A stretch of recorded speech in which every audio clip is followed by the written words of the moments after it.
Good morning. Thank you for the party's patience. Court is now in session. Calling case number 251-403-576, State of Utah versus Tyler James Robinson. Counsel, please enter your appearances. Chad Grunender, Ryan McBride, Lauren Hunt, David Sturgill, Chris Ballard. For the state, County Attorney Jeff Gray also present. Good morning.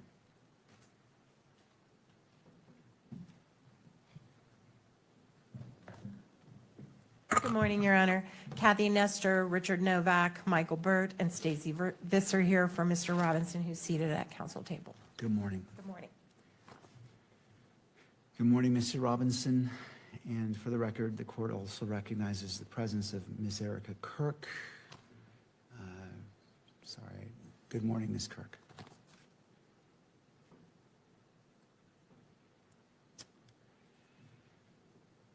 All right, as you've probably come to expect, I do need to read the following as it relates to today's preliminary hearing. The court is mindful of the safety and well-being of all parties, counsel, witnesses, court staff, and members of the public who may be present. The court is also mindful of its duty to protect and uphold the constitutional rights of both Mr. Robinson and Ms. Kirk. To serve those important interests, the court reminds all persons who will be in attendance that portable electronic devices will not be permitted in the courtroom or on the fourth floor. And this prohibition does not apply to legal counsel and support staff for the defense or the state or the media in this manner, or the equipment permitted under any electronic controlling electronic media coverage order, and includes the counsel for victim representative Ms. Kirk. I do ask the parties, the attorneys, if you will join me in turning off your ringer to ensure that we do not have any interruptions. So I am turning off my ringer, and I invite you to do the same. Every person who is in attendance today and every day will be afforded the dignity and respect due to them, and pursuant to the standing decorum order by the court, all spectators shall be quiet, civil, and orderly. Spectators shall not engage in any distracting, disruptive, provocative, disrespectful, uncivil, or threatening behavior of any kind. Spectators shall not make any audible comments of any kind, shall not shake or nod their heads, shall not otherwise make any gestures during the hearing. Spectators shall not wear or display pins, buttons, signs, clothing, or photographs expressing support for or against any person related to this case or to the status of this case as a capital offense. All right. As we begin this morning, I wish to, I've taken a lot of time to think about the comments made by the parties yesterday, and there were additional briefings and a motion filed last night, and the court took the necessary time to readdress it and look at it and be prepared for this morning's proceedings. While I recognize especially how precious our time is, I also recognize that I need to be prepared for everything that's before me. And I took the time this morning to review what was filed since we adjourned yesterday until we came back on record. One of the motions filed last night was filed by Ms. Erica Kirk's attorney, and I wish to address that. And I realize that the parties may not have had a chance for defense or prosecution had a chance to respond to that. And before I address that, I wish to turn the time to you if you need the benefit of the record as it relates to what was filed by the attorney for victim representative Erica Kirk to this state.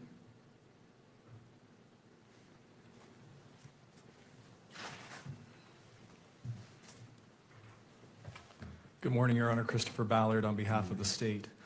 We have reviewed that filing, and we believe that it fully accords with our position in our filing this morning that publishing exhibits to the courtroom is entirely appropriate and indeed honors the victim representative's right to be present at this hearing. Thank you, Mr. Ballard. To defense, Mr. Novak. Thank you, Your Honor. I read the pleading. I believe that every order that this court has made to date complies with and respects the victim's rights under the Utah Constitution. I think that the rulings that the court has made the last few days do so. And I don't believe that the issues that are presently before the court going forward with the hearing with respect to exhibits in what I'll just call the 16 series interfere with any of the enumerated rights set forth in the Utah Constitution concerning the rights of a victim representative in any criminal proceeding. So that's our position. And I want to also be very mindful of timing issues because we spent a lot of time arguing without the court having the benefit of briefing yesterday. But we have witnesses we have to get to, including a defense witness who is not available after tonight. So I could, of course, as Your Honor knows, say much more, but the court has all the briefing, and I think we should move forward. Thank you. And as it relates to transparency and publication, does the news media wish to be heard on this issue?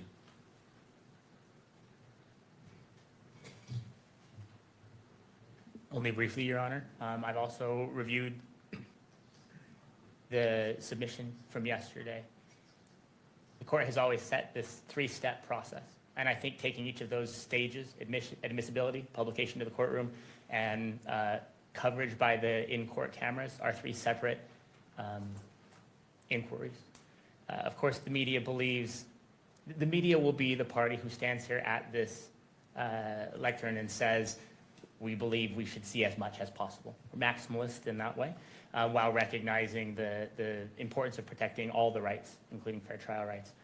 But the idea of publishing something, of keeping something off of the cameras at the rear of the courtroom, but publishing it to those who are present here also is a meaningful step towards transparency.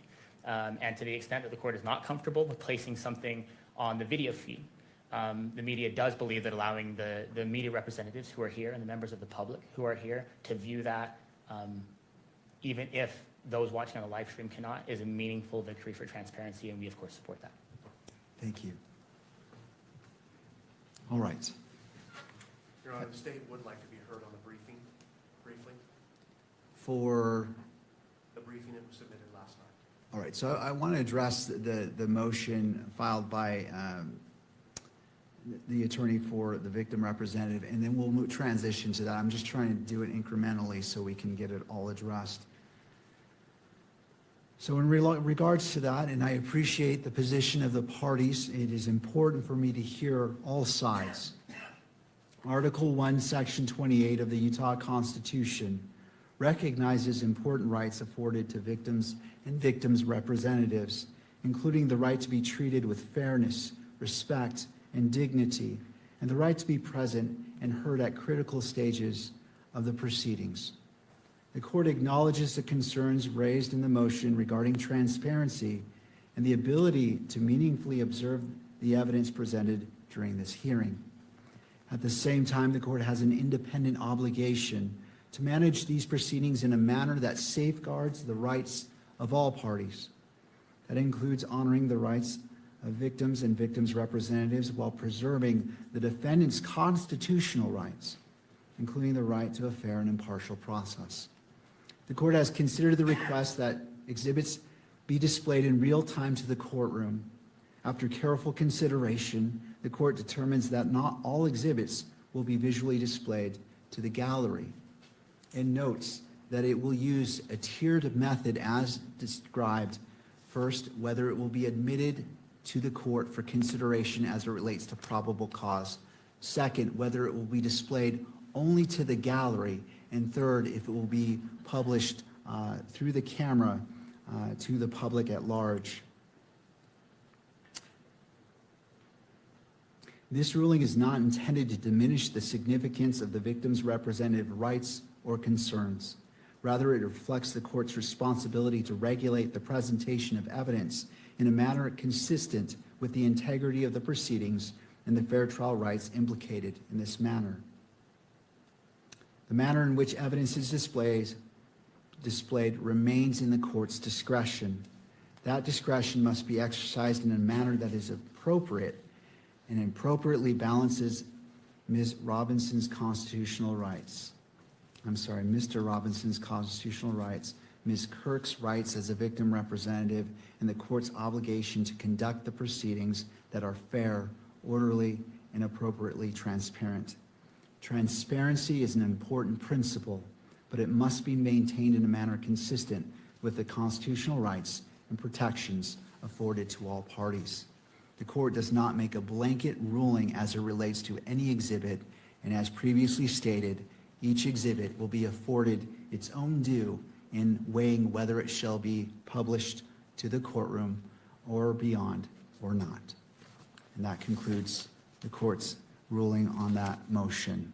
All right, counsel, the last matter, as it relates to the briefing, I'll hear that, and there is a slight edit to, and I'm not sure when the state wishes to publish State's Exhibit 16. So turning to the state, do you wish to be heard about the motions filed last night prior to the publication of Exhibit 16? Again, it's your choice on how you move forward. I just want to see which order you want to go. We do want to be heard on the briefing from last night, and specifically about Exhibit 16. I'm understanding Your Honor has an additional edit to that. Is that correct? I do, and there might be value in hearing that, so that may or may not change your positions. So let me just put that on the record, Okay. and then I'll hear from you. I just want to make sure you're able to be afforded everything. So as it relates to the edits,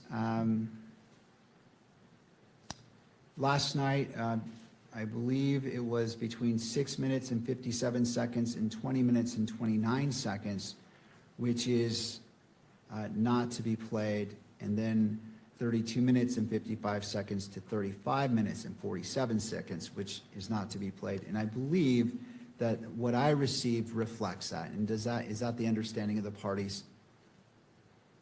Yes. All right, the state has said yes to the defense. I'm not saying if you agree with it, I'm just saying, does it reflect the timestamps? May I have a moment? Absolutely.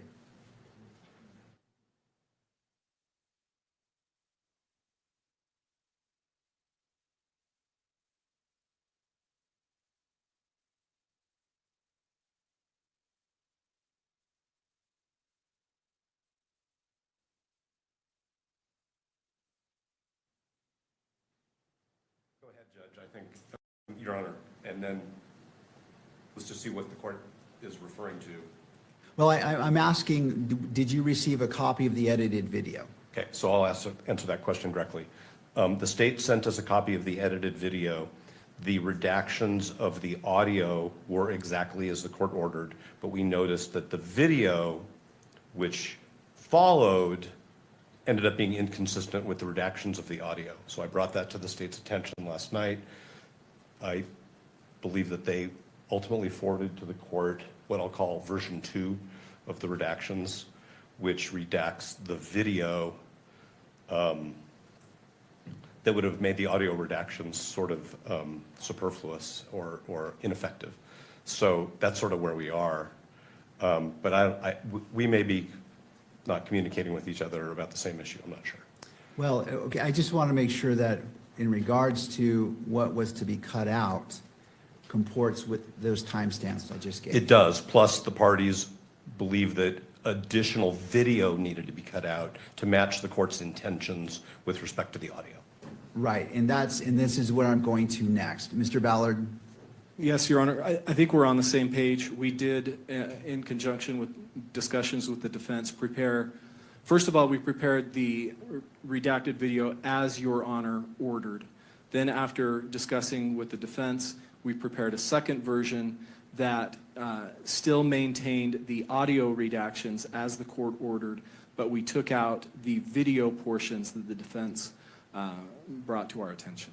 All right, and I didn't see that, but here, and this is the court's own independent finding after spending significant time last night reviewing it. So I'm requesting a video-only redaction between 20 minutes and 29 seconds and 25 minutes and 23 seconds. And so what I looked at was what was on screen. So any video showing anything other than Mr. McBride and Lance Twiggs was to be redacted, with the exception of the screenshots of the images pulled from the surveillance video and the FBI bulletin, which I believe was also briefly displayed. I think we're all on the same page, based on what the court just said.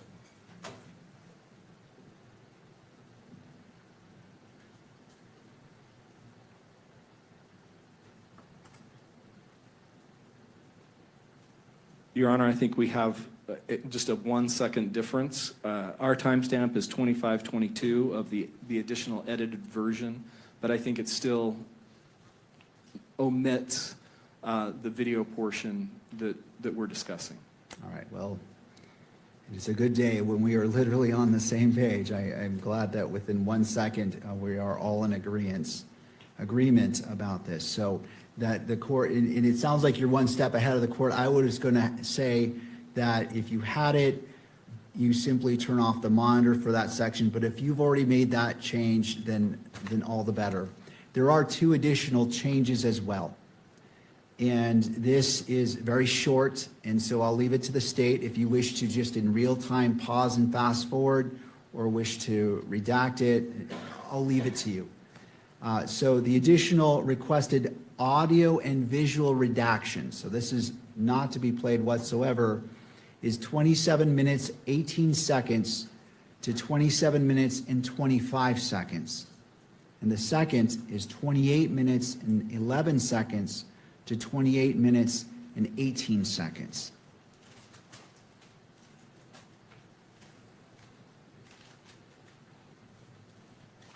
Your Honor, just to make sure that we've got that correct, the additional redactions would be 27 minutes and 18 seconds to 27 minutes and 25 seconds. Correct for the first one.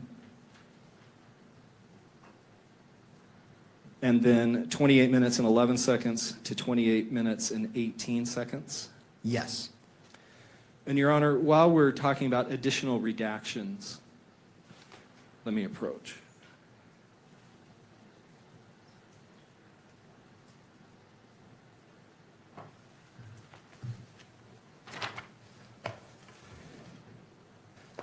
When Your Honor made his ruling yesterday afternoon, it wasn't entirely clear the basis for these redactions that the court proposed.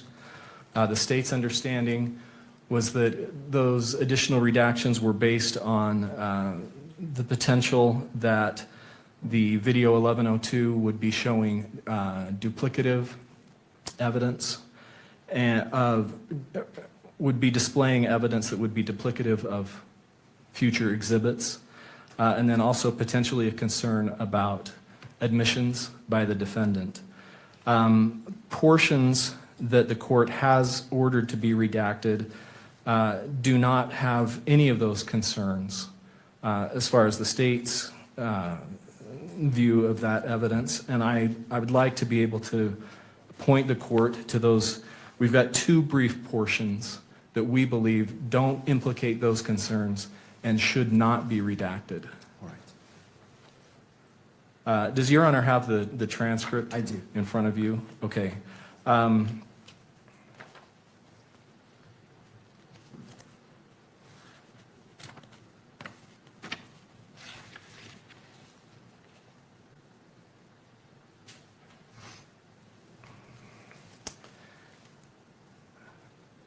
First of all, at the very, very bottom of page 10, beginning with the words, "was he?" and then over to page 11, down to timestamp 1646. That portion is not cumulative of additional exhibits, and it contains nothing that could be classified as an admission by the defendant. That's the first portion. So going back to page 10, I don't see "was he" at the bottom. Where are you? How many lines from the bottom up are you referring to? You may. Oh, I see, right here. Okay, now I see what you're saying. I missed that. I was looking at the beginning of the line, but I see your point. Okay. So from "was he" on page 10 until, 16, the timestamp 1646 on page 11. okay. That's the first portion. And then the second portion that we would ask not be redacted is a small portion of page 19.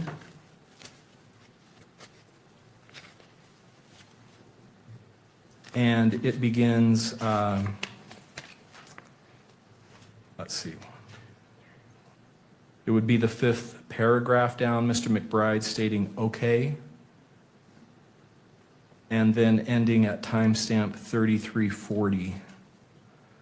Again, that's not cumulative of any anticipated exhibit, and nor does it refer to any admission by the defendant. Thank you.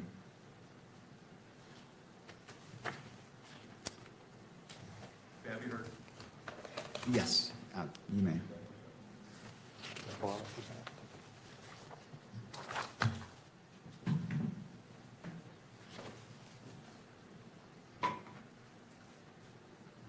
Thank you, Your Honor. With respect to the first of the two portions that Mr. Ballard referenced, I want to be totally transparent with the court, of course, that was not a section that we asked the government to agree to redact. That is a section that the court independently determined was appropriate for redaction under the various principles that the court has enunciated. So I just want to be transparent about that. Thank you. The second portion that Mr. Ballard addressed, which is on page 19, we did suggest, and it is in our highlighted redacted transcript, See that? and the court agreed with us. This is not relevant. This is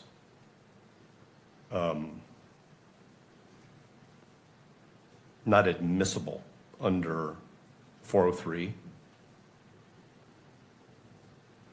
I don't understand how this questioning by Mr. McBride and the answers to these questions by Mr. Twiggs, and now I'm going to quote the Utah Rule of Evidence, has any tendency and reason to make a fact of consequence more or less true. That's the relevance question. So I understand that the court has said, I can make determinations of which portions of this transcript to rely upon, but from my perspective, what the state is asking the court to do is to broadcast a portion of the transcript which we are saying is not relevant, and to the extent it has any relevance, is significantly outweighed by undue prejudice. I am not Mr. Twiggs' representative, but I think as a witness who has counsel, there might be something that Mr. Twiggs' counsel would want to say about this as well. I don't know what it would be, but my firmly held belief is it would be consistent with what I'm saying, which is that it is neither relevant nor probative of anything of significance, especially in compared to the undue prejudice. Thank you, Your Honor. Thank you, Mr. Novak. Mr. Ballard. Thank you, Your Honors. Mr. Novak recognized Mr. Twiggs was represented during this statement. His counsel knew that this was being prepared to be produced in court, and his counsel made no objections to this part of the interview. And this is critically relevant. It provides important foundational information about Mr. Twiggs and identifying information about him. And then also it's very relevant to the enhancement that we have charged. All right. Thank you. Anything further before the court rules on these two requests? All right. In reviewing the first section, again, citing to page 10, and I know it is, to anyone listening, this may not make sense when I'm saying page 10, but it's roughly just a few seconds after 15:39 on the video, starting with "was he," and ending at 16:46 with the last word "asking." After hearing and considering what has been argued, the court agrees that this, in applying a balancing test and as it relates to transparency, to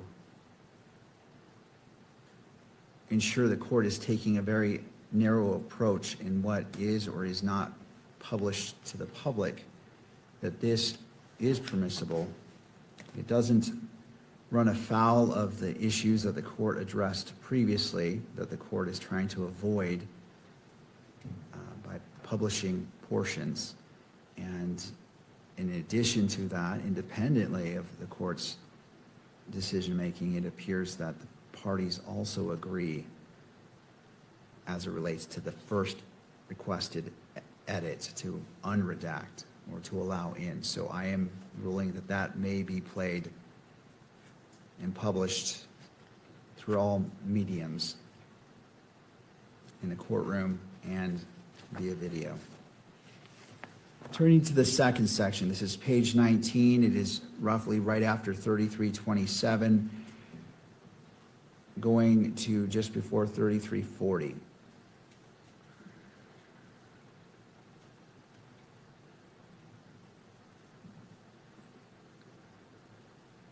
Sorry, Your Honor, just to clarify, what we asked was just before 3307. 3307? Correct, yeah. Yes. Right after 3255, where All right. Mr. McBride states, okay. I see, thank you. Let me just take a quick second to review this.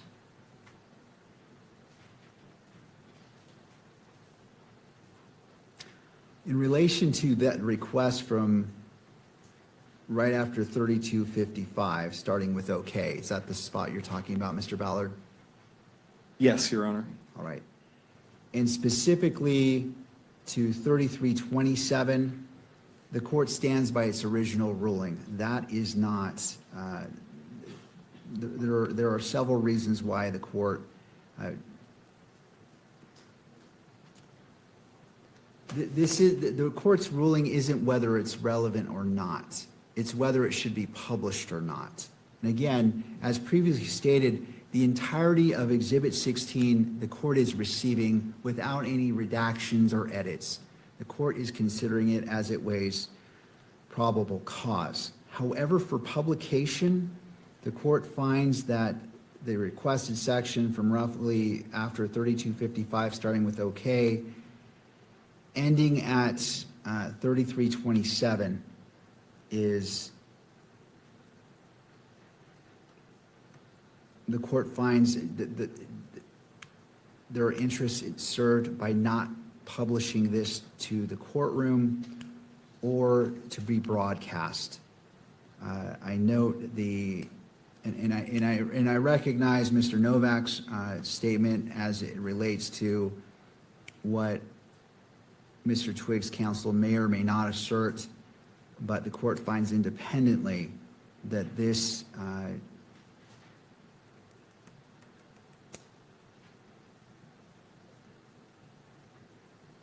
this portion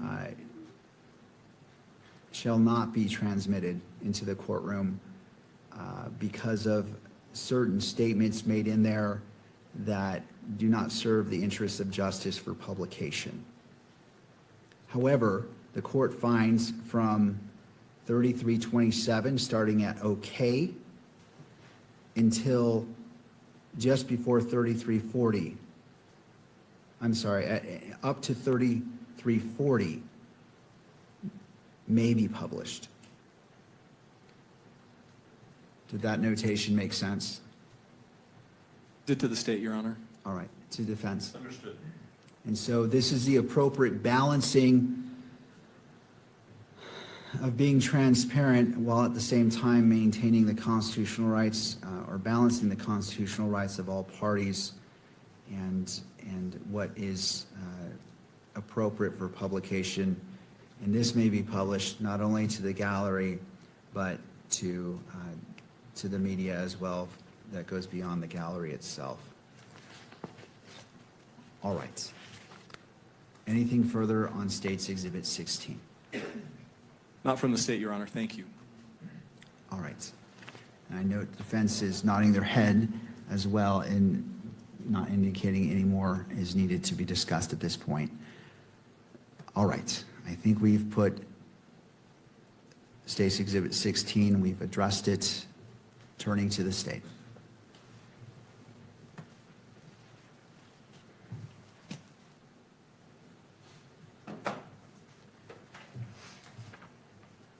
Thank you, Your Honor. We would just like to briefly emphasize a few points in the briefing that we filed early this morning.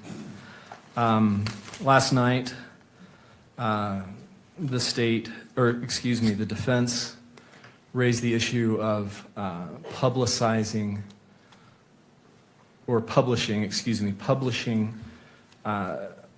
admissions by the defendant or confessions.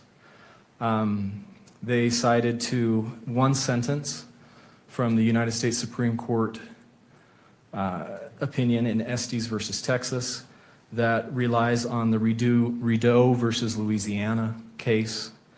And that one sentence in Estes has no precedential value on the issue that's before the court today.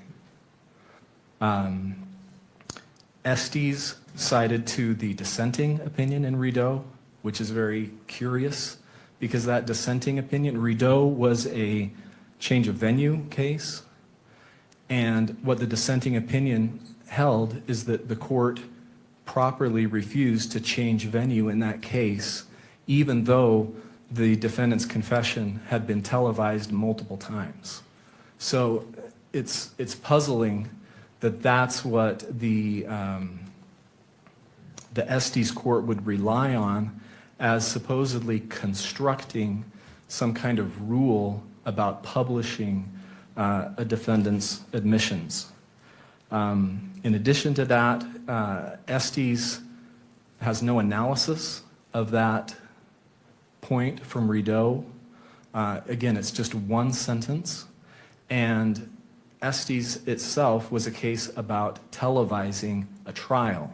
It wasn't about pretrial publicity of a defendant's admission or confession.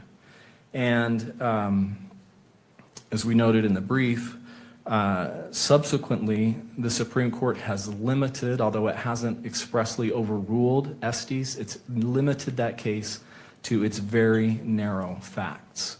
So it's difficult to see what precedential value that one sentence from Rideau could have on this issue before the court.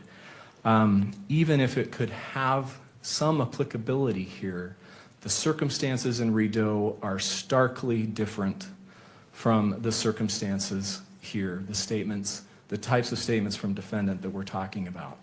In Rideau, what the police did was orchestrated a recording of an uncounseled, unmirandized police interrogation. The Police recorded that interrogation. It was leading questions. They recorded the defendant answering those leading questions.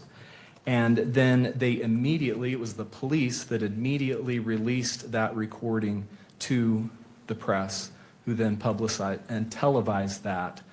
The defendant confessing to police, answering the police's questions.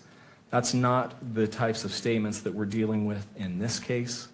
What we're dealing with are statements that defendant voluntarily made to close friends and associates of him and his roommate.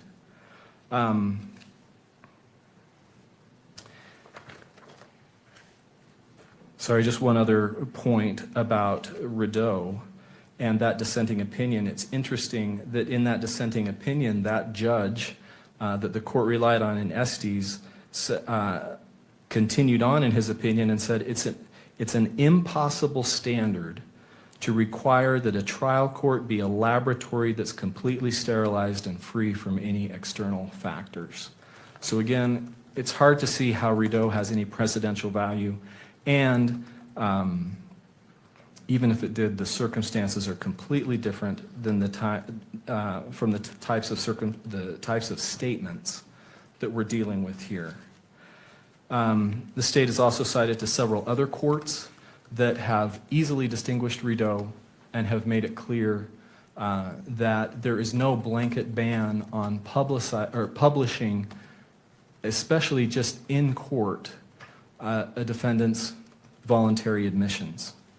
I think the most interesting case is the Sixth Circuit case, because there it dealt with essentially the issue that we're dealing with here, which is publication of a defendant's statements during a preliminary hearing. And that case is especially important, the DeLeslie case, because there that confession was ultimately held to be inadmissible. So an inadmissible confession was played to the public and interested media members so that in a way that it had, as if it had been played in a preliminary hearing. And even though that confession was subsequently publicized and ultimately held to be inadmissible at trial, the court did not hold that that was a violation of the defendant's fundamental rights there, that the court could deal with that through voir dire. It was not inherently prejudicial. And then the state has also cited to the Ohio case of Mamon, and then also the Alabama case, Burgess versus State, where those courts reached essentially the same holdings, easily distinguishing the Rideau sentence from Estes and making it clear that there's no blanket ban on publishing a defendant's admissions, and also that Rideau is easily distinguishable. And the court, because the court can deal with those pretrial publicity issues in the way that we've discussed several times already through the tools that the court has available in selecting the jury. I think it's also important to point out that transparency is critical in this case. This court's noted repeatedly the extensive media coverage. That's why we're having to take this additional time in these hearings to be able to discuss these issues. And transparency is critical to the state's right and the people's right to a fair trial. Where there's a vacuum in the evidence, it just fuels speculation. And then finally, as has already been argued, it's critical to the victim's right to be able to attend the hearing. That's a hollow promise if the victim representative is only able to be here physically, but then is shielded from some of the evidence. Does the court have any questions? No, not Thank you. at this time.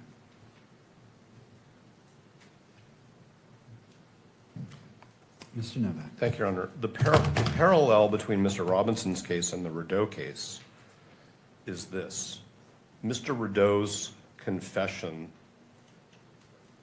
was televised by an act of the state.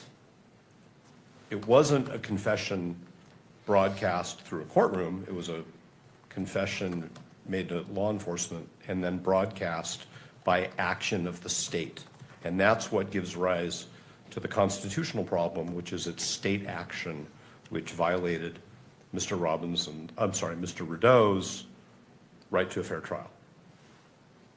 This court has granted the media's request to electronically publish this entire proceeding. That's state action.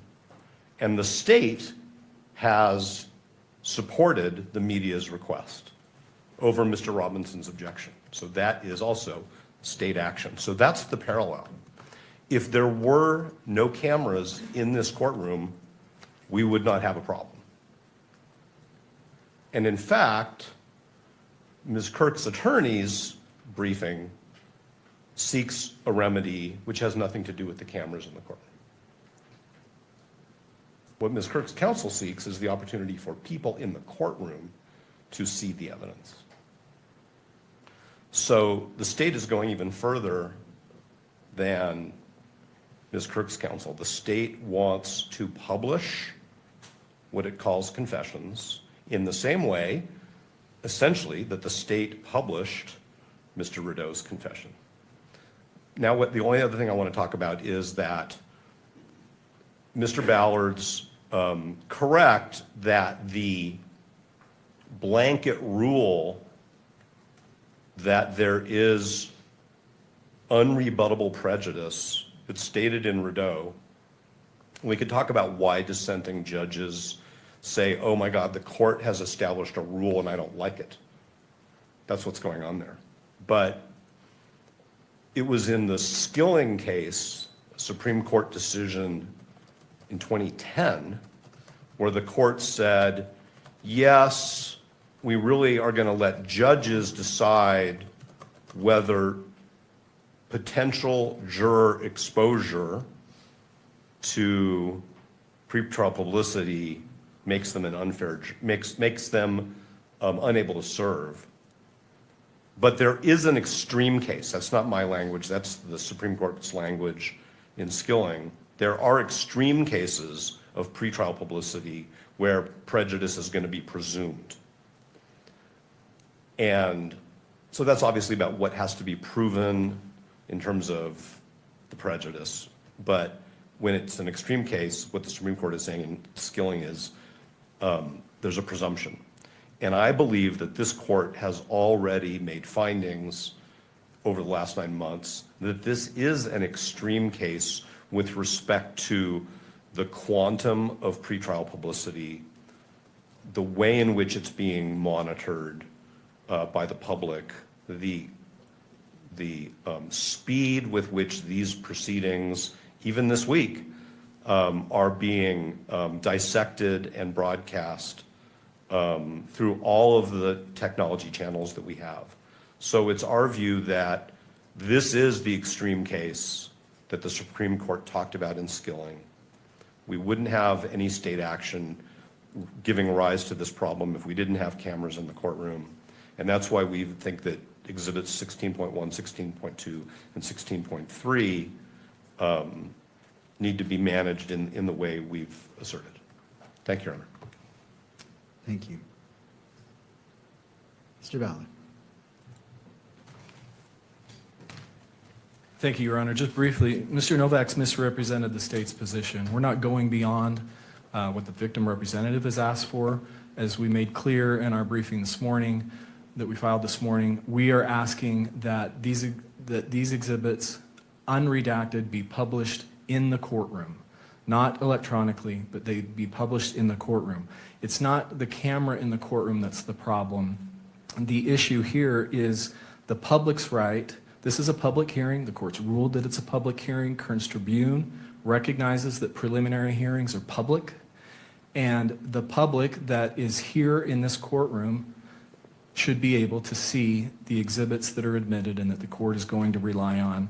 And that is even more important to the victim representative's right to be able to be present and to observe these proceedings. Thank you.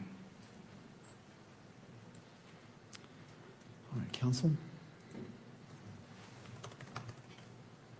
Your Honor, if I may, I'll be brief. I want to begin by saying thank you to both the parties, to the state, to the defense, to the court. Today, the time that's being taken today and the nimbleness that's required to talk about things like a transcript in open court is a challenge. I recognize that it presents difficulties and that it takes time. And I want to begin by thanking both the parties and the court for taking the time to do that. It's important to the public, and I appreciate the court doing that. I know the public does as well. The only thing that I want to say with respect to this question about admissions or confessions is something that I hope will help the court. The court is looking at Rideau. It's looking at Estes. These cases from 50 or 60 years ago in a different media environment under the United States Supreme Court. I want to urge the court to do what the court has done before, and that's to look at Algier. This is a 2011 Utah Supreme Court case. It's obviously in the wake of Rideau. It's obviously in the wake of Estes. It's here in this state, unanimous Utah Supreme Court, upholding a decision made by Judge McCleve below in a case that has striking parallels to this one. In the Algier case, there was a murder trial. The court received a letter, a notarized letter from an inmate saying the defendant in this case has confessed to me. Told me that he was involved in the shooting, gave me details of it, threatened me and my family if I did that. I want the court to know that. That was provisionally sealed for many of the same reasons that the court could conceivably consider keeping some of this information from the public. The court did a two-step analysis. It began by trying to determine whether or not there was a presumptive right of access to that document. The answer is yes. There is a presumptive right of access to this proceeding as well. Like Mr. Ballard just said, because this is a preliminary hearing, there's a presumptive right of access for the public. The second question was simply whether there's some kind of balancing that should be done. Notably, in paragraph 17 of that Algier case, it stressed something that we have said over and over again, which is much of the information that would be revealed through that letter had already become public at that point. And the idea of sealing a document that contained allegations or details that were already in the public sphere would only create the impression that information was being kept from the public when it was not. We stress what we did yesterday, that as we understand it, much of the information that is now under consideration for the court is already in the public sphere. The right case to analyze this under is Algier. Algier would dictate in this case that the court recognized as a presumptive right of access to this material, and that the presumption, the balancing test that would be needed to overcome that presumption of access has not been satisfied here, particularly because so much of that information is already in the public sphere. That must be an animating factor here, and we ask the court for that reason to grant access, both publication to the courtroom and, in our view, publication on the cameras as well. But we again do recognize that middle step is a meaningful one. And if the court were to decide that that information be shared in the courtroom but not on the general feed, we would recognize that as well as a meaningful step towards transparency in this case.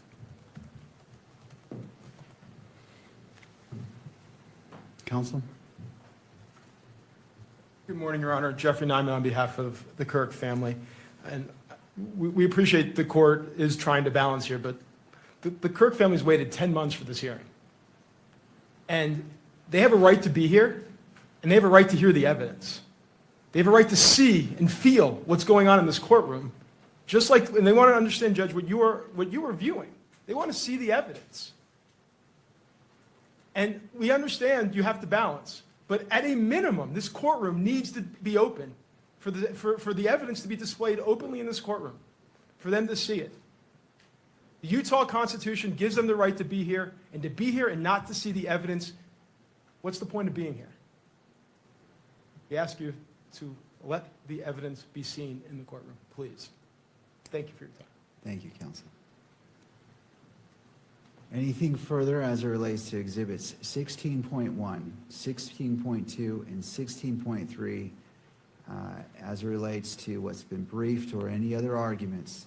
I just want to make sure it has all been received before the court issues its ruling. No, thank you. Not from the state, Your Honor. Thank you. All right. And just to be clear, as it relates to the state's request, 16 point, well, so under the three factors, or the three levels, admission to the court publication to the gallery, and then publication beyond the gallery. What is the request for each of these exhibits? We are asking,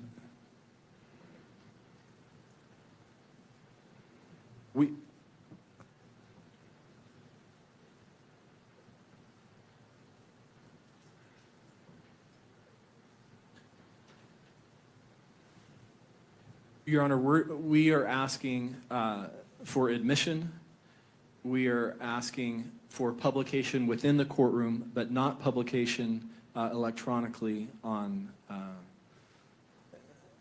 to the electronic coverage in the courtroom or of these proceedings.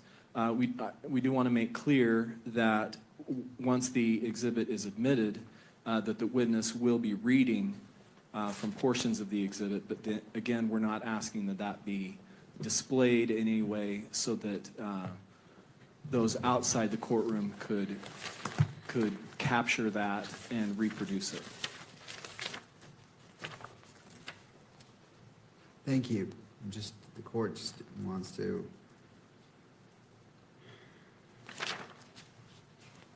And just for clarification, 16.1 is the text messages, 16.2 is Discord chats, and 16.3 is photograph of notes.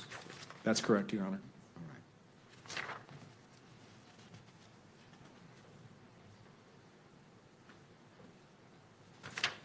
And finally, and this hasn't really been addressed by any party, but it is a factor the court's weighing, how much of 16.1 has been published to the public prior to these proceedings?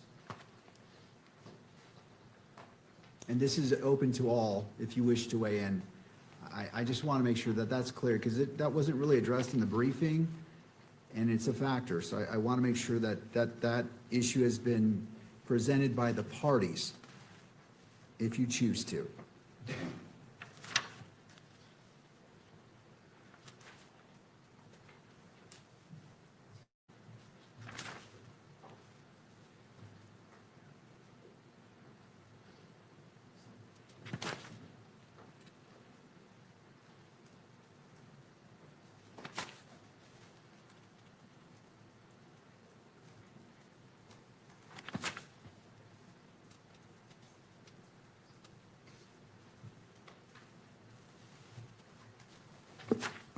Your Honor, with respect to Exhibit 16.1, some of those text messages do appear on pages 8 and 9. Pages 8 and 9 of the information that is public. Could you give me a rough estimate or percentage of how much of the total amount of 16.1 appears in that in the information?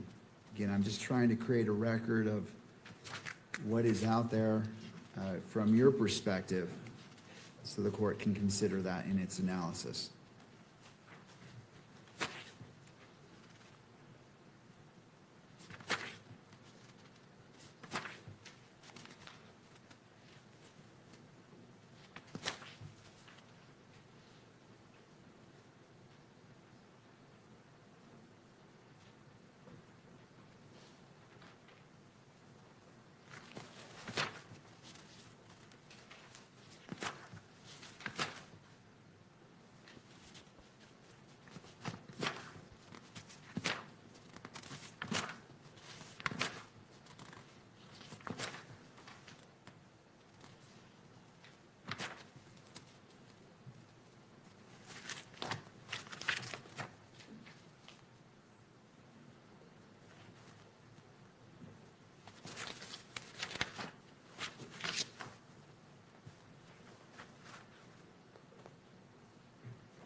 Your Honor, State's Exhibit 16.1 is 18 pages total of photographs of text messages.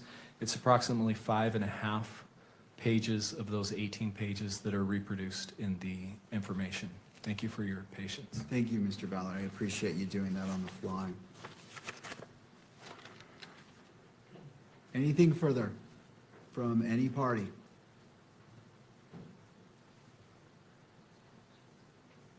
To defense? No, thank you. To the prosecution? No, Your Honor, thank you. Media?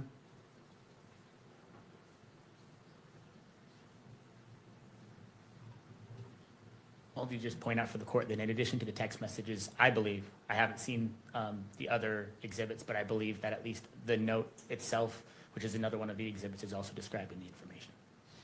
Thank you.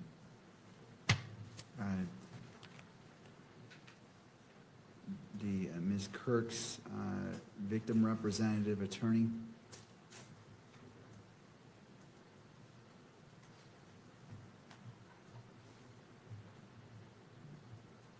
This has not been easy, as you can imagine. And I think the family deserves to see the evidence that's been gathered in this investigation. They deserve to know what happened to Charlie. So we urge the court to please, again, display the evidence here in the courtroom. Thank you. Thank you to all parties. I appreciate the diligence and hard work that you've put in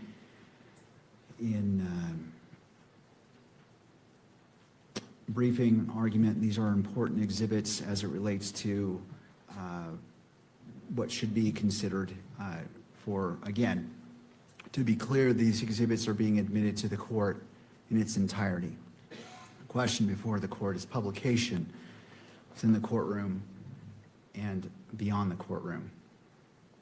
And so this is the ruling as it relates to the briefing, and I know it wasn't a formal motion, but I'm just trying to be thorough in my approach.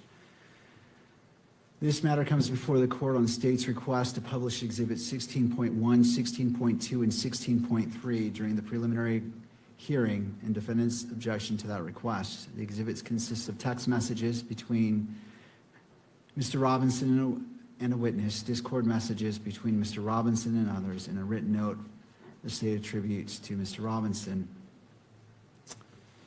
Attorneys for Mr. Robinson argue the publication of the exhibits during the proceedings subject to electronic media coverage would create a substantial risk of prejudice and impair his rights to due process under the 14th Amendment. The defendant relies on Rizzo versus Louisiana, Estes, and Skilling, and asks the court to consider any admissible exhibit for the purposes of the preliminary hearing while limiting their public display or broadcast. The state responds that Rizzo and Estes do not require a categorical restriction here. The state argues that the exhibits are materially different from the televised custodial interrogation at issue in Rizzo because they are written communications allegedly made outside law enforcement custody. The state also argues that the potential prejudice can be addressed through trial management measures, including voir dire, and that the victim representative has an interest in being present for and able to follow important criminal proceedings. The court has considered the parties' arguments, the nature of the exhibits, and the procedural posture of this preliminary hearing, the defendant's due process interests, the public nature of the criminal proceedings, and the interests asserted by the state and victim representative. On the present record, the court is not persuaded that the publication of Exhibits 16.1, 16.2, and 16.3 during the preliminary hearing creates the type of inherent or presumed prejudice that requires categorical restrictions under Rizzo, Estes, and Skilling. Unlike the broadcast interrogation in Rizzo, the exhibits at issue are written communications allegedly made outside police custody and are being offered in the ordinary course of a judicial proceeding. That distinction does not eliminate the possibility of prejudice, but it weighs against treating publication of the exhibits as presumptively unconstitutional. The court further finds that any potential prejudice arising from media coverage may be addressed, if necessary, through the appropriate trial procedures, including voir dire and any other measures warranted before trial.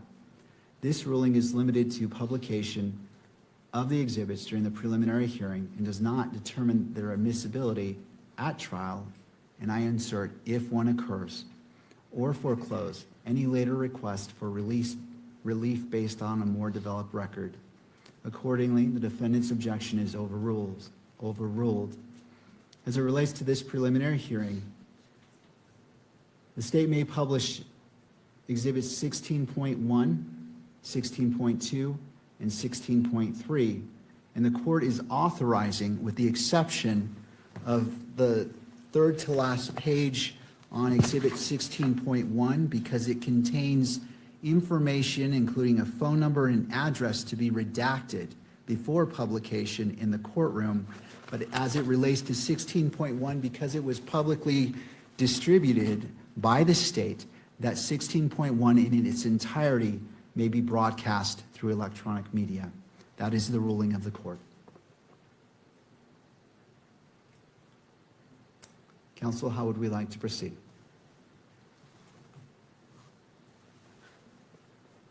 Your Honor, just to clarify the record, the state has redacted that portion. We anticipated that needed to be redacted in 16.1, so we have redacted that portion. We believe that the best way to proceed now is we have the edited video ready that comports with the additional edits that the court has ordered.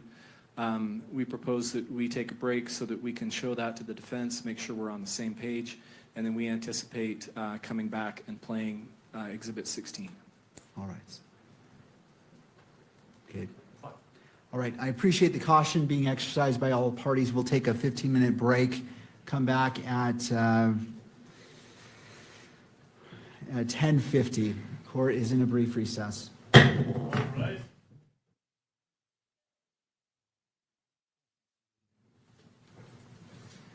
Court is back in session, noting the presence of the parties, all being present. And where we left off is we were the state was looking to confer with defense to ensure that state's exhibits 16, 16.1, 16.2, and 16.3 were shared. Ms. Hunt. We have reviewed Exhibit 16 with defense, and it comports with the court's order. At this point, we would like to put Agent Davis back on the stand and continue with displaying that, publishing that. All right, Agent Davis, if you'd like to come forward. I remind you, you're still under oath. If you'd like to have a seat. There should be a water bottle to your left, and after you're situated, if you wouldn't mind adjusting that microphone and bringing it close to you so the record can pick up your testimony. Ms. Hunt, your witness. And just for the record and the court's benefit, we have made the edits that the court has ordered. We have shown them to defense. Pursuant to the timestamps that the court ordered, we wanted those to be reflected very clearly. So there are sometimes large gaps of just black, empty, silent space. When there are large gaps, we will fast forward. Some of those are short enough that we'll just let it play, if the court is okay with that, with proceeding that way. Thank you. I appreciate giving a heads up so all parties know what's going on. Thank you, Ms. Hunt. So at this time, we would move to publish on the monitors State's Exhibit 16. All right, and to the media, there is a monitor for your benefit right there next to you. For the camera, there is one for that direction as well as for the gallery.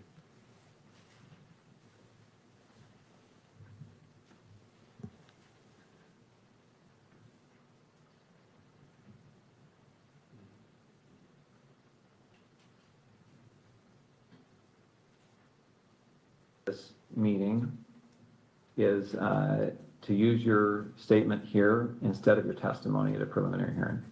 Understand that? Mm-hmm. Okay, so in order to do that, I need to place you under oath and also give you an admonition about false statements, okay? First, you do solemnly swear or affirm that the evidence you shall give in this issue shall be the truth, the whole truth, and nothing but the truth, so help you God? Yes. I also need to notify you that you are notified that statements you are about to make may be presented to a magistrate or a judge in lieu of your sworn testimony at a preliminary examination.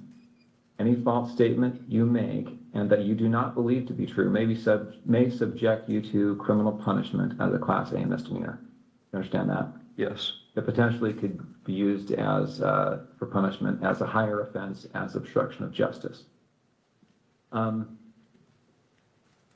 addition, I just want to make sure that our recording here is clear that you've also been given a federal agreement and a state agreement granting you immunity from prosecution for materials that you discuss now.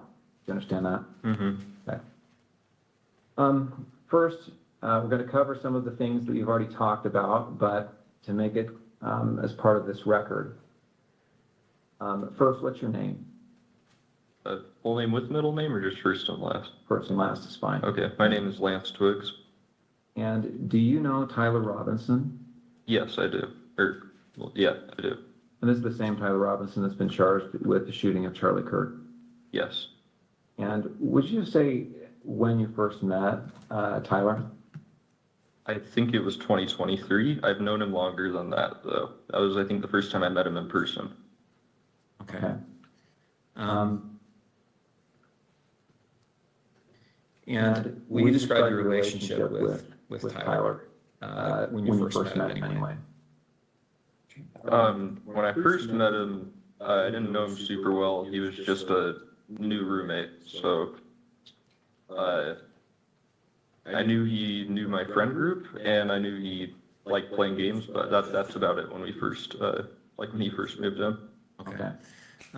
Before we go on, I realized my mic was muted at the outset. Was yours on, your microphone? Okay. I'm going to repeat those admonitions just to make sure we got recorded. Okay, so again, I placed you under oath. Just to make a record, I'm going to do it again.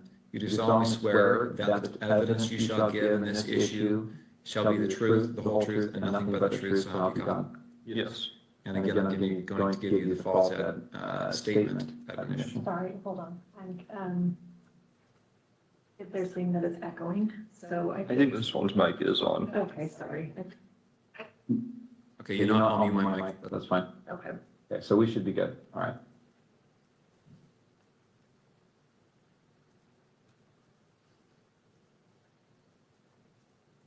Is that mic on? Yes. Okay, great. All right, okay, sorry about that interruption. All right, so you said when you first met you were roommates? Yeah. Okay. And then at some point, your relationship progressed to something more than just roommates, is that right? Mm-hmm. When was that? I think we started dating 2 or 3 months after he moved in. Okay. And where did you live at that time?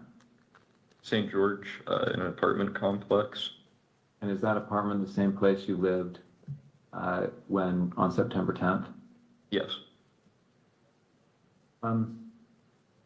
When you lived there with Tyler, were you in the same room? Did you live in the same room or different rooms? No, separate rooms. And at that time, let's say September of 2025, what were you doing with your life? Were you working, school? I was working. I was doing like bathtub and shower repair and stuff in new construction. Okay. How about Tyler? I think he was both working. I think he was working for an electrician company then, and he was also in a trade school for being I don't know, higher ranking electrician. I'm not sure how the trade system works for that. Okay. But yeah, I think he was both. What was his typical work day like? I think he'd leave around 7 generally and get back around 3 to 4, depending on where the job was and how long it was for the day. And then on certain days of the week during school, semesters, he would then later in the day, I think around 5 or 6, go to school. So, yeah. Okay. Let's jump to September 10th. Did he spend the night in the apartment the night of September 9th into September 10th? Into September. Yeah, he did. Yes. Do you know when he left the apartment on September 10th? I don't know an exact time. I just know he left early. I heard him leaving, and he just said he had a long drive to work that day, so he was leaving early. Okay, so early, any guess as to what, when that was? I don't know. I would have thought it was 5 a.m. because that's when like an early work day was for him, but it was probably more like 4. Okay. I'm gonna have him spit out his gum just to make sure that. I can do that. You mind? I think You're they're right in front of your laptop. Oh, here you go. Thank you.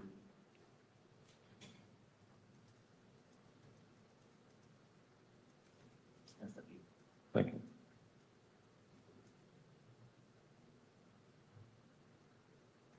All right, so what time did you get up on September 10th? Probably like 12 to 1 p.m. You didn't have to work that day? No. And did you hear from Tyler? Did he call or text you before then? No, he sent that message in the group chat I mentioned, but he didn't message me directly at all that day. Okay. When did you first hear from him on September 10th? It was at 11 o'clock with that like automated message. Okay, 11 p.m. Yeah.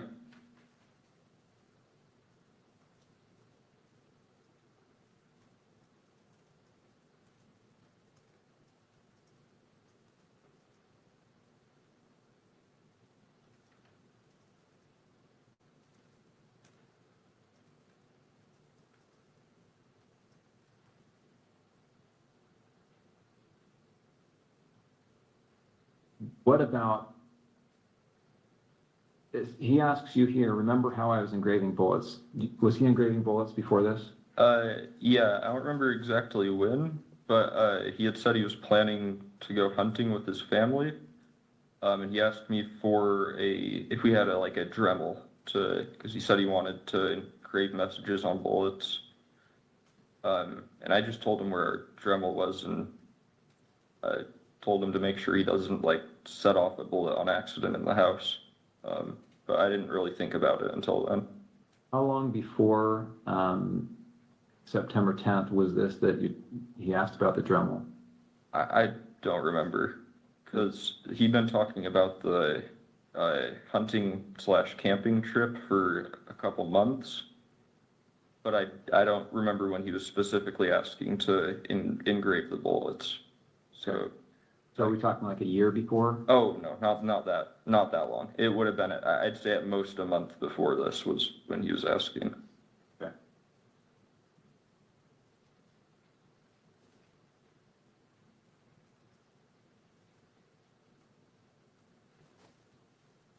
Okay.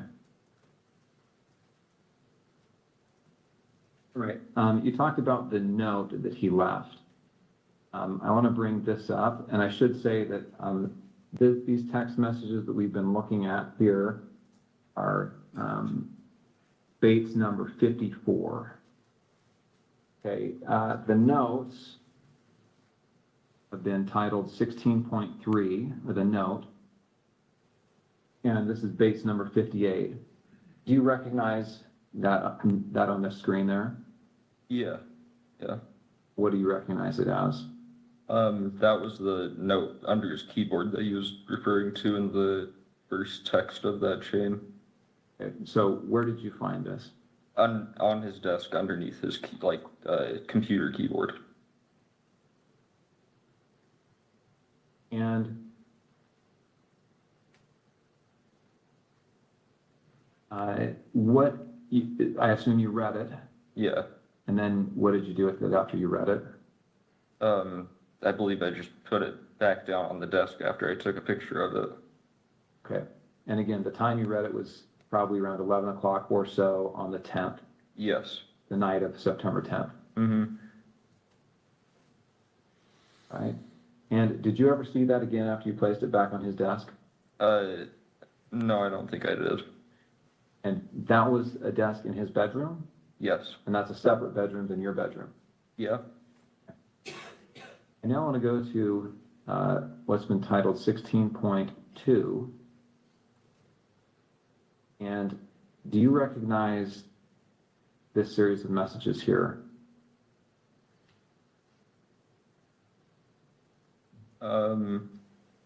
Yeah, that was the server, like his friend that I was mentioning.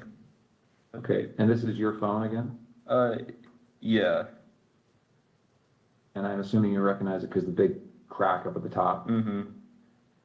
And so this is a server, is this Discord? Yeah, this is Discord. And who are members of this server? I don't want names, just generally, who are these people? Who are members of This is his friend group. They play D&D together every week. Okay. And I just want to scroll through this to make sure that you get a chance to take a look at it. Or go to the next page. Mm-hmm. Or yes.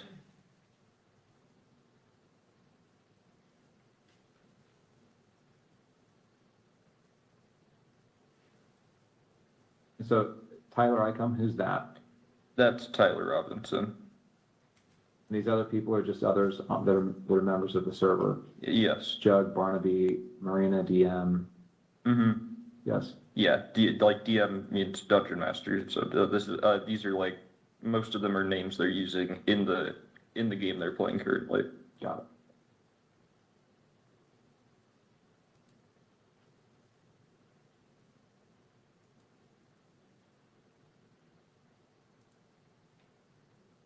Yeah, it looks like the last text from Tyler, looks like it's 8 p.m. And do you know what day this would have been, 8 p.m. on the 10th or the 11th? I would think that would be the 11th. Because at least I think so, because I don't think on the 10th that he messaged anyone before me at like 11, so. And he turned himself in on the 11th, right? I thought so, yeah. We're just going to go through this so that we have a record of the messages.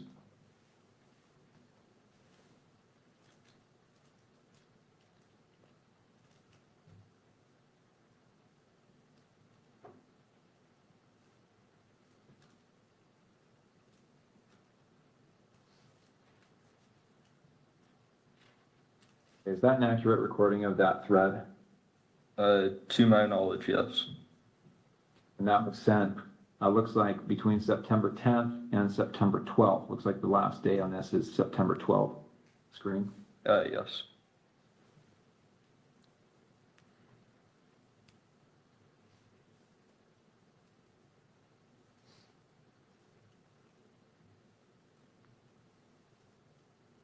Okay.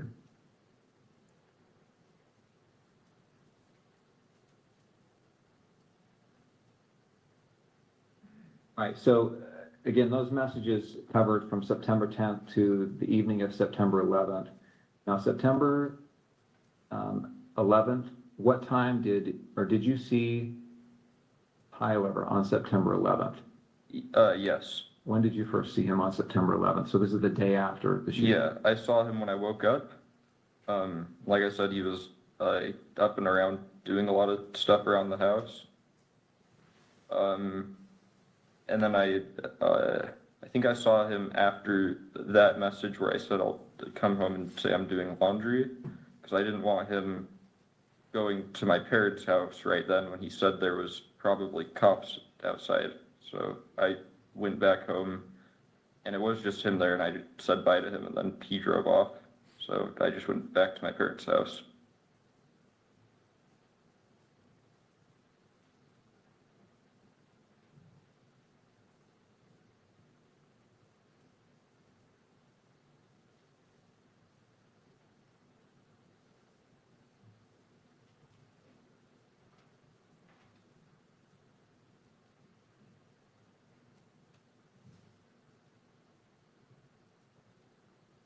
So he acted erratically.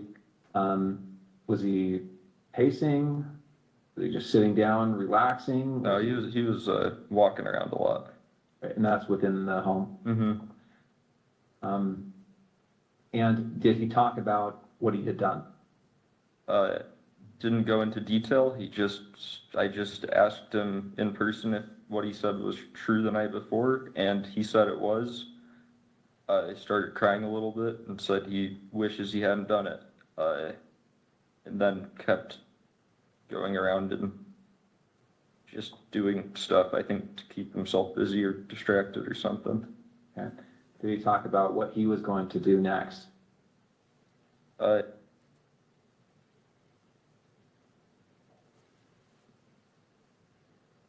and then eventually said that he would talk to his parents or turn himself over. And when you left, was that how you left, understanding that he was going to turn himself in or go to his parents' house? Yeah, and I didn't really want to be at our apartment while any of that was happening, regardless of what went down. Okay.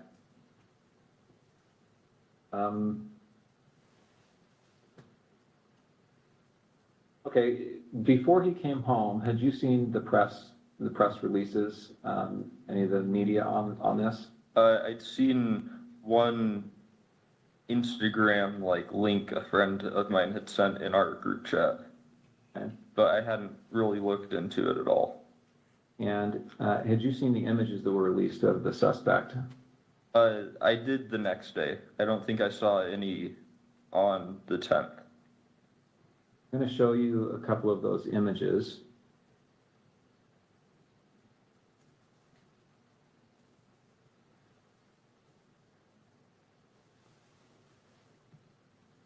Okay, I'm on the FBI's website.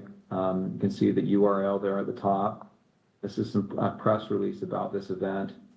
And here on the screen, you see looks like there's 2 rows of 3 images. Mm-hmm. Do you recognize the person in these images? I wouldn't say it with 100% certainty just because of camera quality, but that looks like him in terms of the shoes he's wearing, the sunglasses. I don't think I'd specifically seen him wearing that hat, but he was usually wearing a hat, and then jeans. So it definitely, especially the bottom, the last 2, definitely do look like him. Oh, they do look like Tyler Robinson. And you talked about that with your friends, right? This looks like him. Yeah, his friends. Yeah, I don't know if I don't remember if I talked about it with any of my friends. And then since I didn't have my phone after that for a while, and I still am not using social media, I don't know on my friends' end. Okay. All right, I want to back up a little bit now. We've talked about September 10th, but let me get a little bit of context here. So, did you game with Tyler? Yeah. What kind of games? We played some just kind of party games together, like anything that would be multiplayer with a group of friends. There was one game he really liked called Sea of Thieves, where you play as like a pirate, and you can fight against people, but most of it's just like fishing, fighting sharks, skeletons kind of stuff. We played some co-op games where it's like you both have to work together to win in whatever way. Way back when I was just out of high school, when I first knew him online, we played some shooting games together, but I didn't know him very well, so that was just when we had a full friend group on to play, and he was someone that my friends invited. Okay. Did you and he ever talk about politics? He did more than me. I don't really keep up with politics very much. He'd usually talk about stuff he heard on the radio on his drive to work in their work car, since it sounds like their whole crew went in the same car most of the time. But I wouldn't say super consistently, because it wasn't a topic I really contributed much on. What about Charlie Kirk? Did you ever talk about Charlie Kirk? I personally had never heard him talk about Charlie Kirk before specifically. Okay. How about political issues? So did you ever talk about gender identity issues and LGBTQ rights? No, not really. Usually if he did talk about politics stuff, it was relating to Trump or current policies being issued or voted on, I think. But yeah.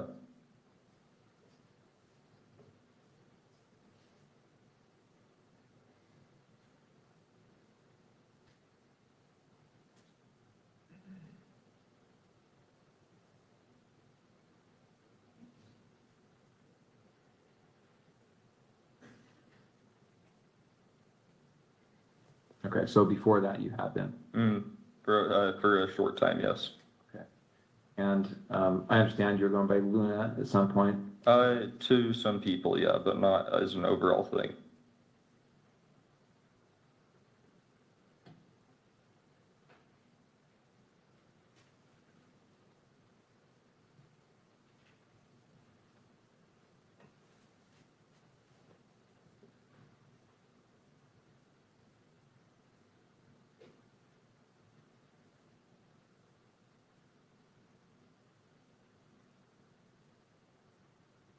Sure. Okay.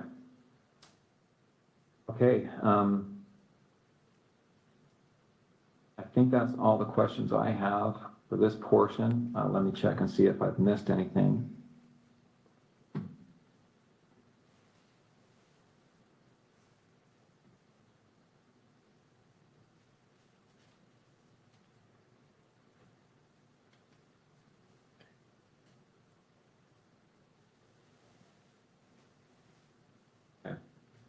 The Dremel that you talked about, you said he had asked for that, is that right? Mm-hmm. And had he told you it was to inscribe bullets? Yeah. And so did you have a Dremel then? Yeah. Okay. It was in our, our apartment, we had a section where we kept all our, random tools for household stuff, in our, lower basement level pantry. So, yeah. Okay. And did you give that to him or tell him where it was? I just told him where it was, yeah.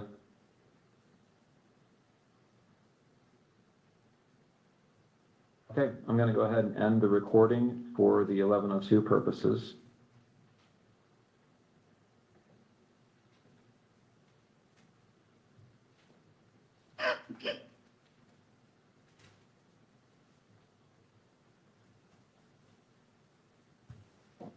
All right, that concludes State's Exhibit 16. Ms. Hunt. Thank you, Judge. Agent Davis, I asked you yesterday, but I want to remind the court and those present. Were you physically present at the interview we just watched in State's Exhibit 16? Yes, I was there. And aside from the court-ordered redactions, did it appear to you to be fair and accurate about what you remember that interview that day? Yes, yes, I do. During that interview, did Mr. Twiggs, was he shown or referenced certain items of evidence? Yes, he was. What types of items of evidence was he shown? It was the text messages between himself and Tyler Robinson,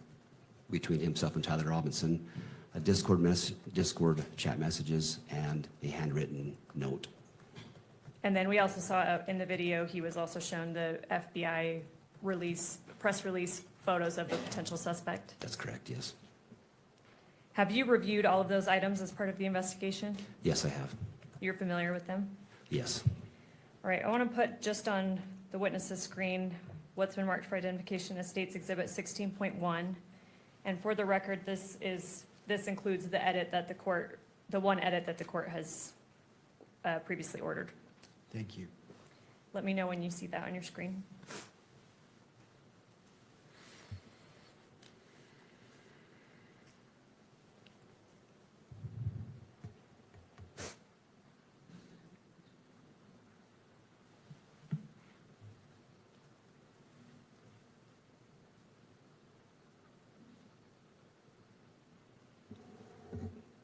I see it. I see it now. Do you recognize this? Yes, I do. What is it? This is a photograph of screenshots of text messages between Tyler Robinson and Lance Twiggs. This is a photograph of Lance's phone. So sorry, you said photograph, you also said screenshot. Can you differentiate or clarify there? Sorry. These are photographs directly from Lance's phone. How do you know that? In Lance's first interview, he's showing the FBI agents these text messages, describes them to the agents, and at that time, his phone was photographed. And you testified, I believe yesterday, that Mr. Twiggs' first interview was the morning of September 12th, 2025. Is that correct? That's correct, yes.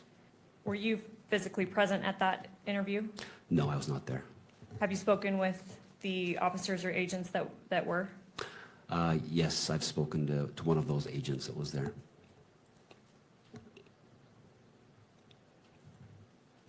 And you stated that that first September 12th interview of Mr. Twiggs was recorded? Yes, audio, video recorded. Have you reviewed that recording? Yes, I have. So you stated that we're looking in State's Exhibit 16.1 at a picture of Mr. Twiggs' phone. Yes. Do you know who took these photos? Yes, it was Agent Larson with FBI. Did you speak with Agent Larson and confirm that? I did. And you kind of made reference to this already, but how did Mr. Twiggs initially show law enforcement the relevant text messages? Yeah, during that first interview on September 12th, he physically, he shows them the phone and then allows them to photograph the phone. And does he identify it as his phone in that interview? Yes, he does.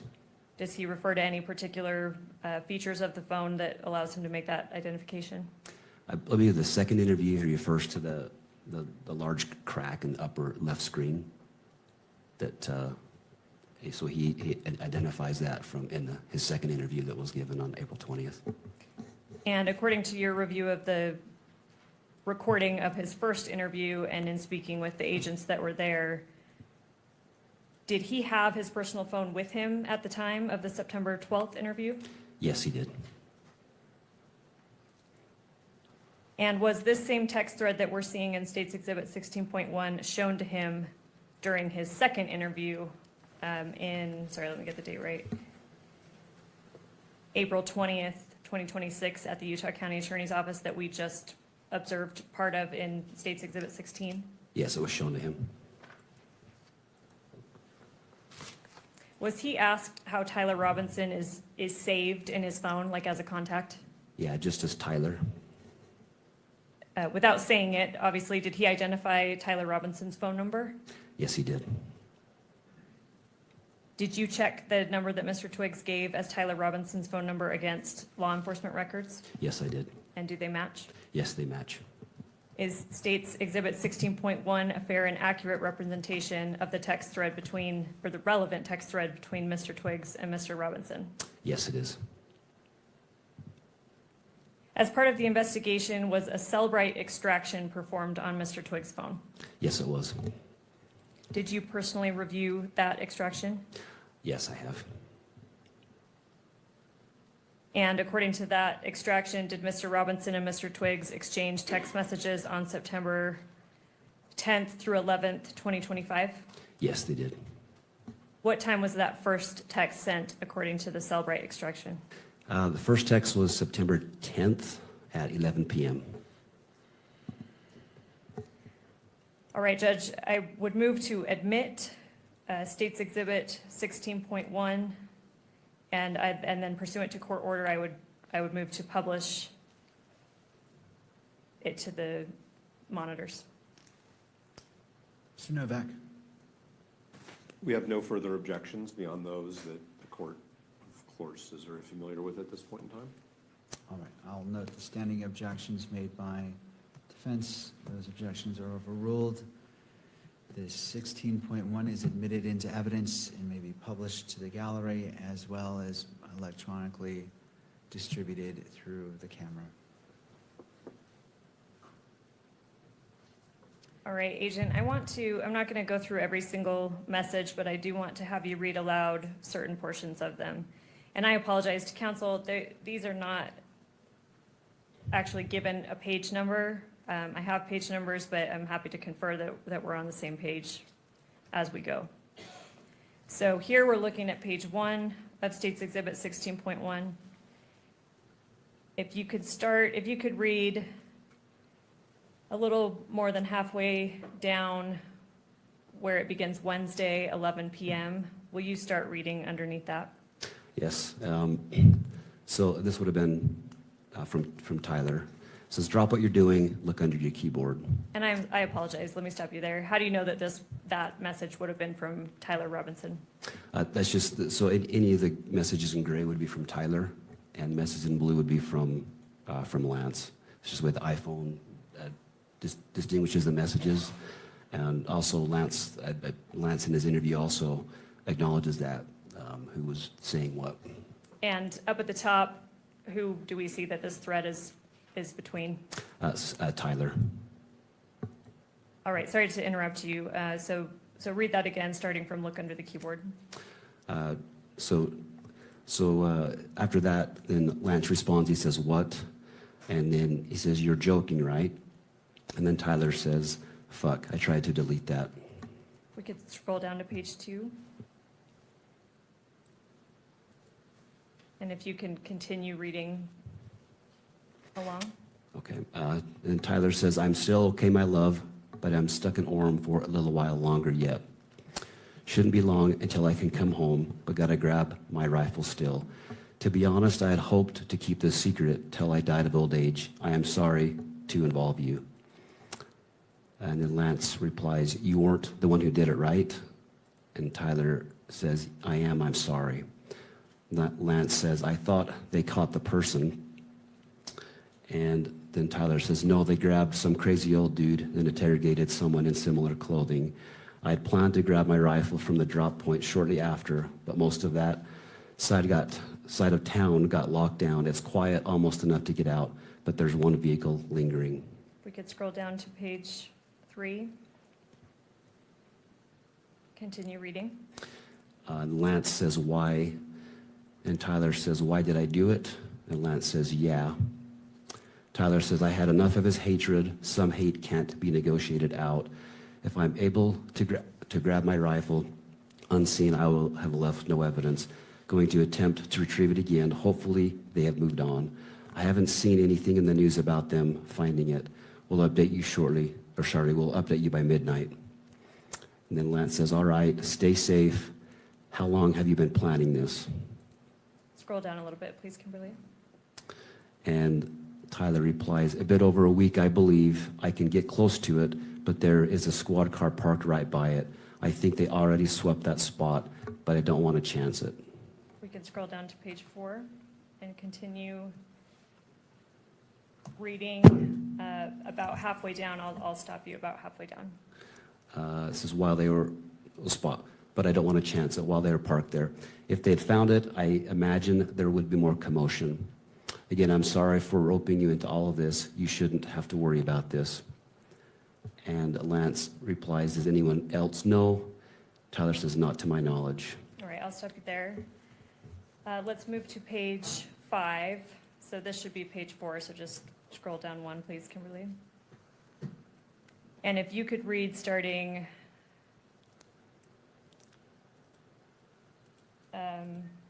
sorry, Kimberly, scroll a bit more down. If you could read, I don't know, about a 1/3 of the way up that starts with guess. Okay. Tyler says, guess I'm just sitting in my car watching reels for another hour, hoping this guy fucks off. And continue. And Lance says, are you okay still? And Tyler says, yes, check and spot again now. Will. Sorry, now we're on page 6. Continue reading. We'll update soon. He continues, the squad car was moved further away enough that I should be able to move in. I backed off because I thought I heard footsteps, maybe a foot patrol, but the crickets here are so fucking loud. Gonna see if the road closer to campus is open so I can drive past and check shit out. Probably still closed off though. Getting worried, hard to know for sure, but I'm not finding my rifle. Could be in the wrong spot. Lance says, do you think they found it? And Tyler says, dunno, they haven't published anything if they have. And then Lance says, why did you leave it behind? Oh, sorry, Kimberly, if you could scroll down. Originally. Also, does it have a serial number? We could scroll to page 7. And I'll continue reading. I'll stop you on this page in a little bit. Okay. So Tyler continues, IDEK, if it had a serial number, but it wouldn't trace to me, I worry about prints. I had to leave it in a bush where I changed outfits, didn't have the ability or time to bring it with. And stop there, please. And then if we could go to the next page, page 8.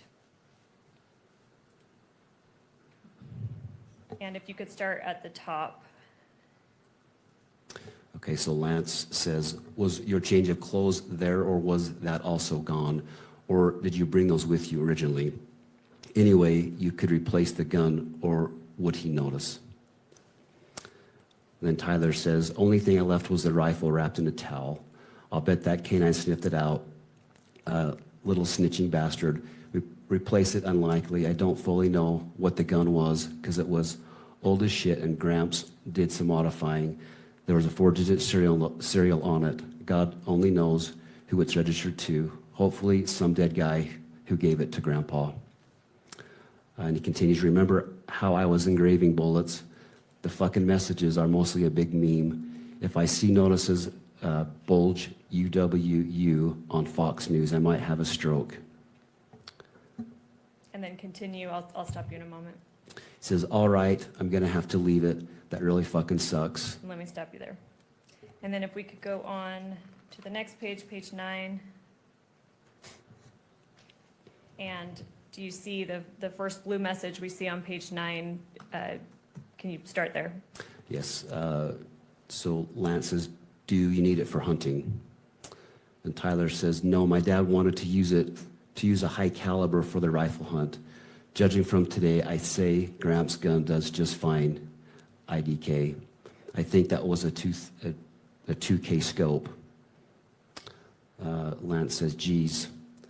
And then Tyler says, OMW home 3.5 hours. Lance says, drive safe. And then Tyler says, delete this exchange. And I'll stop you right there. And then, sorry, we're on page 9. If we can scroll to page 15.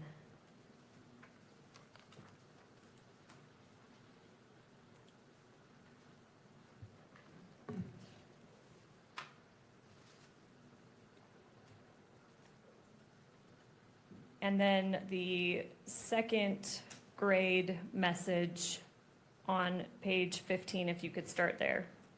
Okay. So this is Tyler. I'm going to turn myself in willingly.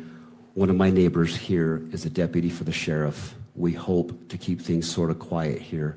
And then I'll stop you there. Okay. And we can remove the exhibit from the screen. Thank you, Kimberly. We mentioned a Cellbrite extraction of Mr. Twiggs' phone. Do you know what time that last text was sent? Yeah, I recall it was just before 8 p.m. on September 11th. It was, I think, 7:42 p.m. is my recollection. I'm sorry, September 11th? Yes. Would September 12th make sense, or you're saying September 11th? So September 11th was when he turned himself in. It would have Okay. been September 11th, yeah. Okay, thank you. Yep. Yep. All right, I'm going to show just for the witness, State's Exhibit 16.2.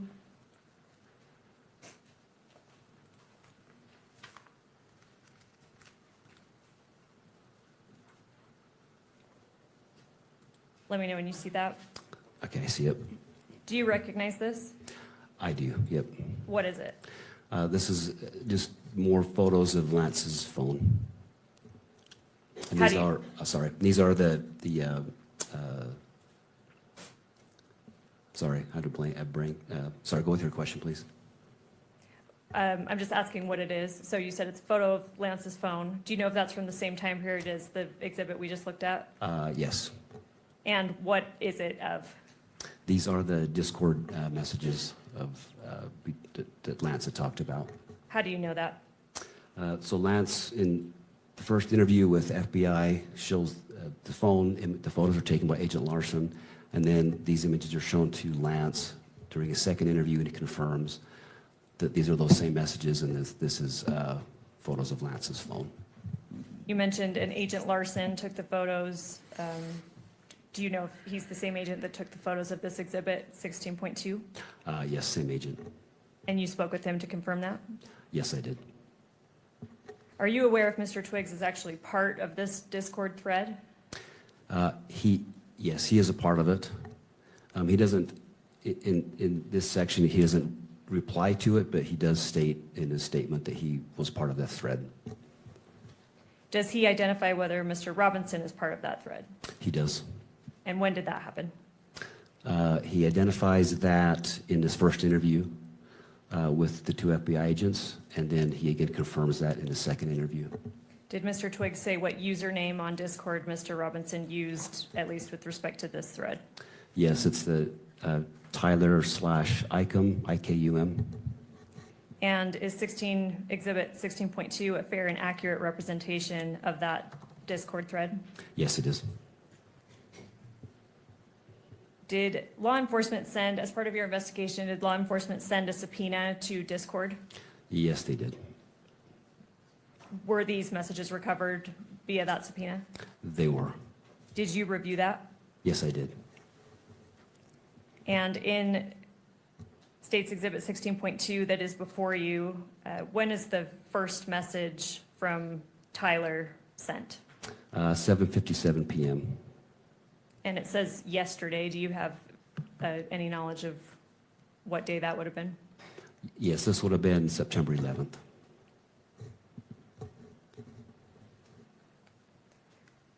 So Tyler sends the first message that you're seeing on Exhibit 16.2, September 11th at 7:57 p.m. Yes, that's correct. You testified earlier that Mr. Robinson arrived at the Washington County Sheriff's Office approximately at 9 p.m., is that right? Yes, that's correct. And although you weren't physically present there yet because you were flying down, how do you know that he arrived approximately around 9 p.m.? Just based on the police reports I reviewed and then go back and look at the video and such.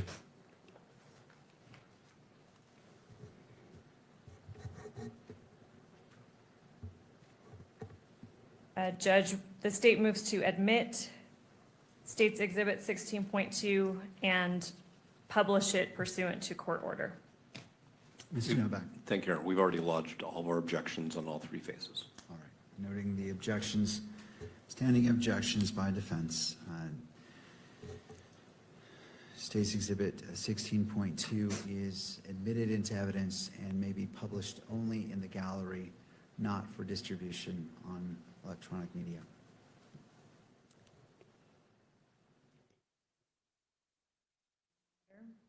I see it. Do you recognize this? I do. What is this? This is a handwritten note or letter from Tyler to Lance. How do you know that? In Lance's first interview with FBI, he tells them about this letter note he found under Tyler's keyboard per a text message he received. He states from 11 p.m. on September 10th. And so at that point, Lance finds this. This is the letter he finds under that keyboard. Okay, so to clarify, Mr. Twiggs gets a text from Mr. Robinson around 11 p.m. on September 10th, telling him to look under his keyboard. Yes, correct. And this is what Mr. Twiggs represented was underneath the keyboard. Yes, yes. How did law enforcement get this photograph? So following Lance's first interview at St. George PD, his phone is recovered at that point, taken into evidence. It is downloaded, I believe it was the following day or shortly after that. The FBI transported that phone to the RCFL, which is the Regional Computer Forensic Laboratory in Salt Lake City. The phone was downloaded through Celebrite, and after that, following that download was complete, SBI received a flash drive containing that download. From there, it went to a SIAC analyst to go through that data of his phone to look for any pertinent evidence or information that may be on there. And at that point, that this image of this letter was located. All right, I'm going to break down a few things. You mentioned, I just want to make sure the record's clear. You mentioned Celebrate a few times. What is Celebrate? It's a downloading software that's commonly used by law enforcement. I don't do that myself, but it's commonly used to recover data, to download electronic devices, particularly cell phones. And then you mentioned SIAC. What does that mean? It's the Statewide Information Analysis Center. It's a division within DPS. That's a fusion center. They assist law enforcement with intelligence, various intelligence information for our investigations. You mentioned that you don't personally do Celebrate phone extractions. Have you spoken to the law enforcement officers that performed the Celebrate extraction on Mr. Twiggs' phone in this case? I don't believe I specifically talked to those individuals, the RCFL, that did that. But they, yeah, that was then provided to SBI. Did you speak with officers at SBI that have recovered this photo that we're seeing in State's Exhibit 16.3? Yes, I've spoken to, I have spoken with an SIAC analyst who particularly found this image. I've spoken to her personally as well. Was Mr. Twiggs shown what's been marked as State's Exhibit 16.3 during his second interview? Yes, he was. And again, you were present for that? Yes, I was there. Is Exhibit 16.3 a fair and accurate representation of the photo law enforcement obtained from Mr. Twiggs' phone and that he was subsequently shown in the second interview? Yes, it's fair and accurate. Your Honor, the state would move to admit Exhibit 16.3 and then also publish pursuant to court order. Mr. Novak. Just noting the objections that have previously been made, and I think that the court's order is that it may be published in the courtroom only. Thank you. Noting the standing objection by defense, 16.3, correct? Correct. Is admitted into evidence and may be published only in the courtroom and not be shown or videoed. I do. What is it? These are the images that the FBI released to the public. That would have been on September 11th when those were released. And this was, those were those images that went public of the suspected EVU shooting suspect. How do you know that? I've viewed the FBI's website, and I recall seeing these images released on September 11th. Does State's Exhibit 16.4, is that a fair and accurate representation of what you reviewed from the FBI and that the FBI released? Yes, it is. The state moves to admit Exhibit 16.4 and publish according to court order. Mr. Novak. No further objections, thank you. All right. Noting the standing objection by defense, overruling that objection, State's Exhibit 16.4 is admitted into evidence and may be published in the courtroom. And again, in the Discord, As it relates to 5.1, the court previously, the day that I did it, I believe it was day 2, perhaps, that sounds correct. the court provisionally admitted it, contingent on additional foundation being laid, whether through testimony or through evidence. And the court notes that such foundation and testimony has been laid in order for the foundation to be laid for 5.1 to be admitted into evidence for full consideration by this court. And so that is received. As it relates to publication and taking in consideration the argument by Mr. Novak, well, first noting the objection, the standing objections by defense, that is overruled as it relates to the admission to 5.1. But going to the publication, the court understands the argument made by defense that this is going toward perhaps religion, and that the enhancement, and let me just read that from the information, victim targeting enhancement in violation of Utah Code annotated 76-3-203.14 sub 2. Tyler James Robinson intentionally selected Charlie Kirk because Tyler James Robinson's belief or perception regarding Charlie Kirk's political expression And that was also noted as an enhancement for count 2 and count 7. The court is not going to engage, the court can weigh how this is applied, but it finds it relevant, how it relates to the enhancement is for the court to weigh as it looks at the bind-over decision, and it's not engaging in that decision-making today, but finds that it is relevant, it is admissible to the court, and is publishable to the gallery as well as to the public. And so if the state wishes to publish State's Exhibit 5.1, it may do so at this time. Thank you. Yes, we do.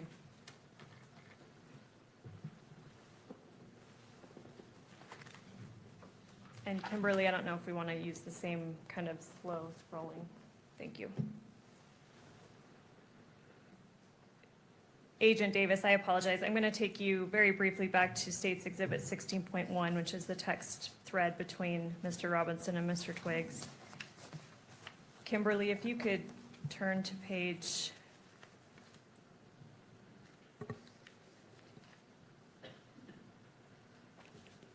17.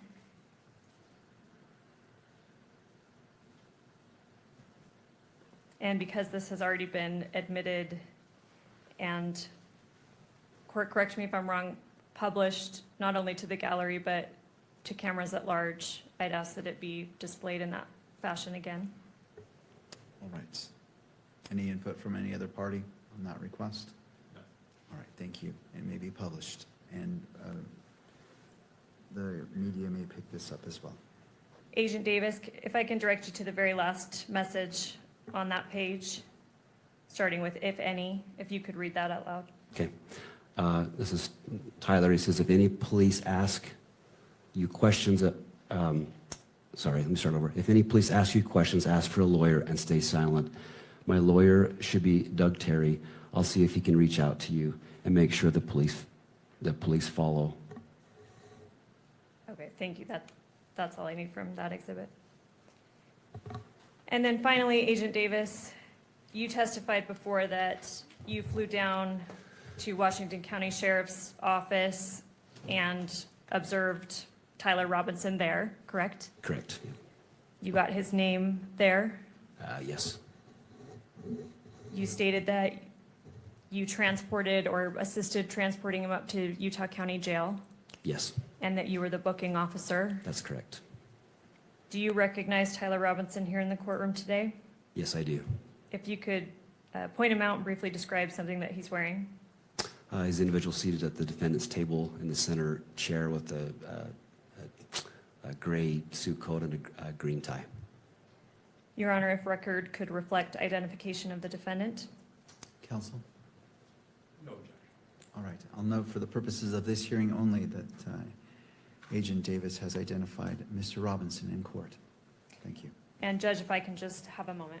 You may.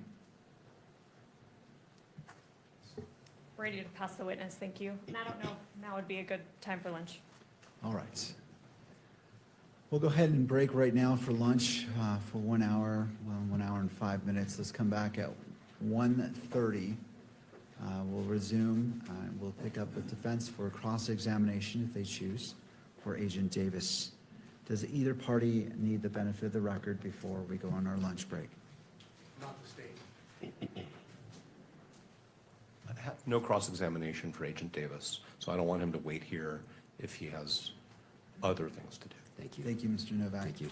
No cross-examination. May this witness be excused. Yes. All right, Agent Davis, you may Thank you. step down, Thank you. and then we'll resume with the state on their next witness. Court is now in recess. All right.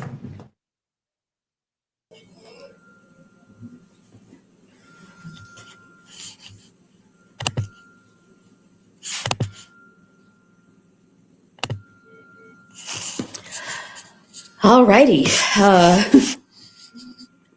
Yes, Katie says she can hear me thumping around. I know.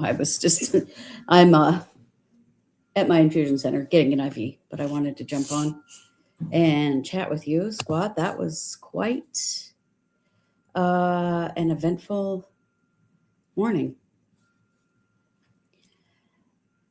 I was very glad that we finally got to, I don't know, hear from the witness, maybe see some of the video. The battle over this has gotten wildly out of control. I kind of feel a little bit like maybe Judge Graff doesn't quite have full control at the moment, which I think he needs to assert. What did y'all think of the Twiggs interview?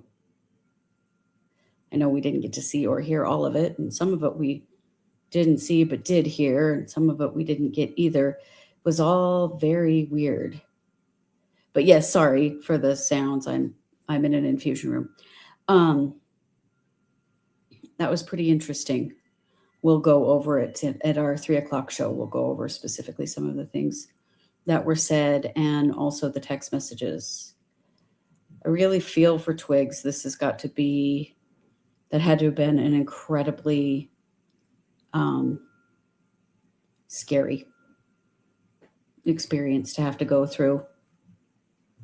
Yeah, I felt like that too, that Twiggs just kind of got sucked in to a bad situation, obviously. It still bothers me that they're not using the verified versions of some of these exhibits, like the text messages and the Discord messages. I mean, if they have the Cellbrite, if they subpoenaed Discord, why not use the official verifiable stuff? Why are we using pictures of cell phones and things like that? I just seems kind of lazy to me. Also, I hope they're not different. Let's make fingers crossed they're not different, right? That's why they do this stuff. But yeah, it was pretty straightforward, I think, from what Twiggs had to say. I think we're in a completely different realm now of evidence in this preliminary hearing. A lot of things have been very speculative up to this point. This isn't speculative anymore, I think. So, we had talked about that we weren't sure that they were proving their probable cause earlier in this week. Pretty sure they are now. I don't think there's any question now that they're proving their probable cause that, yes, they do have evidence that Tyler Robinson did in fact do this. It's sad. The whole thing is sad. I really feel for Twiggs also, because Twiggs'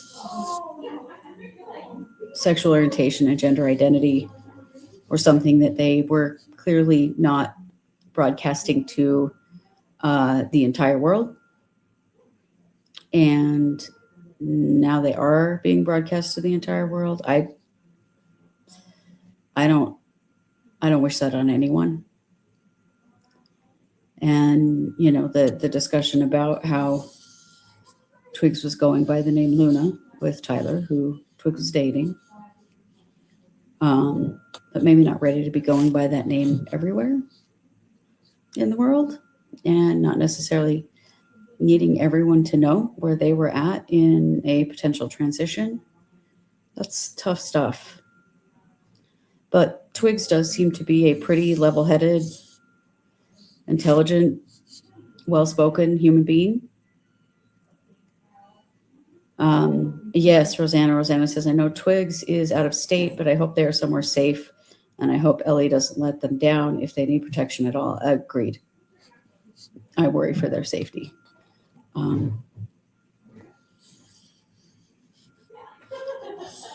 That's interesting. Jules says, I think the long commute time listening to political radio and stuff really amped up the bitterness towards Kirk. Well, I think any listening to the things that Charlie Kirk said probably had a big impact on Tyler Robinson, because there were things that were being spoken directly against who Tyler and Tyler's partner at the time were identifying themselves to be. But it's a sad reality that he got to this point. I am glad, though, to finally see some actual real evidence, because what we've seen so far was real questionable. You can't just say that a person the size of an ant running across a building is this person. We had no way of knowing that. I think now that's changed a bit. All right, well, we're on lunch. We'll see what else they bring after the fact, after lunch, and they're getting very close. The prosecution is getting very close to being done with presenting their case, and then the defense has two witnesses that they intend to present. So I was really questioning whether or not they were going to be able to finish tomorrow. But I think at this point, unless there are any more huge showdowns over evidence, that they probably will. Yeah, that I agree, Rosanna. Being in a non-traditional relationship of any kind in Utah or Idaho will rile you anyway, and Kirk's hate probably definitely did not help. I mean, there are plenty of us in relationships in Utah and Idaho that are not, necessarily seen as mainstream. That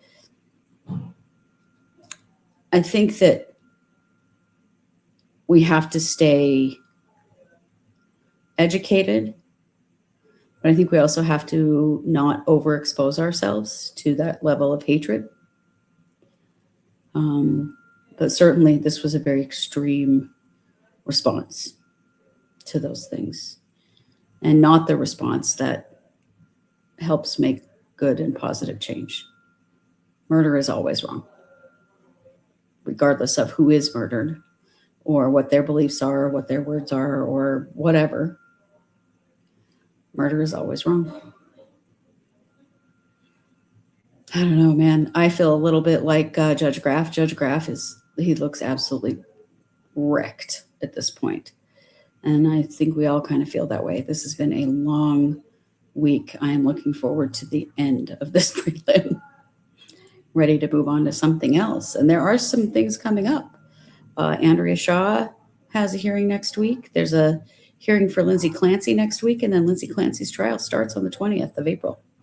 So we do have more coming that will be coming up here on the Trials channel.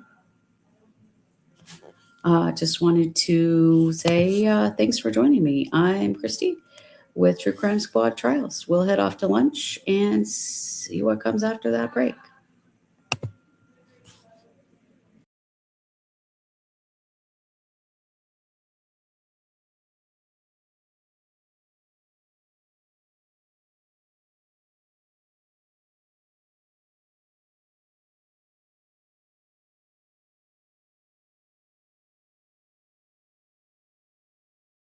I don't know the specifics, but I do know that officers were canvassing the area, trying to look for a suspect, but also trying to see if anyone else was injured, and then making sure that the scene was secure and that no unauthorized people were allowed in.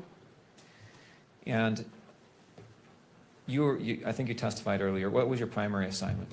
My primary assignment at the campus, as well as throughout the case, was to oversee the crime scenes as well as the physical evidence. Before you could do your work on the crime scenes, did the campus have to become secure? Yes, it did. And did that involve making sure there was no active shooter on campus? Yes. And did that involve officers searching buildings and clearing buildings throughout campus? Yes. You mentioned that were there multiple areas that were processed by you and other crime scene analysts in this case? Yes, there was. Would you like me to go over them? Let me direct you to a few of them. Well, yes, please mention the scenes. Yes, so one scene was a courtyard area, or I guess what we could also refer to as the amphitheater where the event took place. The other scene would have been the Fulton Library, where there were two bus stops. And then another would have been the wooded area. And then the last one would have been the Lolosi Center building, as well as the ground below. All right, let's start with the rooftop. What was who was assigned to process the rooftop area? The team that was assigned to process that was the Utah Bureau of Forensic Services, or also known as our State Crime Lab. And generally, what does processing an area involve? Processing includes documentation, sketching, as well as taking photographs, marking, as well as labeling evidence, and then determining how to package them properly, as well as also just trying to ID anything probative. On the rooftop was evidence found? Yes. What types of evidence were found on the rooftop? One item of evidence that was found was a screwdriver. Another one would have been what we believe was the shooter's perch. That was determined that was easy to see at night using oblique lighting. We could see disturbances in the gravel on the rooftop. And then on the northeast edge, our team also found some swipes on the ledge of that rooftop that was also collected. Okay, so northeast ledge, and is this the dropping off point? Yes, it is. You said swipes. What does that mean, swipes? Swipes is, I would describe it as kind of hand marks or any type of marks that is left by something that causes some type of disturbance. Okay, and where on the ledge were those located?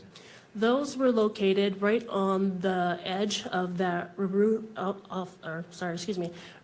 on the edge of that rooftop. And then right below, we also had some other swipes as well as some other impressions. And then below that was a glass window where we also located some latent prints. Okay, I want to return to the what you've referred to as the perch, the sniper position. Were measurements taken from that sniper position to the tent where Charlie Kirk was seated? Yes. Do you know the distance? Yeah, so the distance from the perch area directly to the tent where Mr. Kirk was sitting was approximately 415 feet. If you take if you break it down, so from the perch to the tent, you're looking at it basically like this. And this is the perch and this is the tent. And now you're describing, I'm sorry, I have to make a record. You're describing an angle, a slope downward from the perch to the location of the tent. Is that accurate? Yes, I am. Okay, Thank go you. ahead. Yeah, so the angle, so again, the distance, the perch to the tent was approximately 415 feet.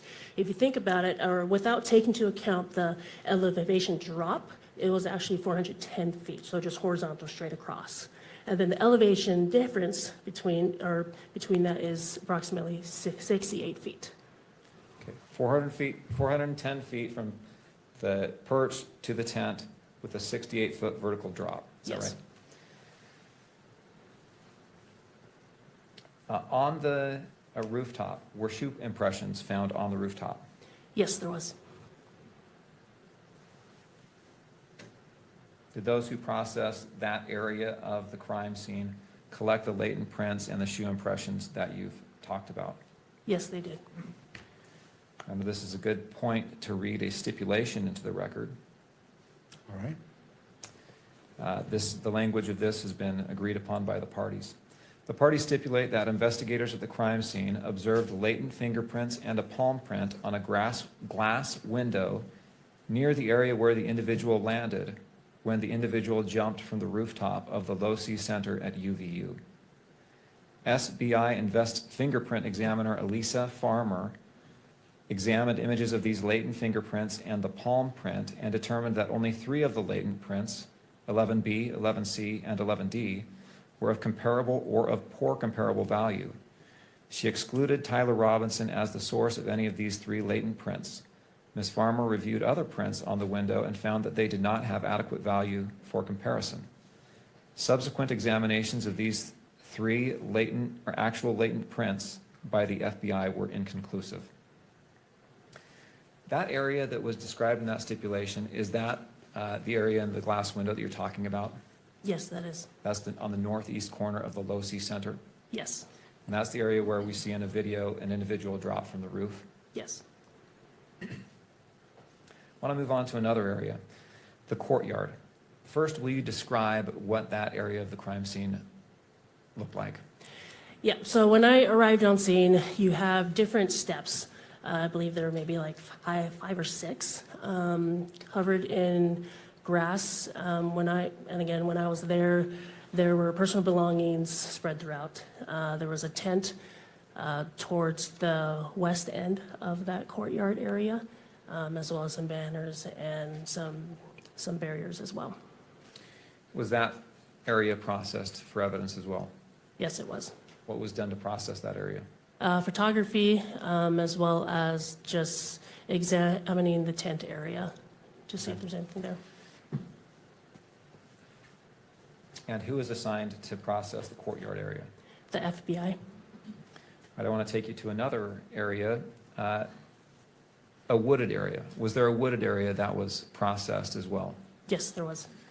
Will you describe, first off, where that area is? Yes, so this area is located northeast of the Lilosi's Center building, and it is across from Campus Drive. Your Honor, could we publish Exhibit 35, please? Yes.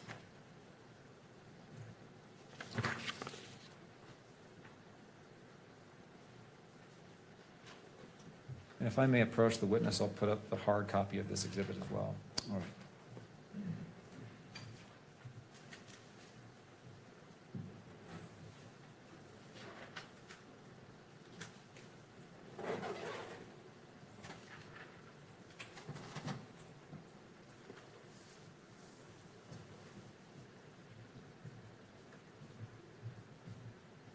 Can we publish oh, thank you.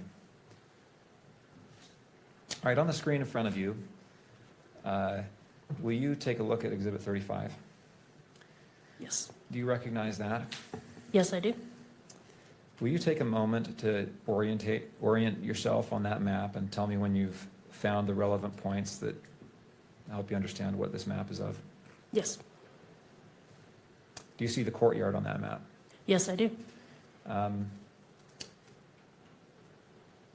Kimberly, can you zoom in to the courtyard area, kind of the center of there's a pointer on the screen. Is that the courtyard? Yes, that is. All right, now, the Low-C Center, will you describe, well, let's jump to the wooded area. Where is the wooded area that you're talking about, seeing that was processed? Yep, the wooded area, if you go from the courtyard and you go northeast, you're going to come across this big parking lot. And then if you just go directly north to that.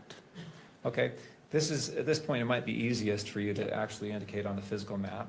If you don't mind just standing up, give you a hand to help Mike here. Yes, so the wooded area is approximately right here in this area. Okay, so just to make a record of the area, on the northern, I guess I'll say, and north is up on this map, is that right? Yes. Do you know where Campus Drive is? Yes, Campus Drive is this road that winds right along here. Okay, and so that's kind of the windy road that begins in the upper left-hand corner of the exhibit and winds down through the center of the map and kind of exits to the middle right side of the map, is that right? Yes. And the wooded area, where is it in relation to the Campus Drive? It is north of Campus Drive. Okay, kind of in that, probably the center right of the map, is that right? Yes, that's correct. Will you describe, first off, what is on the south side across the street from the wooded area? Yeah, so on the south side of the south side of the wooded area, we have the computer science building, which is to, I guess, east. And then we have a parking structure, and we have a walkway along here in between that connects the computer science building and the Low-C Center building. And then right onto the southwest of the parking lot area is going to be the Low-C Center building. Okay.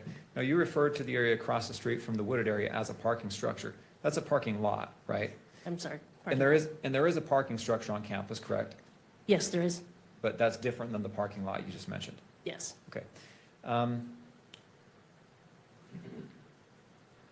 right. Back to the wooded area. What was found? Was anything found in the wooded area of evidentiary value? You can sit down. Thank you. You can take that.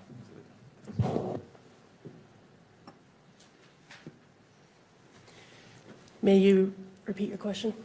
Was anything of evidentiary value found in the wooded area? Yes, in the wooded area, a rifle that was wrapped in a dark colored towel was found there. And how did you learn about that? I found that out because just a little bit before 6 p.m. that day, I received a call from Utah County Sheriff's Office, who was tasked with searching that area. Do you know why they searched that area in the first place? Yeah, so they searched that area because I received a video that was from the UVU security footage. This was received by our command post on scene, and it showed who we believe was the shooter on the rooftop run from the southwest corner all the way to the northeast corner, jump down, and then continue to the northeast side of that campus, and then cross the street to Campus Drive, and then the suspect was out of camera's view after that. Okay, so he ran basically toward and into that wooded area, Yes. right? What were you told from the sheriff's office?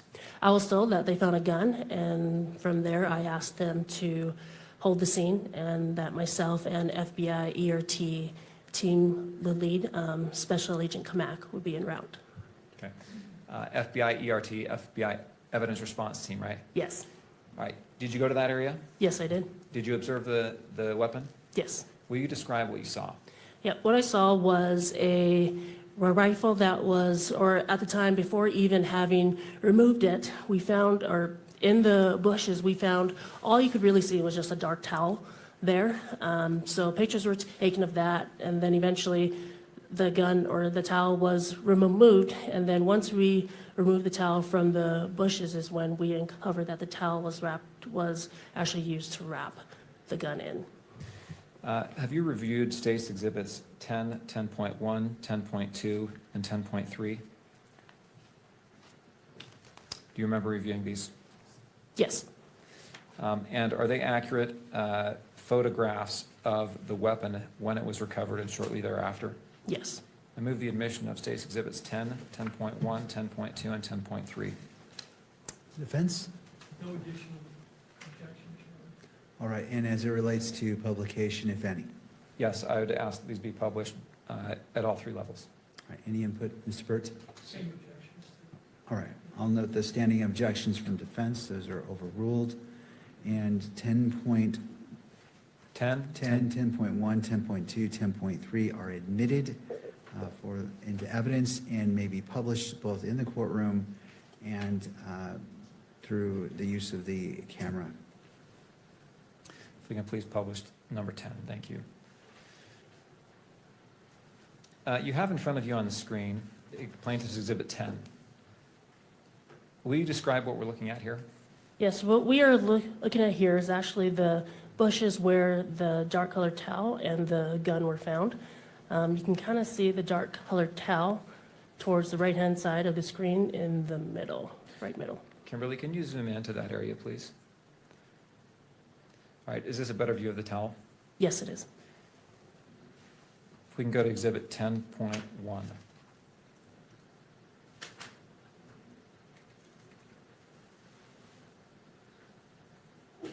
Will you describe what we're looking at in Exhibit 10.1? Yes, this is a mid-range shot of, again, the towel that was used, or of the towel and within the bushes. All right. When this was found and you arrived on scene, what happened with that weapon? We moved it from the bushes, or say FBI Special Agent Kamak moved it from the bushes. We then placed it on a cardboard box, took pictures of it, and then we removed the towel, packaged the towel separately, took additional pictures of the gun, and then rendered it safe on scene. Okay, I'll ask you about that more in a minute, but let's go to number 10.2.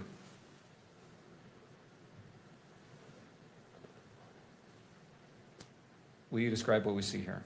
Yeah, so what you see here now is the dark colored towel and the rifle that is in the towel, and it is in a cardboard box. Why is the towel still around the gun? We wanted to document as to how it was found. All right, let's go to 10.3.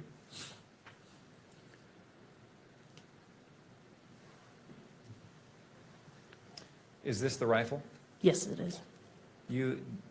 described making the rifle safe. Will you describe what that is? Yep, so what that is that we ensure that there isn't anything in the chamber and that there's no other cartridges in the gun that would have it go off. So to do that, because it is a bolt action gun, we would have to manipulate the bolt or the lever back, and then from there see if anything was in the chamber, and then I'll say carefully remove anything that was in the chamber and below it. All right, what is the difference between a bolt action and an auto ejecting gun?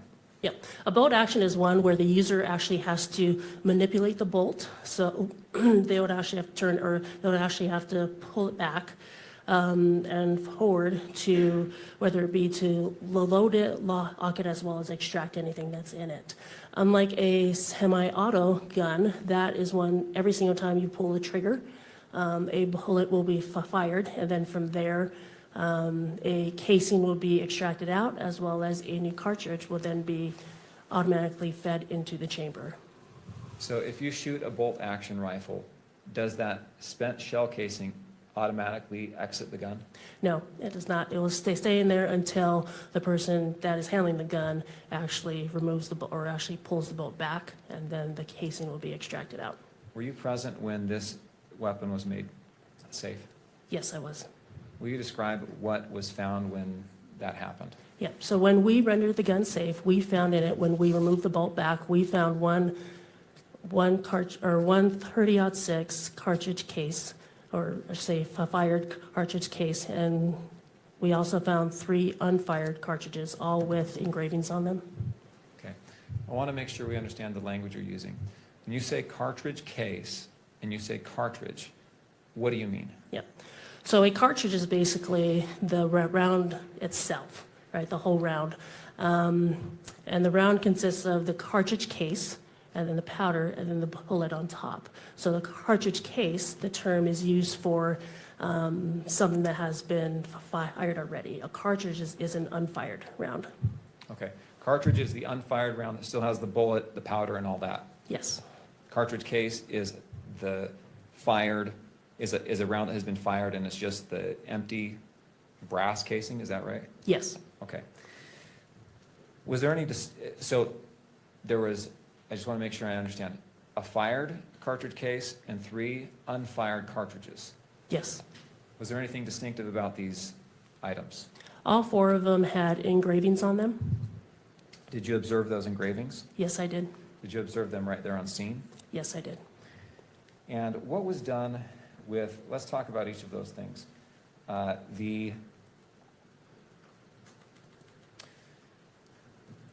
First, the towel. What was done with the towel? The towel was packaged and then it was eventually provided to the FBI. What was done with the firearm?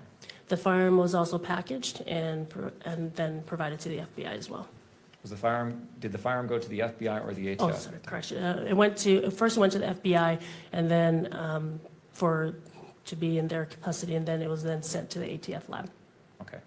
And the rounds, the cartridge and cartridge cases? Yep. The cartridges and cartridge case? Yes. All those were packaged, originally provided to the FBI, then was sent to the ATF lab. Right. And were each of those items tested? Yes, they were. And in the testing, were they photographed? Yes.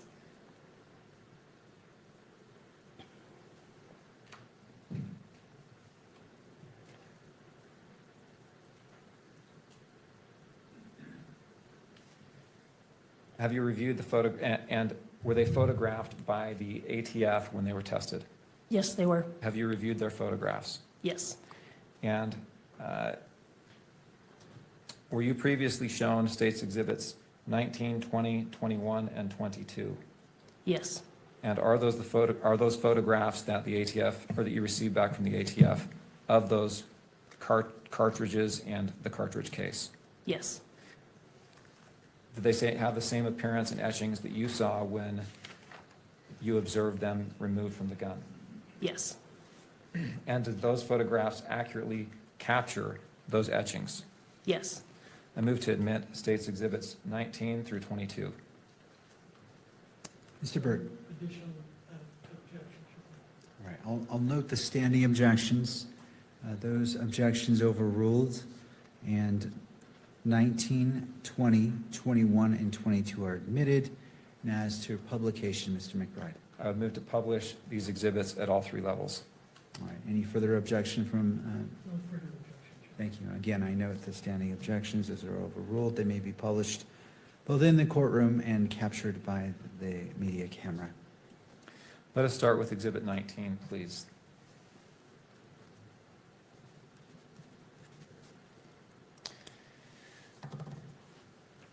What are we looking at here in Exhibit 19? This is the cartridge case that was recovered from the gun. And what position was this in the gun? This was this is what was in the chamber. Okay. In the chamber, meaning that's where a cartridge is before it's, or when it is fired, correct? Yes. Do you notice an inscription or an etching on this cartridge case? Yes, I do. Will you read what that says? Yes. Notices bulge. And if we can go down to page 2 of the exhibit, will you read what this says? OWO, what's And to page 3, this? and question mark, correct? Yes, question mark. All right, if we go to State's Exhibit 20.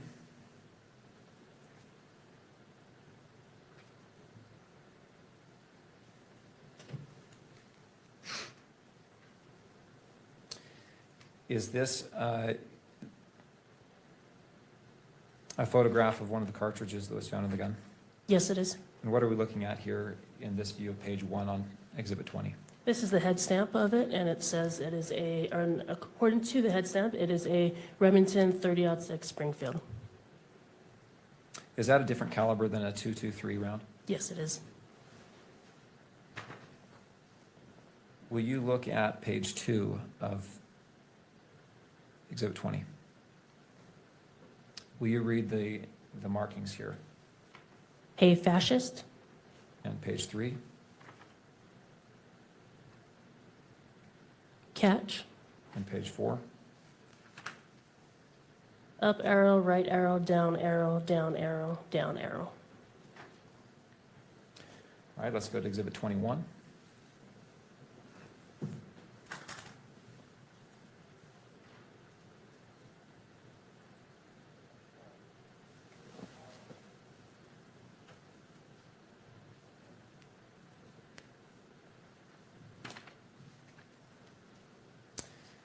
And was this another round that was found in the gun? Yes. Will you read the inscription here? O Bella Chow. Page 2. Chow chow. All right, let's go to Exhibit 22.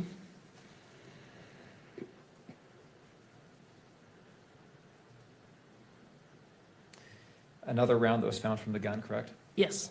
Will you please read the letters here? If you read. Page 2. This comma your, or correction, this comma you are Page 3 gay. and page 4. LMAO.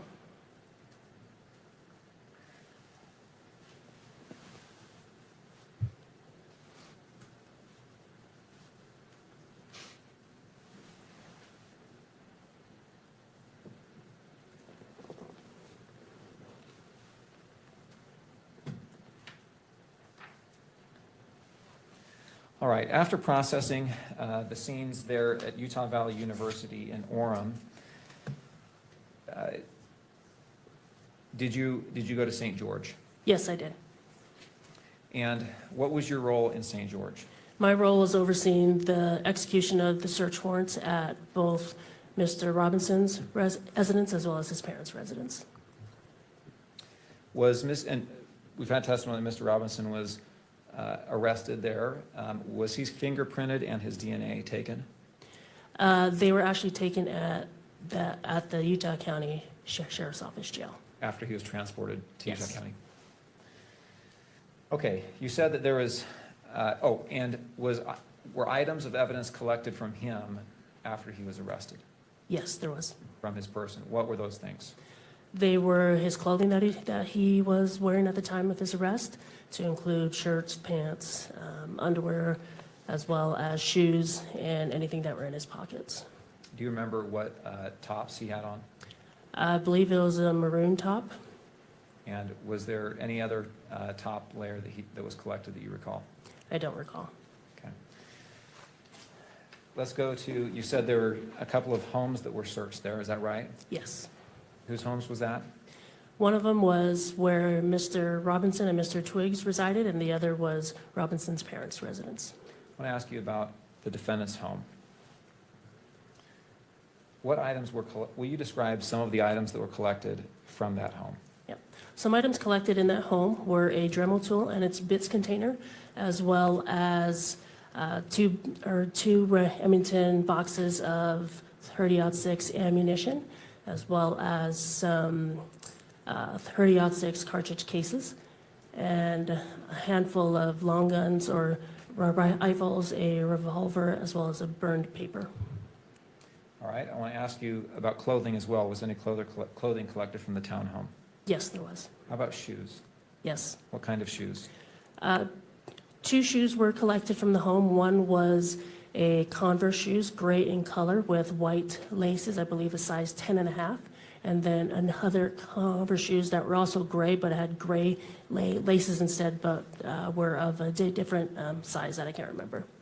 I think you said that you collected boxes of ammunition. Do you remember what caliber that ammunition was? Yes, there are a handful, but the one that I recall was 30-06. And you also said you found some cartridge cases. Do you remember what caliber those cartridge cases were? Yes, those were also 30-06. If we can display just to the witness Exhibit 23.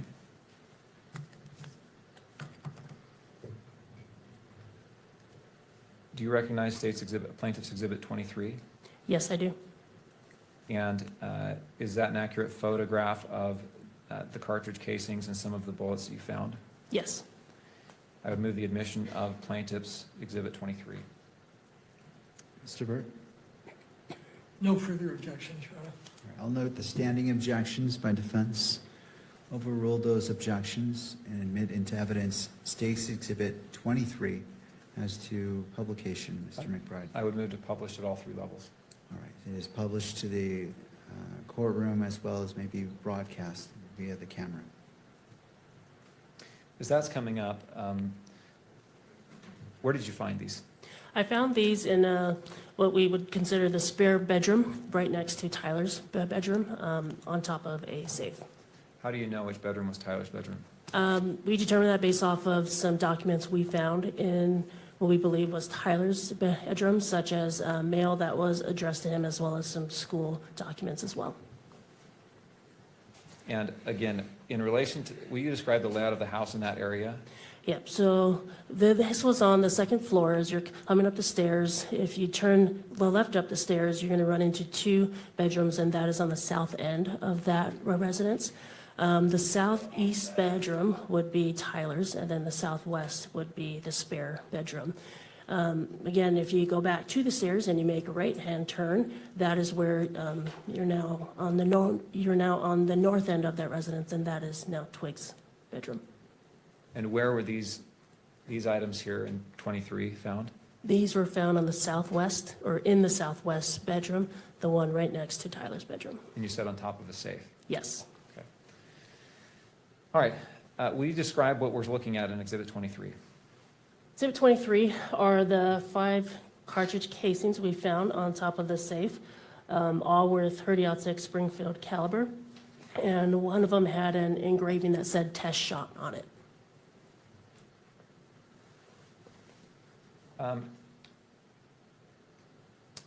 You've talked about Springfield, Remington. Are these 30-06s? Are they the same type of round as was found in the gun? Yes.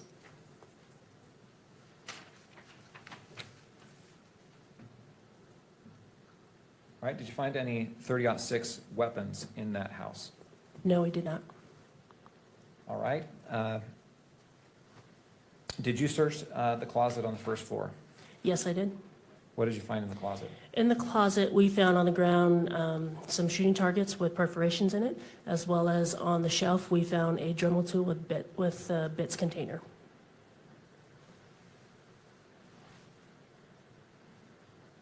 All right, a Dremel tool with bits. What is a Dremel tool? It's basically like a handheld device where you can make etchings or engravings on things. What are bits? Bits would be I guess like a sharp edge or something that would actually cause the etchings that you would put into the tool. Is this kind of like a drill bit? Yes. And what did you do with the Dremel and the bits? We photographed them in place, took additional pictures, packaged them, then sent them for testing to the ATF. All right, you also mentioned targets. Were those targets photographed? Yes, they were. I want to show you on your, and have you reviewed Plaintiff's Exhibit 25 before? Yes. And is that an accurate photograph of those targets that you found? Yes. I move the admission of State's Exhibit 25. Mr. Burt? No further objections? All right, I note the standing objection, and those objections are overruled. And- Stacy, Excuse me, sorry. oh, well, did you want to, in regards to publication? Yes, I'm so used to admission before publishing. I would move to publish those at all three levels. Any further comment, Mr. Burt? No further objections. Again, all right, noting the standing objections, those are overruled. State's Exhibit 25 is admitted into evidence and may be published in the courtroom as well as captured by the media camera. Will you describe what we're looking at here?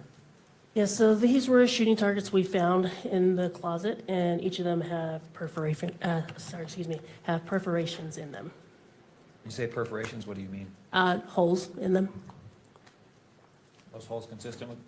Objection, foundation on this opinion. Mr. McBride, do you want to weigh in upon that objection? No, I'll submit it. I'll lay foundation if the objection is sustained. I'll sustain the objection. All right, holes. Have you ever shot a gun before? Yes, I have. When you hit a target, what happens to the target when it's hit with a bullet? Hit with a bullet, there's holes in it, what we call perforations, because there's an entrance as well as an exit. Looking at State's Exhibit 25, I'm going to ask the question that was objected to. You said there's perforations in those. Are those consistent with bullet holes? Yes. And I would ask you to describe where those perforations are there's three targets here, right? Yes. Let's look at the far right target first. Where are the perforations in relation to the bullseye? They're all probably within the 7, 6, and 8 ring. Is there a perforation up at the upper left-hand corner of that rightmost target? Yes, there is. Do any of those hit the bullseye? No. Okay, looking at the center target, will you describe where the perforations are in relation to the bullseye there? It is closer, but still not it. Most of them are to the left of the bullseye in rings, let's say 9 and 8. All right, and then the leftmost target, will you describe where the perforations are there? Yeah. The perforations are actually closer to the bullseye as well, actually one being in it.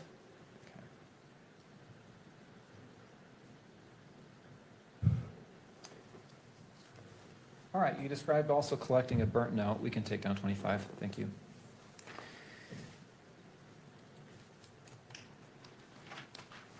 Will you describe where that note was found and what it looked like to you? Yeah. The burnt note was found in the trash can located in the kitchen. The way it looked like to me, it looked like, say you're at like a campfire and someone burns paper. What was done with that? That was also collected and that was sent to the FBI for analysis. Was it photographed? Yes, it was. And have you reviewed State's Exhibit 24? Yes. Is that a photograph of the note? Yes. I move the admission of Plaintiff's Exhibit 24. Mr. Burt? No further objections? All right, and to publication? I move to publish at all three levels. All right, I'm going to note the standing objection by defense, overrule those objections. and states Exhibit 24 is admitted into evidence and may be published in the courtroom and may be captured by the media camera. Do you see here on the screen Plaintiff's Exhibit 24? Yes, I do. It looks like as to the evidence tag, it's actually upside down, is that right? Yes. Is there any, does it look like there's any writings on that note, on that burnt paper? Yes. Will you point that out for the judge where the writing is? Yep. And describe what you're pointing at, kind of the general location on the image? Yeah. So the part that I'm pointing out is the paper that you can still see the lines in them, and as well as some handwriting as well to the edge, the left edge of that piece of paper. All right. Have you also observed the image of a note that was recovered from Lance Twiggs' phone? Yes. And I'd like to show you side by side Exhibit 24. And there on the left, you see there on the left, we see Exhibit 24. Do you see that? Yes, I do. And on the right, you see, on the right is 24, on the left, it's 16. Let me stop you, Mr. McBride. I'm not sure, is this being broadcast? Let's take that down. All right. Exhibit 24, thank you, Your Honor.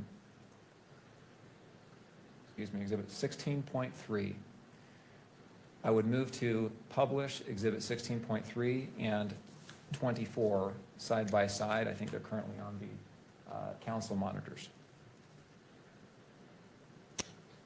So 16.3 has already been admitted. And I don't remember the court's order if this was to be captured by electronic media or not. No, it was not. Okay. Is that does that comport with defense's memory as well? It does. All right, so 16.3 was published to the courtroom, but not to be captured by the media. So Very well. as it's, and what is your request? To comply with the court's order. All right, so 16.3 and Exhibit 24 may be published side by side only to the courtroom itself, but not on to be captured by the camera.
Acknowledging that the magistrate can weigh the evidence and is not weighing in on this evidence, solely admitting it. Well, it's already been admitted, but as it relates to the testimony, the court is going to overrule the objection and allow the testimony to be given. Again, whether the court accepts or doesn't accept that will be a determination made when determining probable cause. Thank you. Do you see any consistencies that you're able to look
Did you also collect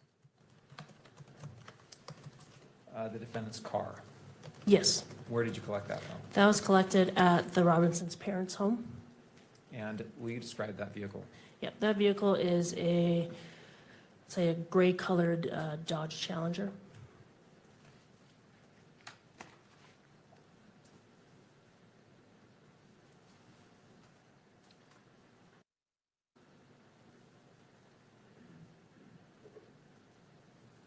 All right, you've mentioned that you sent several items to the ATF and the FBI for testing.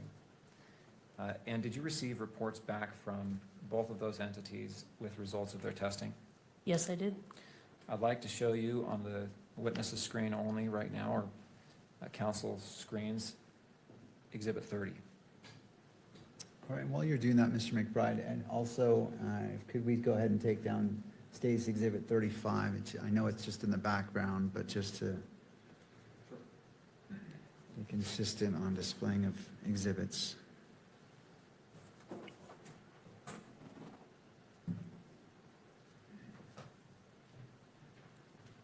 All right, thank you. You may proceed.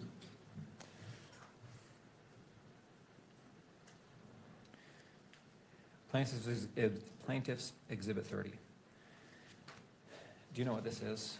Yes, this is the ATF report that I received regarding the DNA testing on the gun and cartridge casings. Or sorry, correction, cartridge case and cartridges. Thank you. And is this in the same condition as it was when you received it? Yes. Your Honor, I'd move the admission of Exhibit 30. Mr. Bird? No further objections, Your Honor. All right, I note the standing objections, and as to publication, Mr. McBride. Yes, Your Honor, this exhibit deals with DNA testing on the rifle and the cartridges. We would move to have it published at all three levels. All right, so noting the standing objection by defense, I'm going to overrule that objection pursuant to Utah Rule of Evidence 1102. State's exhibits, and this is 30? 30. State's Exhibit 30 is admitted into evidence and may be published on screen in the courtroom and for the media camera.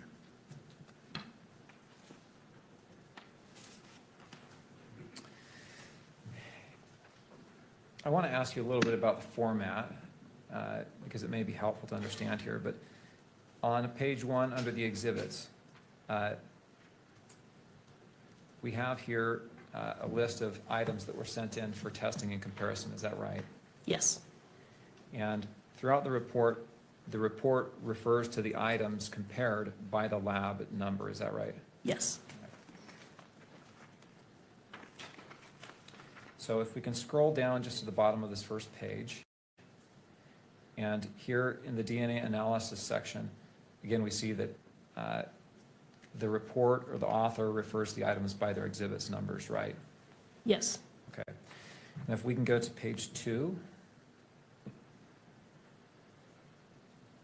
And same question here. The exhibit number on the left, if we want to know what exhibit number that is, we have to refer back to page 1 for the description, right? Yes. Okay. And let's keep going to page 3. If we can just scroll through page 3, 4, and land on page 5. Actually, pause right there if you will. This is page 4. There's a description section here as well. And that description talks about where the swabbing that's used to compare what was swabbed for the comparison. Is that right? Yes. Okay. Let's go to page 5. So as we look at this first paragraph here under statistical analysis, let's see if you have this notated or no. Exhibits 1.1 and 1.4. Do you know what that is referring to? Yeah, they're referring to 1.1 is swabs of the stock and grips of the rifle, and then 1.4 is swabs of the bolt of the rifle with possible ridge detail and or smudging. Okay. Will you read paragraph D? Yes.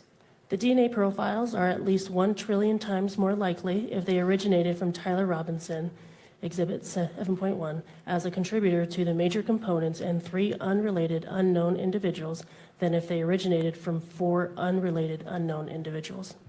And again, that's swabs of the grips and the bolt. Stock and grips and bolt, is that right? Yes. Okay. Number 2, calculation number 2. Where is this swab taken from? Exhibit 1.2 would be swabs of the butt plate of the rifle.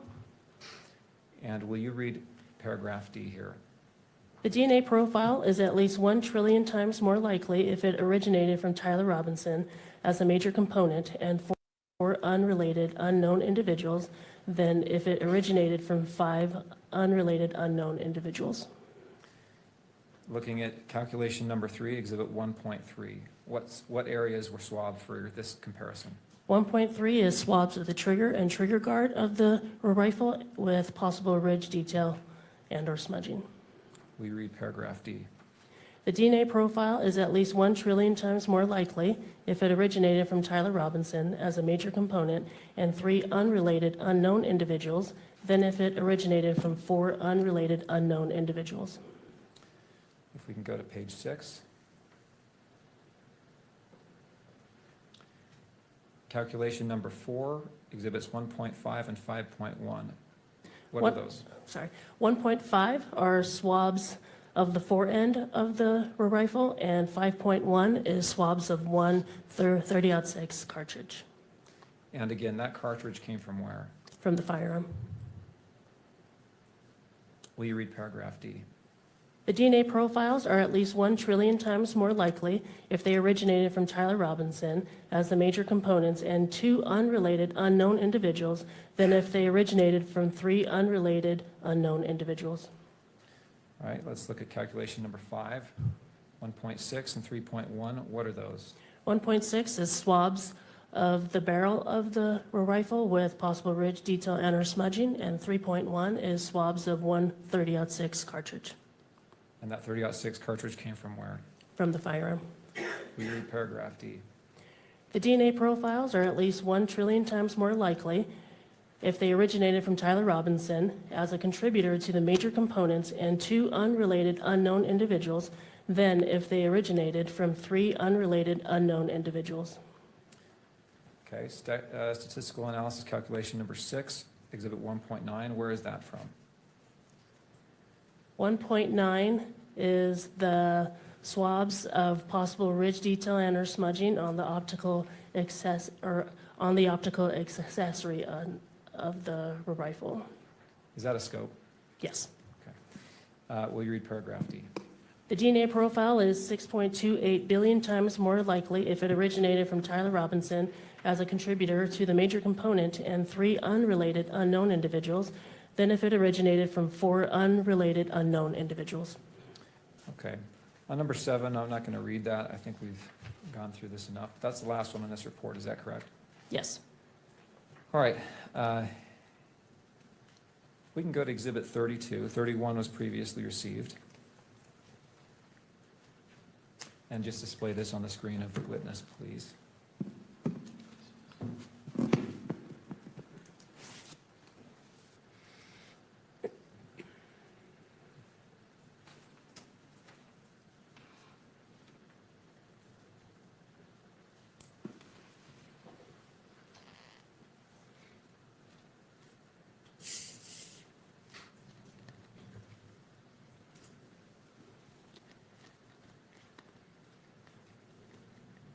I think it might display on the gallery video, okay. All right, thank you. Can you see Exhibit 32 on your screen, Agent Fomley? Yes. What is this? This is an ATF report that I received in relation to the gun as well as cartridge case and cartridges. And is this report in the same condition as it was when you received it? Yes. I move the admission of State's Exhibit 32. So question for you, was this the report that was previously disclosed in one of the early motions? Yes. All right. All right. To Mr. Burt's. No further objections, Your Honor.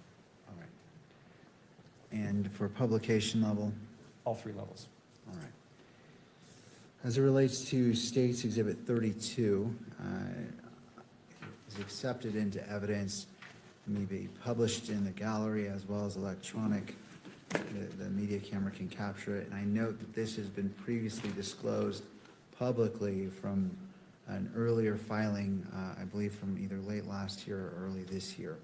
So for those reasons, it's accepted into evidence and may be published at all levels. Your Honor, it's 2:30. I probably have 10 more minutes. Would you like to take a recess now or after I finish? Let's just do the 10 minutes. Okay. All right, Exhibit 32 is in front of you. And what was being analyzed in this test? What was being analyzed would have been the cartridge case as well as the bullet fragment and the lead fragments that were recovered from Mr. Kirk at autopsy. Right. Same question on structure of the exhibit. The lab numbers and agency numbers are listed here on the first page, right? Yes. And if you want to know what the report is talking about, you have to refer back to there, right? Yes. All right, I want to have you read, if you can scroll down to the bottom of page 1. Thank you. I would ask you to read the second line under results of examination. Yes. The Exhibit 1 rifle was test fired and found to be in operable condition. The test fires were designated as Exhibit 1.11. And again, Exhibit 1 rifle is what? Is the one that we found on campus. Okay. Exhibit 2, if you'll look at the next, skip the next line and then go to the Exhibit 2 cartridge case, will you read that sentence? Yes. The Exhibit 2 cartridge case was identified as having been fired in the Exhibit 1 rifle. Okay, now I want to jump back up to the top where it lists the exhibits. 2 through 5, will you explain what those are and where they came from? Yes. That would be the items we found in the gun on scene, and this was the gun that was found in the wooded area. And so the cartridge case is the round that had been, is the case that had been fired? Yes. Okay, so that's number 2. All right, I can't remember, did we already read that line? Exhibit 2 cartridge case? Yes. Okay, thank you. Will you also look at or read the last paragraph on this page? Yes. The Exhibit 2 cartridge case and Exhibit 3 through 5 cartridges were examined for the presence of comparable 2 marks. 2 marks were located on the exterior of the Exhibit 2 cartridge case and Exhibit 3 cartridges, in parentheses scribe marks, that are consistent with being produced by engravings and or rotary cutting tips commonly found. And scroll down, please, Kimberly.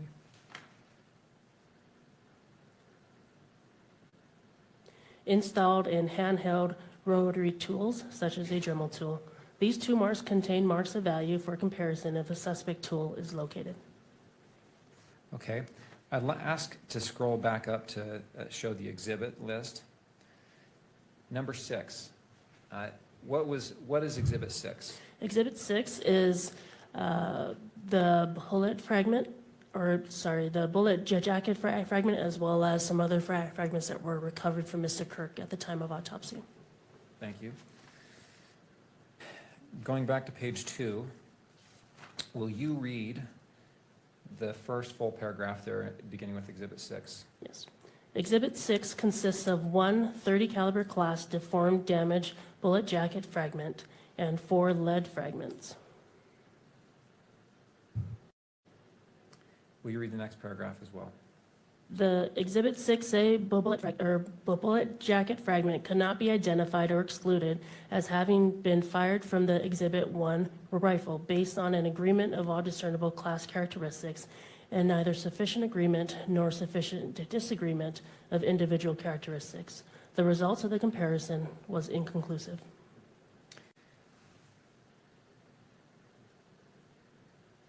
And if you'll look at the line starting with the Exhibit 6B through 6E, will you read that sentence as well? The Exhibit 6B through 6E lead fragments are not suitable for microscopic comparison. Thank you. We can take Exhibit 32 down.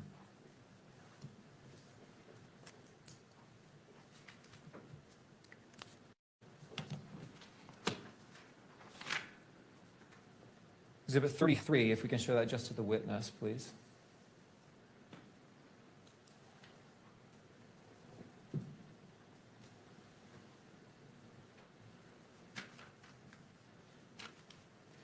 You recognize Exhibit 33?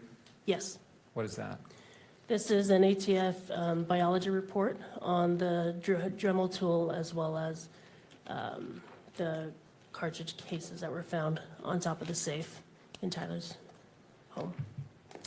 Did you receive this from the ATF in response to your request for testing? Yes, I did. I move the admission of State's Exhibit 33. No further objections, Your Honor. Thank you, Mr. Burtz. Noting the standing objections by defense and level of publication, Mr. McBride. All three levels. Court overrules the standing objections and states Exhibit 33 is admitted into evidence and may be published in the courtroom as well as captured by the media camera.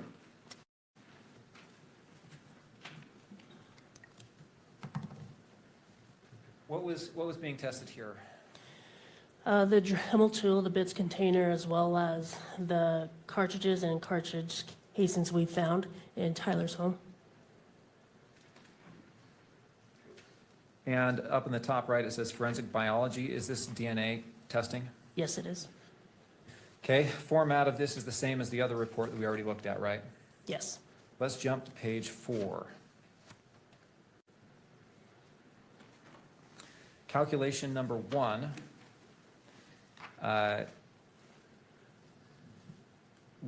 It mentions here Exhibit 15.1. Do you know where that swab is from? Yep, it is swabs of the buttons of the Dremel tool. And will you read paragraph D? Yes. The DNA profile is at least 1 trillion times more likely if it originated from Tyler Robinson as a contributor to the major component and 2 unrelated unknown individuals than if it originated from 3 unrelated unknown individuals. We also read paragraph E. The probability of an unrelated individual in the population who has not contributed DNA to this sample yielding this level of support is less than 1 in 1 trillion. Thank you. I'm not going to ask you to read those paragraphs for the rest of the statistical calculations, but I will ask you to go through and identify where the swabbing came from. Exhibit 15.3, which is calculation number 2, where's that swab from? As swabs of the cord of the Dremel tool. Exhibit 15.5. That would be swabs of the longest metal bit of the tool. Going on to page 5. Calculation number 4, Exhibit 15.6. 15.6 is swabs of the shortest metal bit. And calculation number 5, 18.1. This is swabs of one etched 30-06 cartridge case. What is that? Where did that come from? That come from on top of the safe. Okay. Is that the one that had the etching test shot? Yes. Will you read the paragraph D as it relates to the test shot swab? Yes. The DNA profile is at least 1 trillion times more likely if it originated from Tyler Robinson as a major component and 2 unrelated unknown individuals than if it originated from 3 unrelated unknown individuals. Thank you. We can take Exhibit 33 down.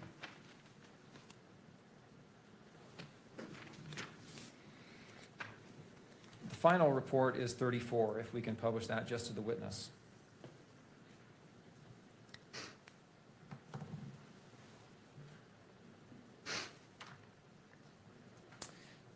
What is State's Exhibit 34? This is an ATF report I received that was comparing tool marks. And is this, I move the admission of Plaintiff's Exhibit 34 and publication at all 3 levels. Mr. Burt. No further objections. All right.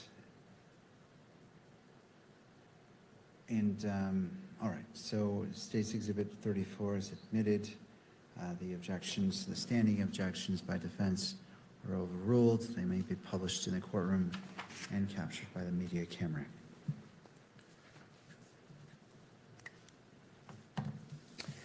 Okay, looking at the exhibits, might have to go back and forth here, but let's go to page 2. And will you read the paragraph that starts with Exhibit 18 consists? Yes. Exhibit 18 consists of 5 30-06 Springfield caliber fired cartridge cases designated Exhibits 18A through 18E and 15 45 auto caliber unfired cartridges designated Exhibits 18F through 18T. Okay. 18A, do you know what 18A is? Yes, this would have been the 30-06 cartridge case with the engravings test shot on it. Okay. Will you read the paragraph beginning with the Exhibit 18A? The Exhibit 18A cartridge case was examined for the presence of comparable tool marks. Numerous sets of tool marks were located on the exterior of the Exhibit 18A cartridge case that are consistent with being produced by engravings and or rotary cutting tips commonly found installed in handheld rotary tools such as a Dremel tool. These tool marks contain marks of value for comparison. Okay. The next paragraph I asked you to read is the one that starts with Exhibit 16. But first I want to ask you, do you know what Exhibit 16 is? I do not, off the top of my head. Okay. 18, it also says Exhibit 18A through 18E. Do you know what those are? 18A through 18E would be the cartridge cases that were found on top of the safe. Okay. If you'll read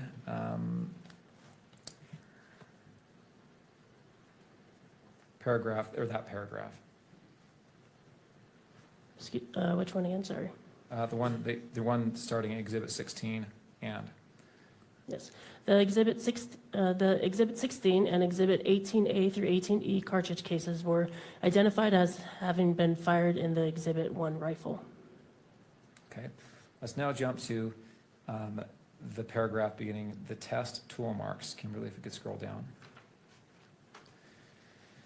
Will you please, well, first off, 15A and 15B, do you know what those are? Yes, those would be the longest metal bit and then the shortest metal bit. Okay. If you would read, okay, and then also Exhibits 2, the Exhibit 2 cartridge case, what is that?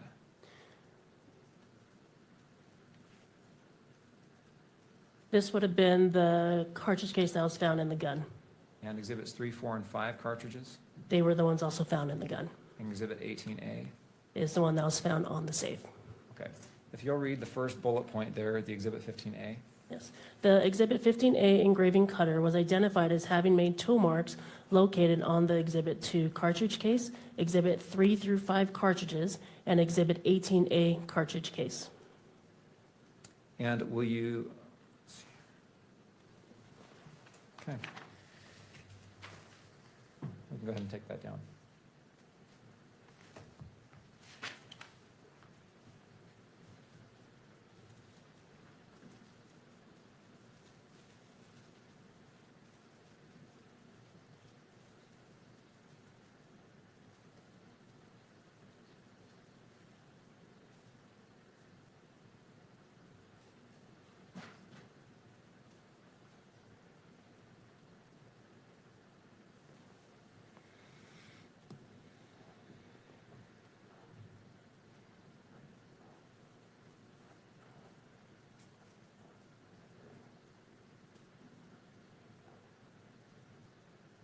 Your Honor, I want to, before I ask to enter my final line of questioning, I would like to show the witness Exhibit 12.1, and this is the video, the UVU surveillance video. Let's see, I think it's 12.4 was the surveillance video actually that was approved for publication. That's correct. That's the unmarked, non-zoomed version, correct? Is that correct? Yes. Yes, that's the one that, yes. And just for now, let's do this on the witness's screen.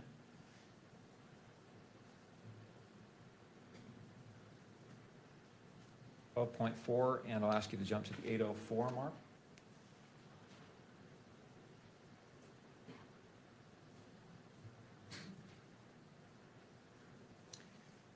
Okay. I'd move to publish, we intend to play about 10 seconds of this video. I'd move to publish that at all 3 levels. Mr. Burt? I'm not sure what the relevance is at this point, so it's hard to object or not. I would ask for a proffer as to what it's showing, because it's not apparent from the exhibit. Understood. Proffer is, there's been testimony about about prints being found on the glass window of this building. This exhibit demonstrates the suspect's behavior in that area. All right. Anything further? With that, I don't have any further objections. All right. So it may be published. This is already admitted, and it may be published at all levels.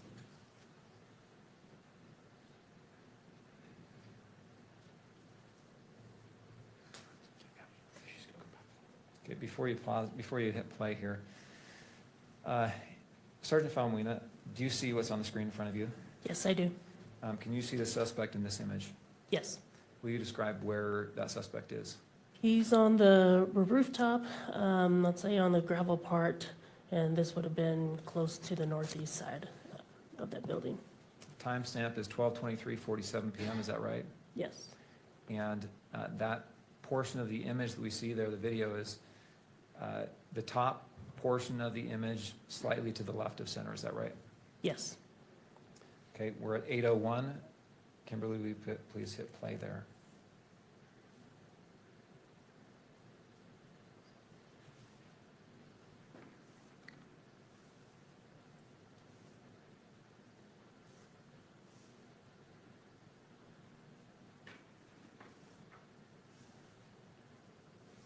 Let's go ahead and pause it.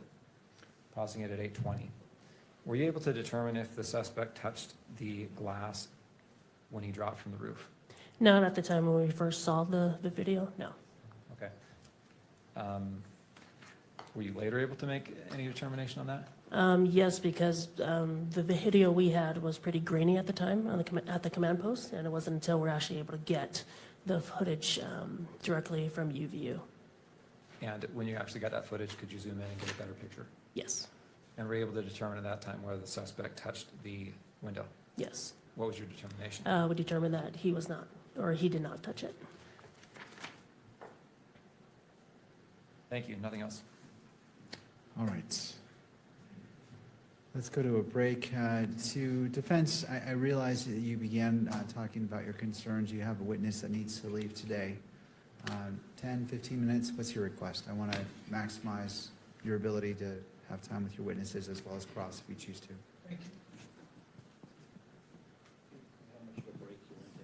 Just 10 minutes would be fine. All right, let's break for 10 minutes and then come back and cross-examination. Court is in recess.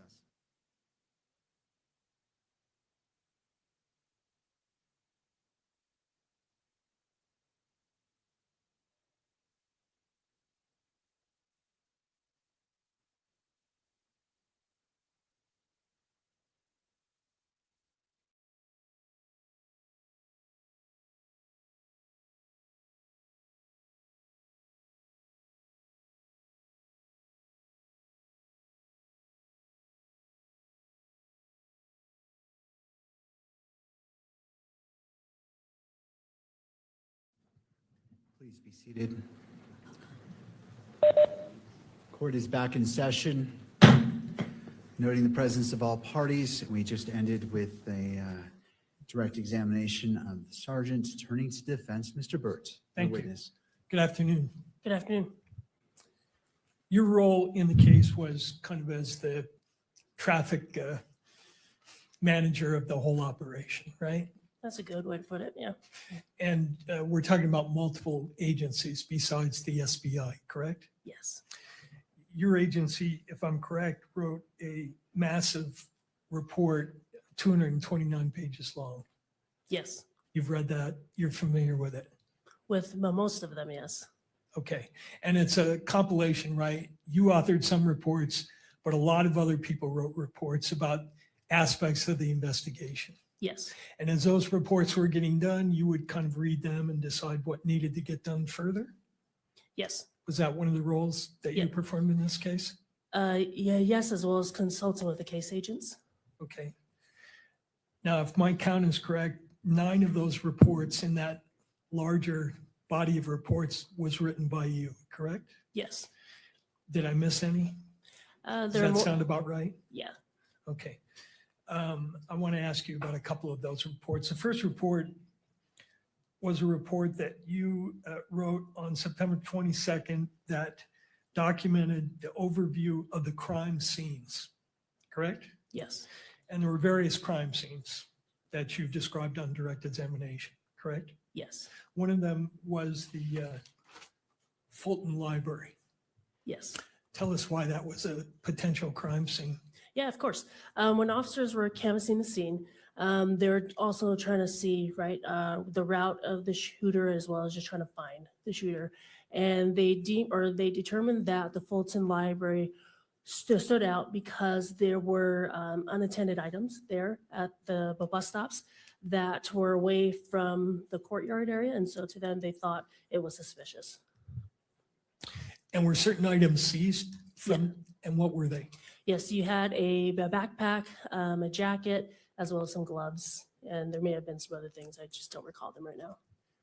And do you recall what the item numbers were of those seizures? Was it 9? Does that ring a bell? I don't remember. Whatever was seized was sent to the FBI lab for processing? Yes. And along with some information that the suspect may have shed some of these items as he fled, correct? Yes. Was a decision at some time made, and you were requesting that both DNA and other type of analysis get done? Yes. At some point, did you decide to pull a plug on that? At the time when it was already sent, we didn't have more information as far as whether or not the evidence that were collected there were probative. But eventually you communicated to the lab that those items were not in fact connected with the case and there was no need to do further testing. I don't remember communicating that. Okay. If that's in the notes of the FBI or the ATF, would that be inconsistent with what you know? No. Okay. I mention it because some of the reports, the lab reports, have those items listed. Okay. I just want to be clear that those items eventually you determined were not related to this case. Would that be fair? Yeah, that would be fair. Okay. The second report, at least as far as I can see, that you wrote was on September 24th, and it had to do with looks like a request for a search of firearms. you recall that? Could you elaborate for me on the firearms? This document documents that NIBIN request for firearms. Yes, so that was the request to conduct, what that stands for, the NIBIN is the National Integrated Ballistics Information Network. It is run by the ATF, and that is where we test or we input test fires or cartridge casings, the head stamps and whatnot, into a machine that is then run through the ATF to see if there's any other cartridge casings that match. And nothing of value came from that part of your investigation, correct? Correct. Now, going back for a minute to the crime scenes, you talked about the wooded area and you used the phrase, "we seized the towel." Who is we? Who are you referring to when you say we seized the towel? We would be SBI as well as FBI. So that would be myself as well as FBI Evidence Response Team Lead, Michelle Kamak, or Special Agent Michelle Kamak. So you both reached into the bushes and you both grabbed it and pulled it out? She did, but I was there with her and we were communicating that entire time. Okay, so when you say we seized the towel, what you really mean is she seized the towel and you observed her seize it. Yes. And when she sees a towel, can you describe a little bit more detail of how that process took place? As far as when it was found or when she removed it? Yeah, the photographs you showed us, were those the best photos you've got of that process? That was taken by the FBI, so that's all we got. That's all you got. And nobody was videoing the discovery and recovery of that evidence? I believe one of the officers on scene actually had his body camera on. And have you seen that? I have not. Do you know if there's any documentation of the exact process by which that towel got removed from the rifle and then, I guess, put back on the rifle, right? No, it was not. It was not put back on? No. Didn't one of the photos show the rifle in the box with a towel over it? Yes. It wasn't over it. It was still wrapped around the gun. Okay, but as I understood your testimony, the towel was seized by the FBI agent, and then somebody must have reached in and got the gun out, right? No, I'll clarify for you. So Sure. the entire time when we retrieved it, the gun was wrapped in the towel. So when Special Agent Kamak reached in, she grabbed not only the towel, but also the gun. And it remained, and the towel and the gun remained basically intact, lack of a better word, and then was placed onto the cardboard box, which is one of the photos that was shown earlier. Once we documented that, and then the towel was removed from the gun. You also mentioned as to the other crime scenes that we processed it, but was your role in terms of your actual participation limited to the wooded area? Or were you involved in actually seizing evidence at the other locations, like the roof? Yep, I was involved in coordinating all that and then determining from there where the evidence would go.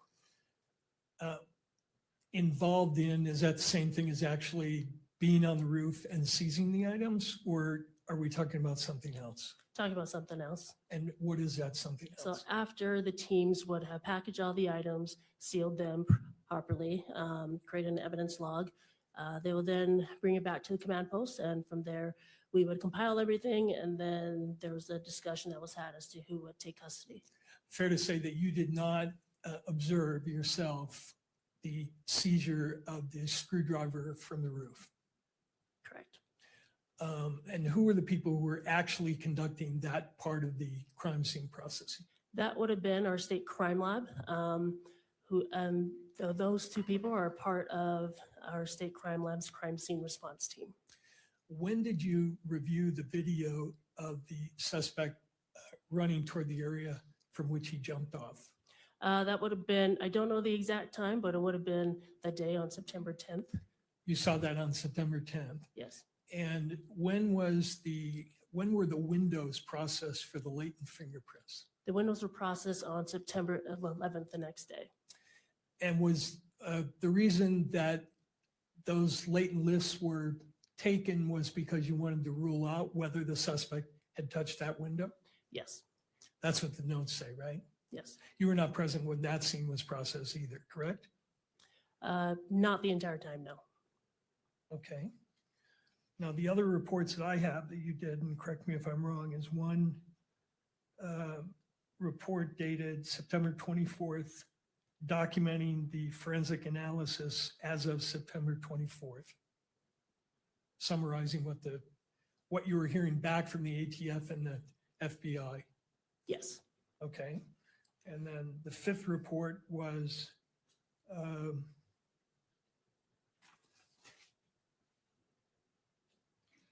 again about the crime scene progress of the forensic testing, right? Yes. Right. And then you have a report here which documents a firearm trace and a firearm seized at River Street. Yes. Nothing of value came of that, correct? Correct. You have a report that has to do with the latent print report from your people, SBI. Yes, it's not SBI, it's actually the State Crime Lab, but yes, same department. Same department. Just detailing the results of that examination, which the stipulation addressed, Yes. right? You have a report documenting the transfer of evidence from the FBI to your department. Yes. And then the last one that I have that you personally wrote has to do with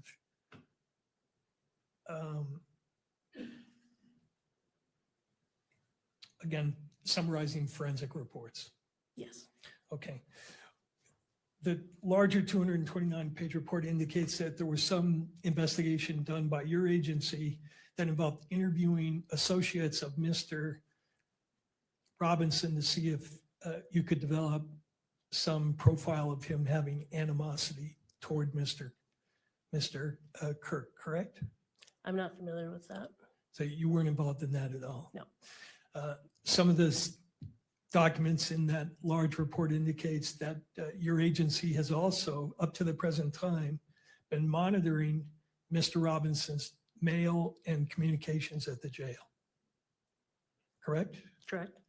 And have you kept abreast of that investigation? No. Do you know whether anything of value has been developed as a result of that? No. That's all I have. Thank you. Thank you, Mr. Byrd. Redirect?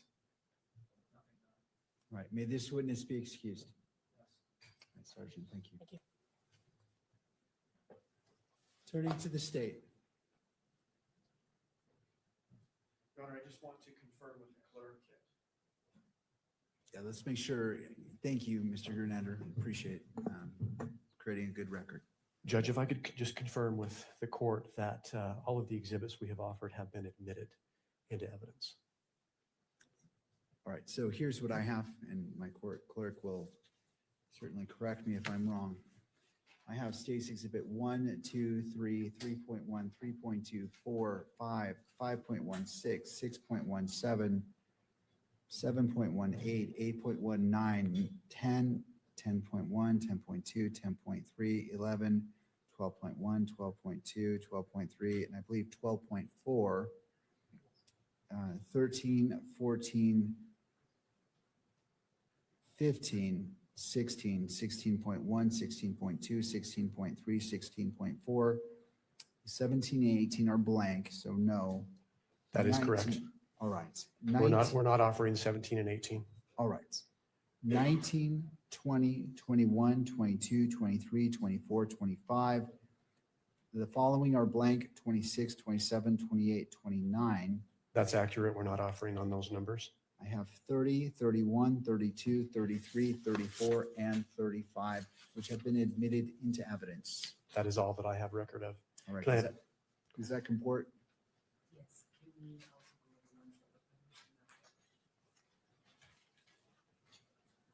I mean, we certainly can. Yes, would you like to put on the record what were published and what were not published? No, that's okay, Judge. Okay, we're good. And then, all right, Can I have just a moment? yes.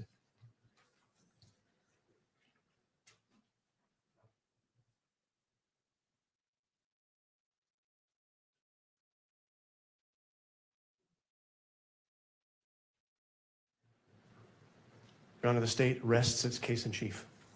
Thank you. Turning to defense.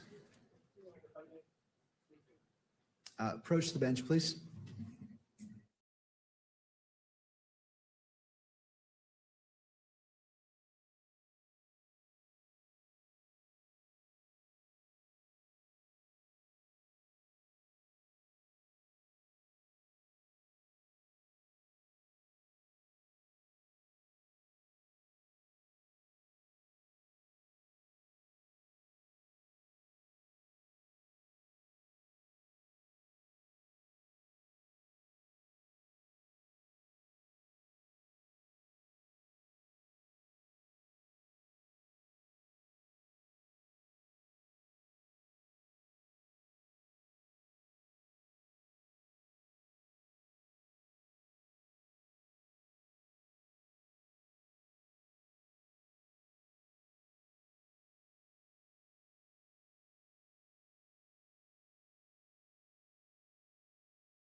Just waiting for counsel to get situated. All right, counsel, your request. Your Honor, as the court knows, the family has asked that all exhibits admitted into evidence be shown here in open court. We're grateful to the court for allowing the family to view many or most of the exhibits today that were admitted. They were viewed here openly in court. And obviously that was done after the court struck what we think is the appropriate balance after a very thoughtful and thorough analysis. I'm going to ask the court to reconsider one of its prior rulings. I understand reconsideration is always a big ask, but I do think, Your Honor, that if the court were to display publicly, or just in the courtroom, Exhibit 12.1, which is the enhanced video, version 12.4, which was played in court, was very hard for the family to view. We think that we asked the court that since the court's considering it, the family should be able to view it as well. When conducting the appropriate balancing, the court, as the court knows, can alleviate any concerns about proper jury selection with certain tools at its disposal. However, if the court were to deny the family the right to view that video, there's no cure. It's either they get to view it or they don't. So we would ask the court to reconsider its prior ruling and to display just in the courtroom Exhibit 12.1, which is the enhanced video. Thank you, Your Honor. Thank you. Turning to the parties, starting with the state, Mr. Grunander. Thank you, Judge. The state does not oppose publishing 12.4 in the courtroom. I think we've tried to make it very clear throughout this case that we favor openness and transparency as much as appropriate. I'll submit it on that. Thank you, Mr. Grunander. To defense, Mr. Burt. My apologies, that's 12.1, not 12.4. Thank you. Judge, at this point in the proceeding, we're asking the court to keep focus on the purpose of this hearing. And as the justices said in the Essex case, the purpose of a trial, and I know this isn't a trial, but the same logic applies, is to determine the defendant's guilt. It's not to educate the public or the victim's family or the world on what evidence the government or the state has. As the court knows, we have witness availability problems. We spent the bulk of today and yesterday arguing about nothing to do with the evidence in the case, but with rights of third parties. And it's appropriate for the court to consider that. But at some point, I think the court has to return to the purpose of these hearings, which is to expeditiously hear the evidence and then determine probable cause. And I want to point out to the court, Ms. Kirk has been very adept at holding press conferences at which she has revealed evidence. She has represented that the state is her attorney.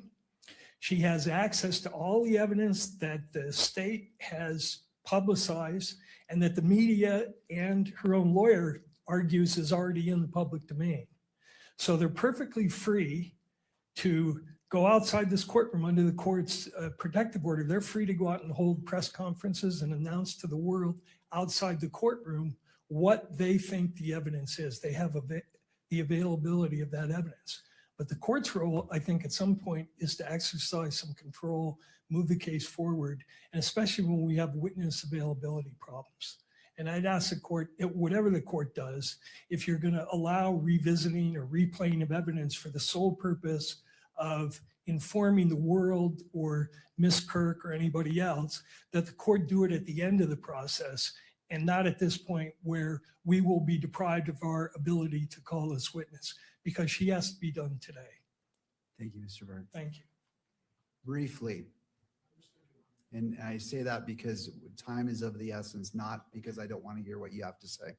I understand, but there was a lot that was just said that's just not true. Well, so let me put this in this spot where we need to be. I understand that there's opinions, but I have to keep this to the probable cause. I don't want this to go to a back and forth about issues that lie outside of probable cause. And I realize statements are made, and as the victim's representative attorney, you want to address it. So I will hear you, but we need to be brief. So if you can be succinct, I definitely want to hear what you have to say.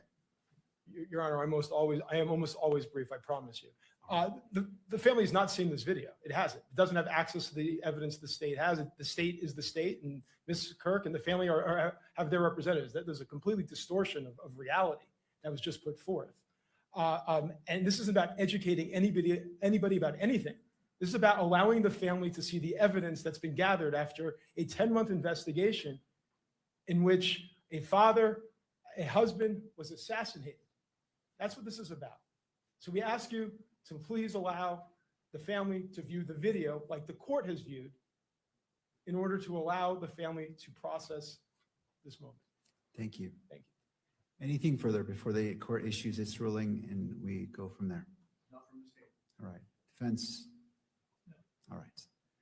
All right. So I recognize that the Utah Constitution under Article 1, Section 28 recognizes victims' rights, and the court respects those rights, and as it's been previously stated, balances those rights with the constitutional rights of all parties. I will reserve my ruling on that and maybe revisit it tomorrow. But because we have an issue of expiring time and one witness that needs to leave today, I need to turn to that.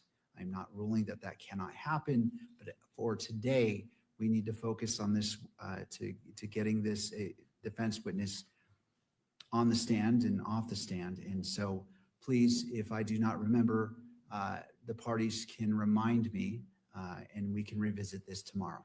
So again, I'm not saying yes, I'm not saying no. I'm simply saying we need to get to this witness, and I'm happy to readdress this tomorrow. Okay? All right. Mr. Burt. All right. Samantha Carner is being requested. If you can go ahead and retrieve her, bring her into the courtroom. Somebody's doing that.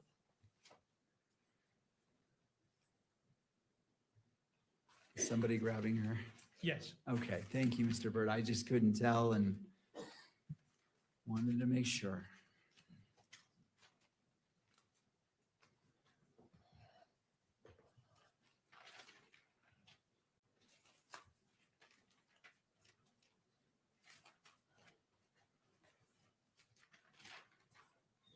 All right, Ms. Carter, if you wouldn't mind coming forward right by our bailiff to be sworn in.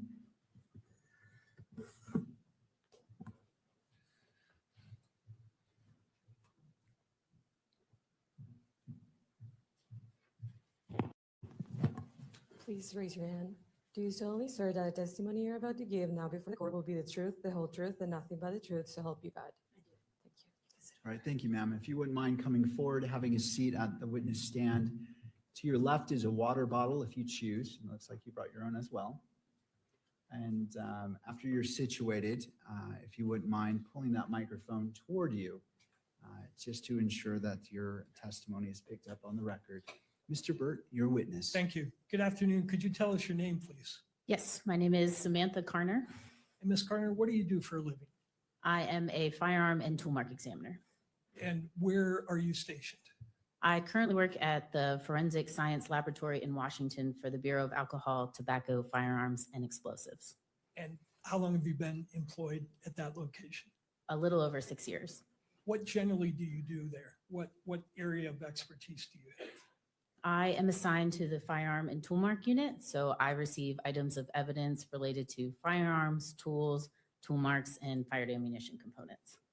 At the request of the state of Utah, did you conduct certain examinations relevant to this case? I did, yes. Could you bring up State 32 in evidence?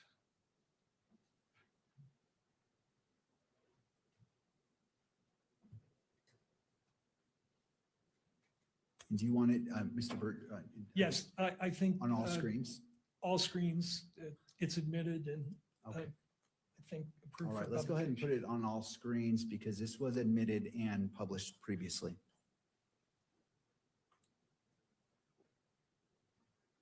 All right. You recognize plaintiff's exhibit number 32? I do, yes.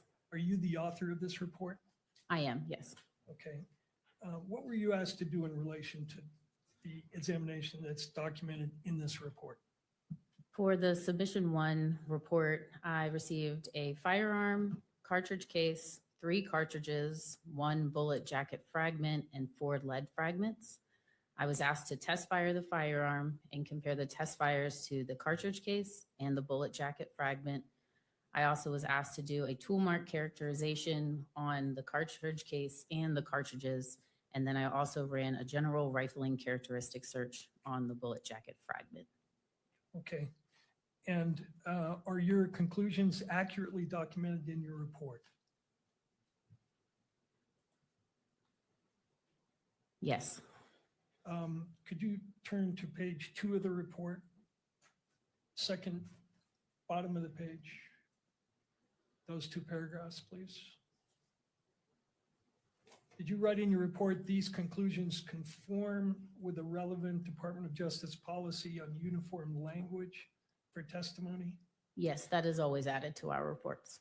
And do you have a standard operating procedure that requires that in each examination you do, this language has to be in there? We do, yes. Okay. And I want to ask you to review the document that is referenced in that language, which would be, and this is just for her only, Exhibit 11. Let me know when you can see that.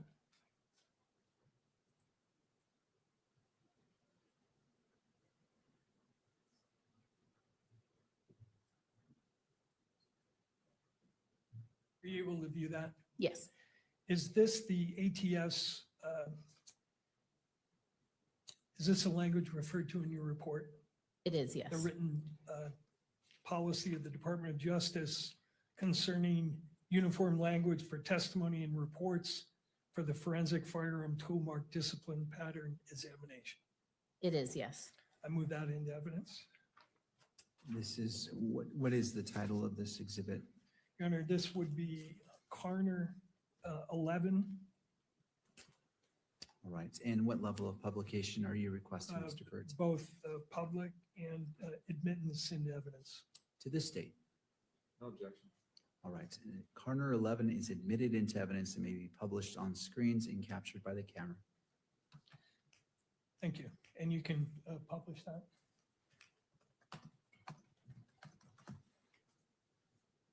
Ms. Carner, can you tell us what the purpose and scope of this document is? Yes, this is the DOJ Department of Justice's uniform language for testimony and report, and it standardizes the appropriate language an examiner will use during reporting and their testimony. And DOJ published this to standardize the wording that examiners would use across their forensic laboratories. And was this published in part because of some criticism that the prior testimony, not by you, but by other people, may have gone beyond the bounds of science? I don't know why DOJ published it. It was before my time. Do you know how long this has been the policy of the Department of Justice? I do not off the top of my head, no. Are the reports that you issued in relation to this case in conformity with this policy? They are, yes. Okay. Now, could you go to page 3 of that report? Where it says qualifications and limitation of firearm tool mark discipline examination. You're familiar with that part of the policy, correct? I am, yes.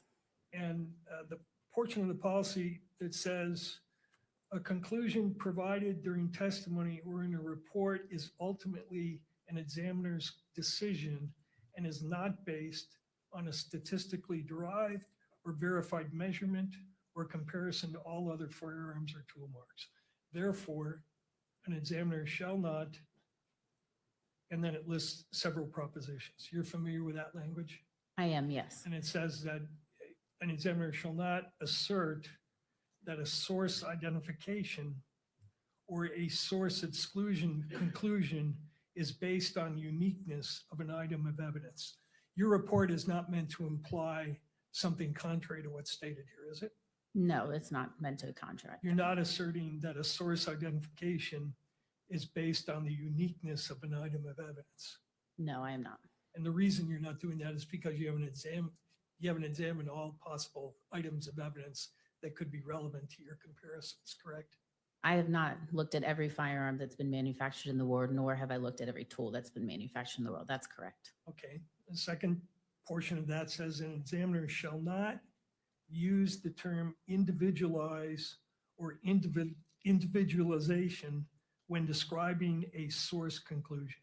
Did you abide by that policy in this case? I did, yes. And you're not expressing an opinion here that the comparisons that you made are individualized to a particular weapon or a particular cartridge case, correct?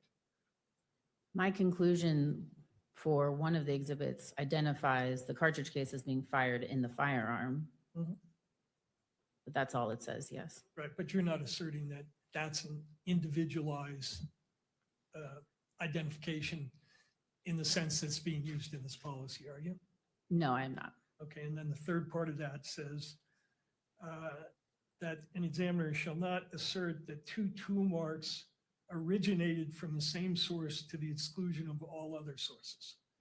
You're not expressing that opinion either, are you? I am not, no. It says an examiner shall not assert that examinations conducted in the forensic firearms tool mark discipline are infallible. You're not asserting that. I am not, no. You're not asserting that, says the examiner shall not assert that there is a zero error rate. You're not Correct. making that assertion, No. okay? Says an examiner shall not provide a conclusion that includes a statistic or numerical degree of probability except when based on relevant and appropriate data.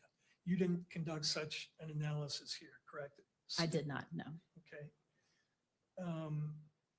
And it says, an examiner shall not cite the number of examinations conducted in the forensic firearm tool mark discipline performed in his or her career as a direct measure for the accuracy of a conclusion provided. You didn't do that and you're not doing that here, correct? Correct. And then it says, an examiner shall not assert that two tool marks originated from the same source with absolute or 100% certainty, or use the expressions reasonable degree of scientific certainty, reasonable scientific certainty, or similar assertions of reasonable certainty in either reports or testimony, unless required to do so by a judge. You're not making any such assertions in this case, are you? I am not. Okay. All right, thank you. You can take that down. Now, when you conducted your analysis in this case, and in all cases, do you typically generate a case file that includes proper documentation of your examination? I do, yes. And did you do that in this case? I did. Could you display to her alone, please, Exhibit 6, Carner 6?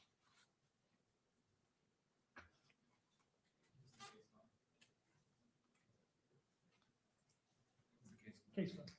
Yes. Do you see what's displayed there? I do, yes. It's a 47 page. Is this your case file? It is, yes. Did you rely on the documents and photographs that are documented here in writing the report that the state introduced into evidence here? How so?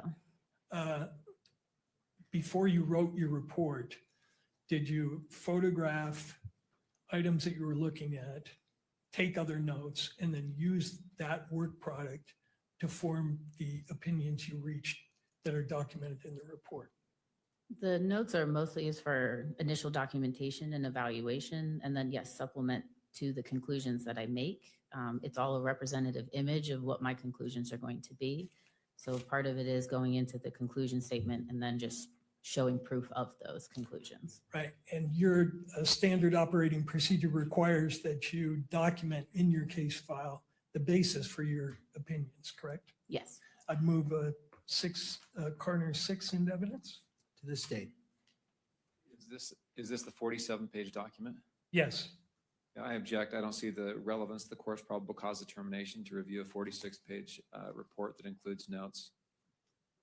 Would you like to respond, Mr. Burke? Yes, Your Honor, this is the basis and documentation of the conclusions reached in the expert's brief report, which expresses her ultimate conclusion, but does not contain any of the reasoning for that conclusion.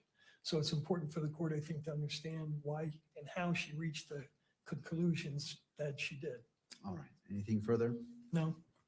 Yes, just that without testimony about what the meaning of the notes is and so forth, it is more confusing than it is probative. So under a 403 analysis, I don't think it's admissible nor helpful to the state, to the court. All right. Mr. Burke? I intend to focus on particular photographs which document what she received in evidence and the comparisons that she did, which are also documented in this file in the way of comparison photographs. All right. As it relates to the objection is overruled. I find that this is relevant as it relates to State's Exhibit 30, which was admitted, as well as State's Exhibit 32, which is admitted, and the state is able to do cross-examination on this witness as it relates to this report. And so it is admitted and may be published on all levels in the courtroom and through the media. Thank you. Ms. Carter, one of the items you were asked to look at was, as described in your report, 1 bullet jacket fragment and 4 lead fragments, correct? Yes. Were you informed at some point that there was a discrepancy between what you were examining and what had been documented by the medical examiner in terms of the number of bullet fragments? I was, yes. Were you asked to see if maybe the ATF had lost certain portions of the evidence? No, I was not. Right. Do you think, and was it your understanding that there were originally 7 bullet fragments, but you ended up with 4?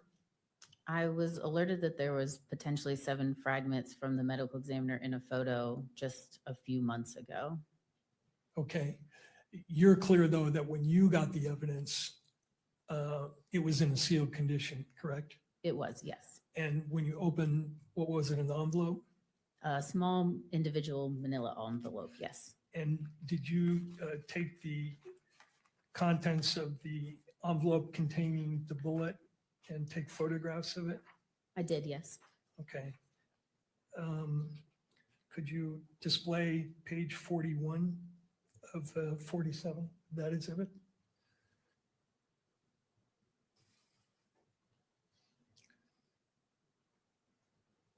I'm sorry, page 14.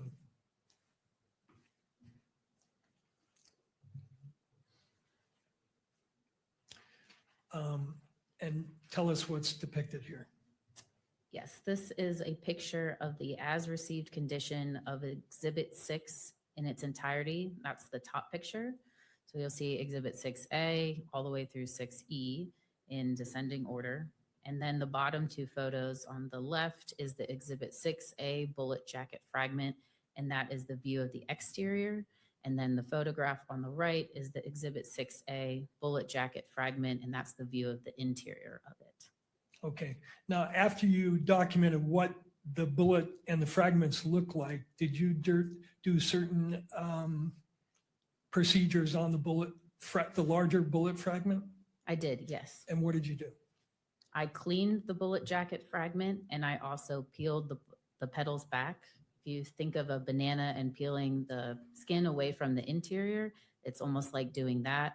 As you can see from the photo, the petals have been crumpled in on themselves. So in order for me to see the land and groove impressions, which holds those individual characteristics needed for a comparison, I have to do some maneuvering of those petals. And how do you do that? Do you use an instrument to peel back the portions that you want to look at? I use pliers. Okay. And after you did that procedure, did you then photograph the larger bullet fragment itself? I did, yes. Were the smaller fragments essentially not of any value to you in terms of doing comparisons? They were deemed unsuitable, which means there are no microscopic marks of value for comparison.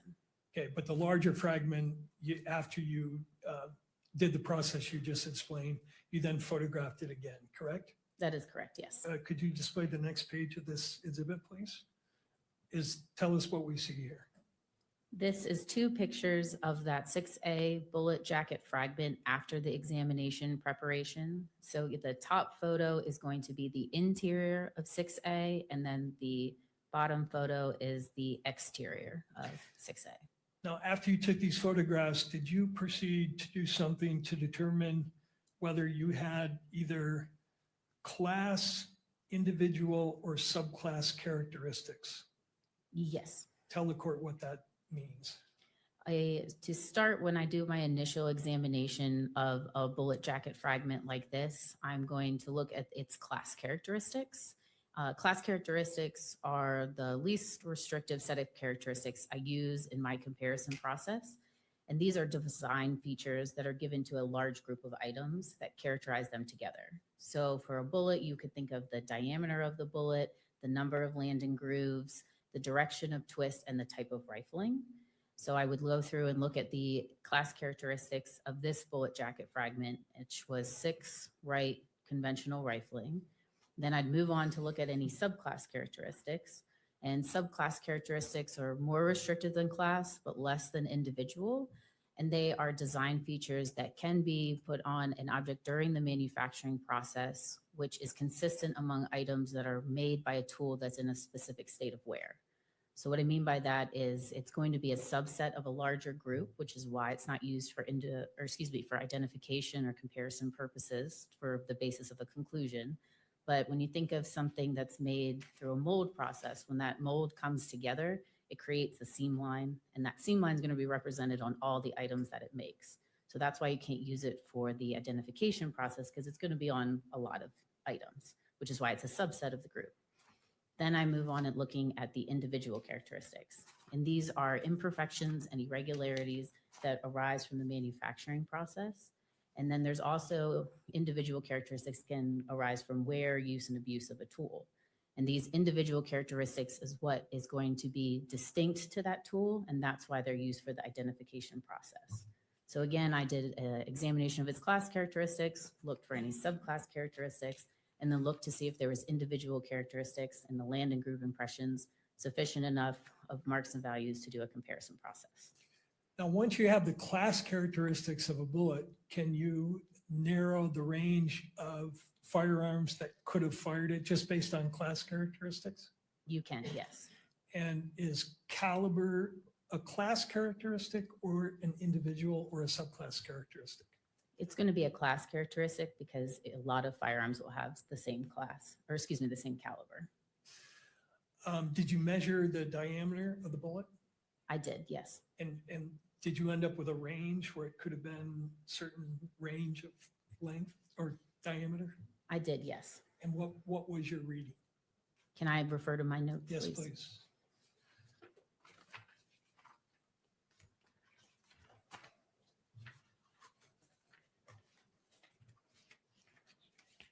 The range of the diameter for the 6A bullet jacket fragment was 0.286 to 0.301 inches. Okay, what page are you looking at? It's page 13. Okay. Now, so this is your documentation of the diameter measurement. And then on the right there, LIMP, that's measurement of the land width, The correct? land impression width, yes. And these are all general characteristics, or class characteristics, right? Correct. Okay.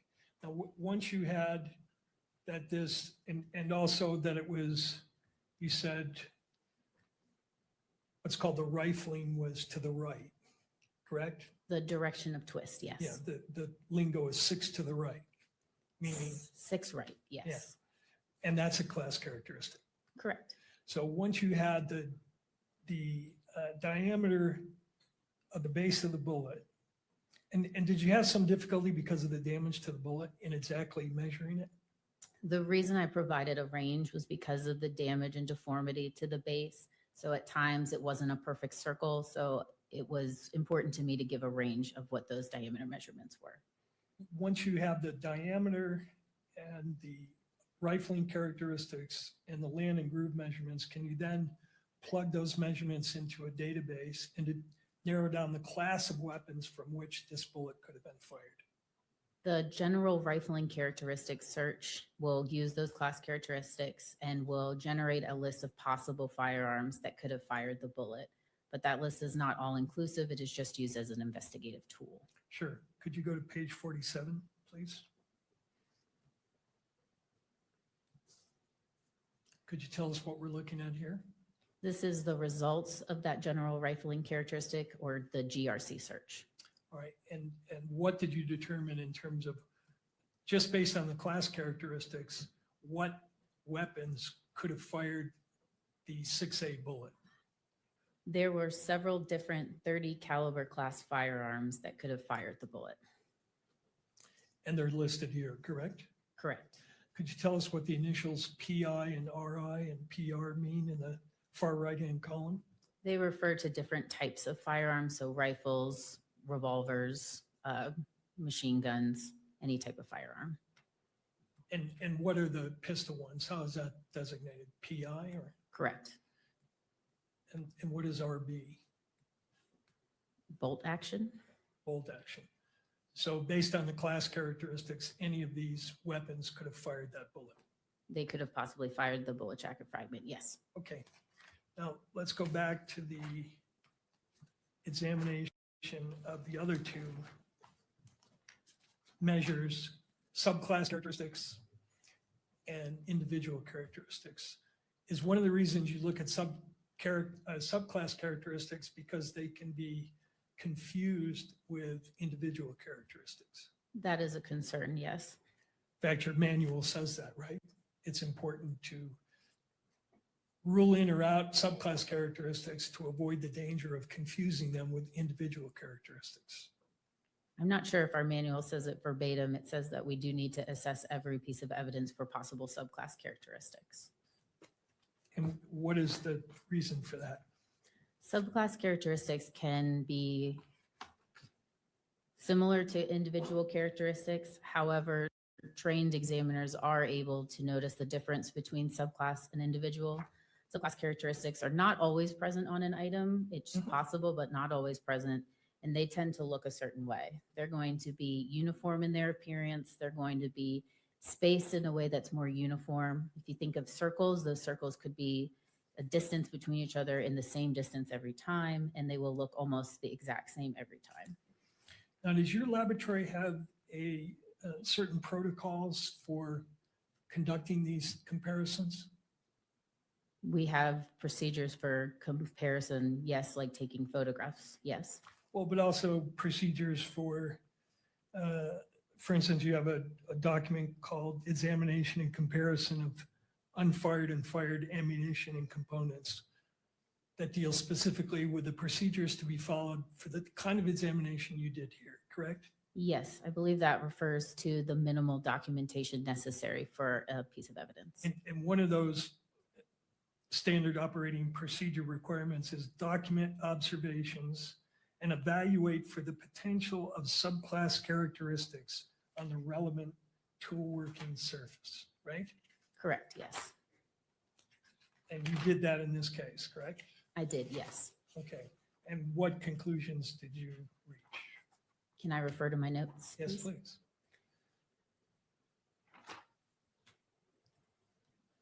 My subclass assessment that's on page 13 of my report states, stria observed in the land and groove impressions contain starts and stops, are not coarse, and vary in their height, width, depth, and spatial arrangement. No apparent subclass influence. Okay. And what page was that again? Page 13. Page 13. Let me ask you about that.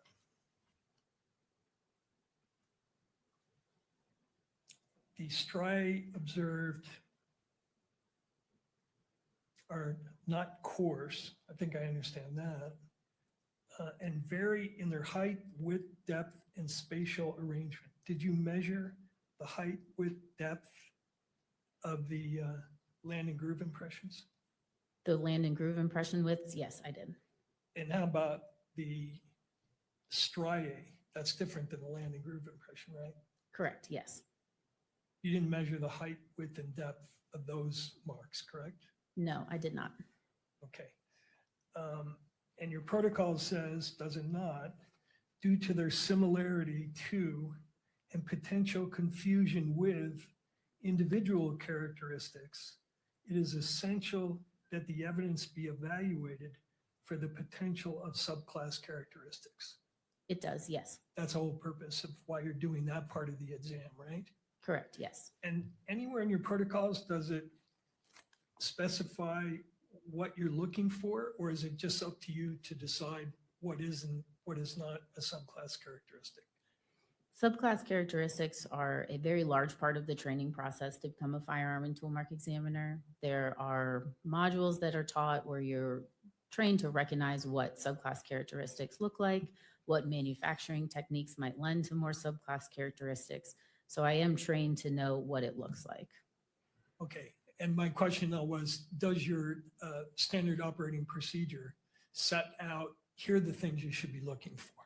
For instance, does it say if what the marks you're looking at are not coarse and vary in their height, weight, depth, and spatial arrangement, or if they're perpendicular on the barrel, that indicates that it's not a subclass characteristic? Is there anything like that in the manual? No, there's not.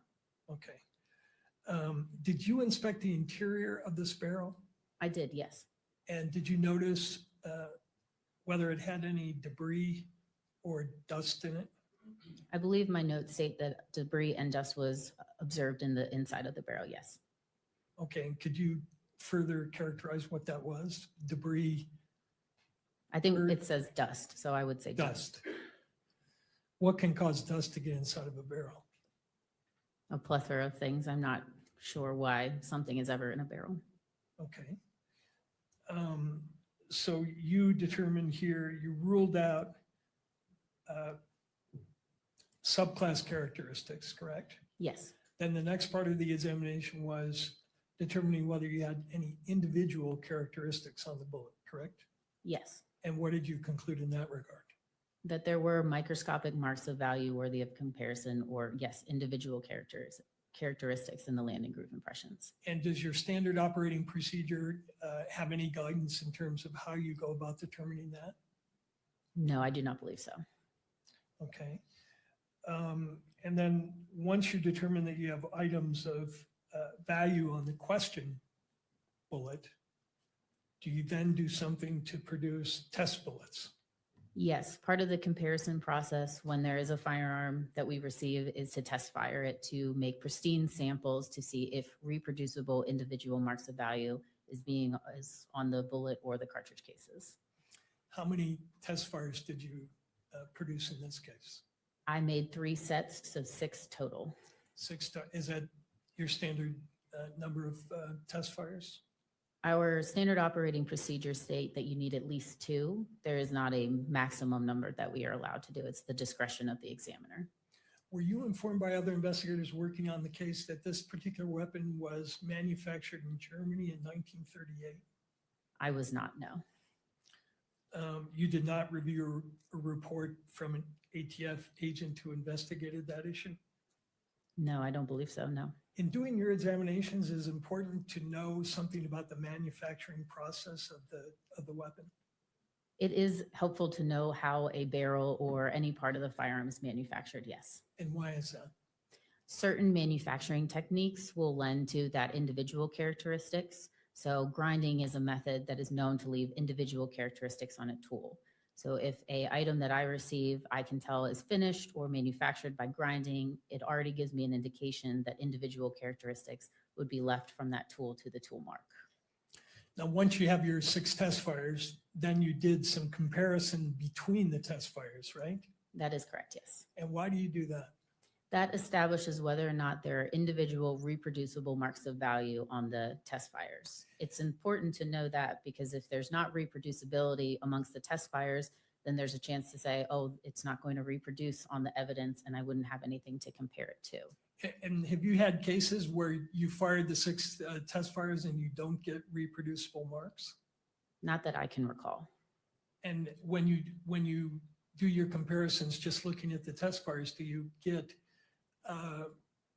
situations where there's some dissimilarities between those 2 fired bullets from your test fires? Yes, there are times there will be disagreement amongst the individual characteristics, even in test fires. You have to think of it as when a bullet travels down a barrel or a cartridge case interacts with a firearm, the marks aren't going to be left onto that item the same way 100% of the time. It's almost like a stamp. If you know you're using a stamp and you put it in ink and then you put it on 2 separate areas of an item, it might look a little different just from the way the stamp was placed. It's the same thing with a bullet traveling down a barrel or a cartridge case coming into contact with a firearm.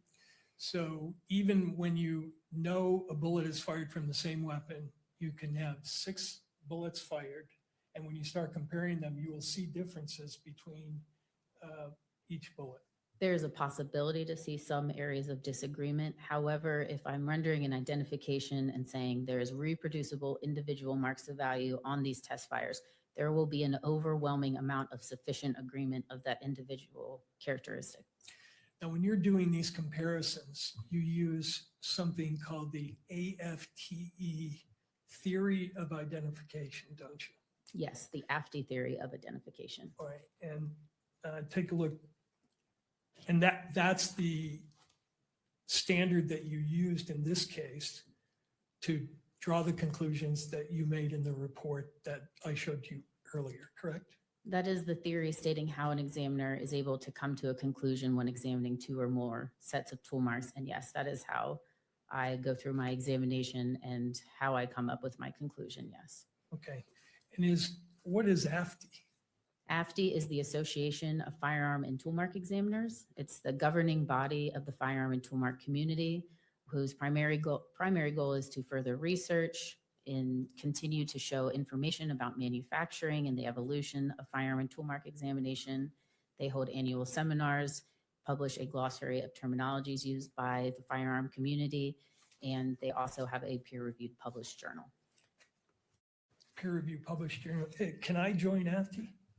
You can, most of the firearms community, or excuse me, members are firearm and toolmark examiners. There are also technical advisors and associate members. Those members are not usually firearm and toolmark examiners, but they still have a livelihood in firearm and toolmark examination, meaning they conduct research or they are involved in products or manufacturing. And anybody is allowed to come to the annual seminar or get the journal. You just have to pay the fee. You just have to pay the fee. Okay. Could you display to the witness Exhibit 27, please? Do you recognize what's displayed here?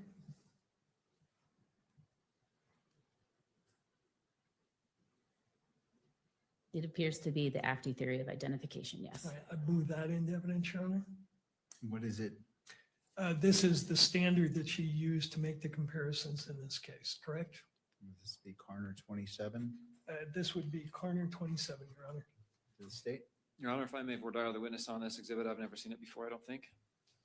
All right, Sure. let's go ahead and do so, Mr. McBride.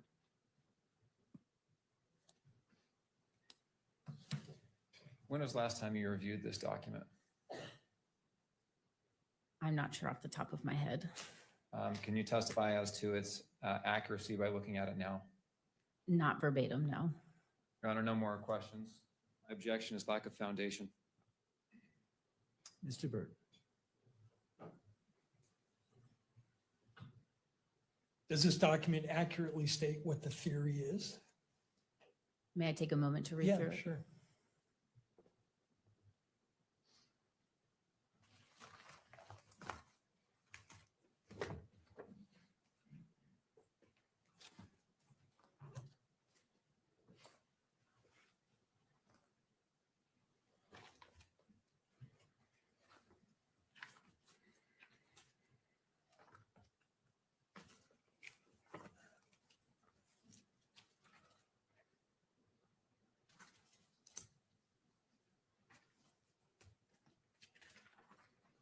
I believe something, I think the first statement is different than what I can recall, but overall it is what the active theory states.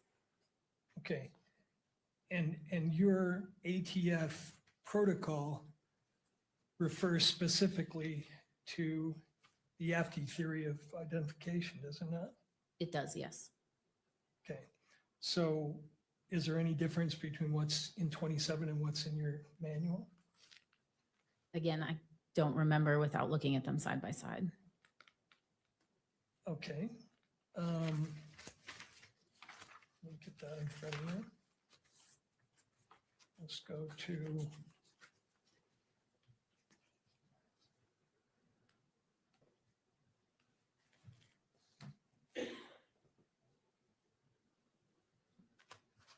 Exhibit 12.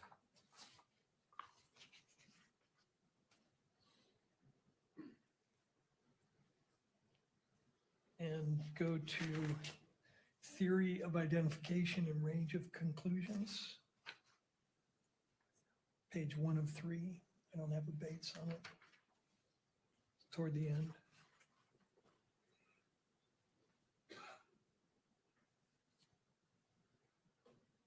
It's document FT 10. No, that's not it.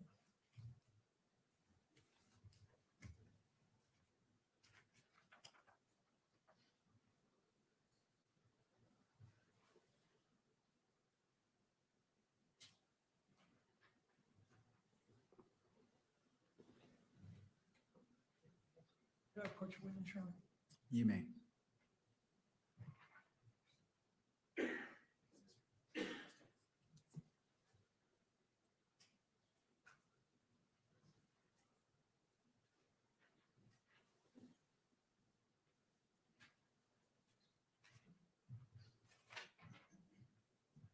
Page 1 of 3 of your protocol. I think it was.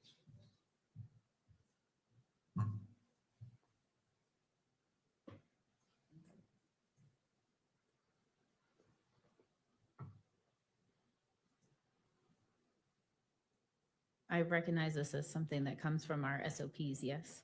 Okay. And it refers to the AFTI theory of identification, right?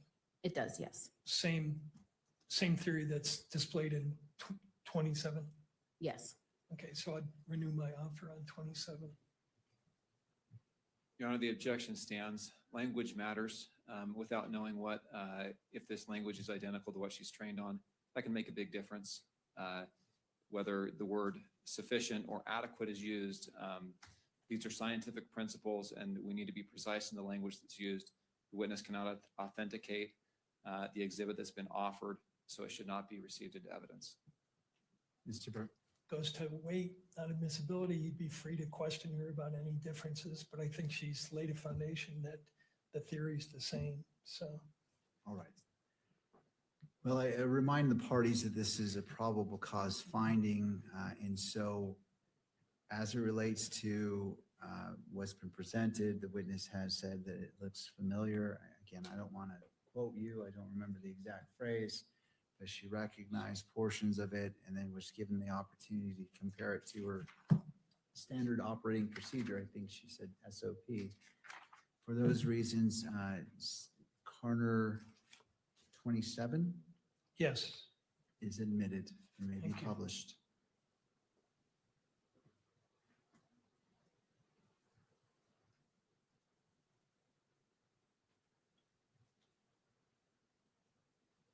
Looking at the language of this, the second part of it, according to AFTI, says currently the interpretation of individualization, identification is subjective in nature. Do you agree with that? Yes. Why is it subjective in nature? The conclusions that I author are of my opinion. Of your opinion? Correct. Does your, you can take that down, thank you. And no, wait a minute, go back if you would. But while he's doing that, does your manual state what you're looking for under this theory is correspondence of individual characteristics? Yes. That the theory is that if you see a certain level of correspondence, you can make a source identification, but not to the exclusion of all other firearms in the world, correct? Correct. Okay. And the standard, at least as it's articulated here, is the theory as it pertains to the comparison enables opinions of common origin to be made when the unique surface contours of two tool marks are, quote, in sufficient agreement. And is the subjective part of that, the quoted part, sufficient agreement? The subjective part of the conclusion is saying, yes, it is my opinion that there is or is not sufficient agreement or sufficient disagreement amongst two or more tool marks. And what may constitute sufficient for you may be completely different from the next examiner. Fair? Yes and no. I would expect any trained, competent examiner to come to the same conclusion. So the threshold of sufficient agreement might be different from one examiner, but the conclusion I would expect to be the same. Does your manual state, your ATF manual, section 431, state that correspondence or lack thereof of individual characteristics is not easily communicated? An observation such as significant agreement can mean different things to each examiner. This does not serve as interpretable descriptions of what was observed because the individual performing the review will likely have his or her own concept of the phrase based upon their training, experience, and knowledge. Objection, Your Honor. This question goes to weight. Oh, I'm sorry. You don't, may I be heard? If you're objecting, I will hear the objection. It's just speaking objection. That's why I stopped myself. This goes to weight. This goes to credibility. And the witness's report has already been admitted as is appropriate under the Utah Constitution, Rule 7B and Rule 1102 of the Rules of Evidence. This is beyond the scope of preliminary hearing for those reasons. Mr. Burns. Number one, that's a general objection, which I think has been waived. The state was privy to the interview with this pre-hearing interview with this witness where these same questions were asked. We had a scheduled hearing where the court was going to rule on objections. The state indicated in advance of that hearing that it had no objections to the testimony, reserving the right to make particular objections. But the objection being made is a global one. And it's relevant because the state offered, the evidence I'm offering here is relevant because the state offered through a hearsay declarant the meaning of this report that this examiner authored.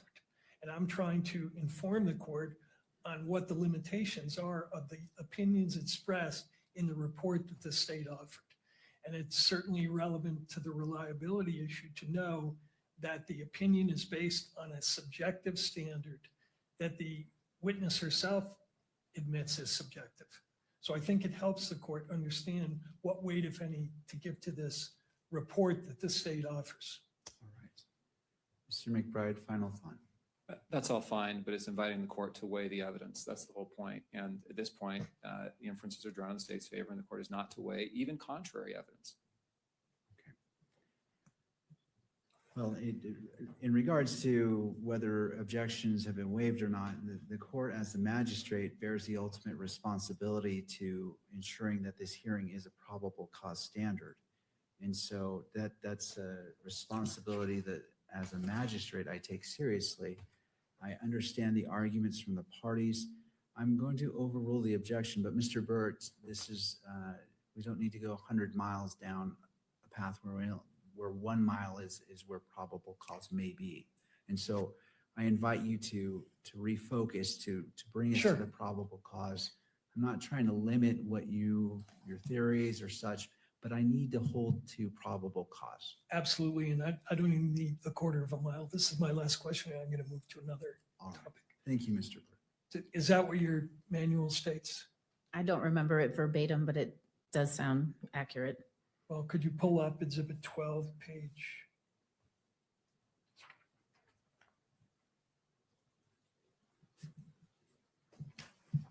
Just to, can I approach again? You may. I'll give you the 2 pages. Bottom of the page, highlight.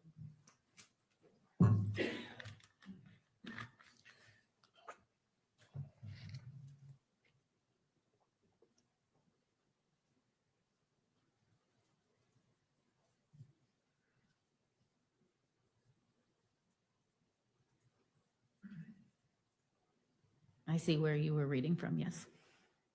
You see, Yes, did I accurately read it? I believe so, yes. Thank you. Can I approach again? You may.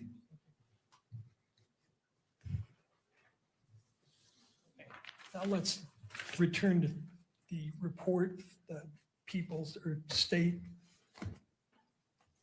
32. And if you would go to the second page, please.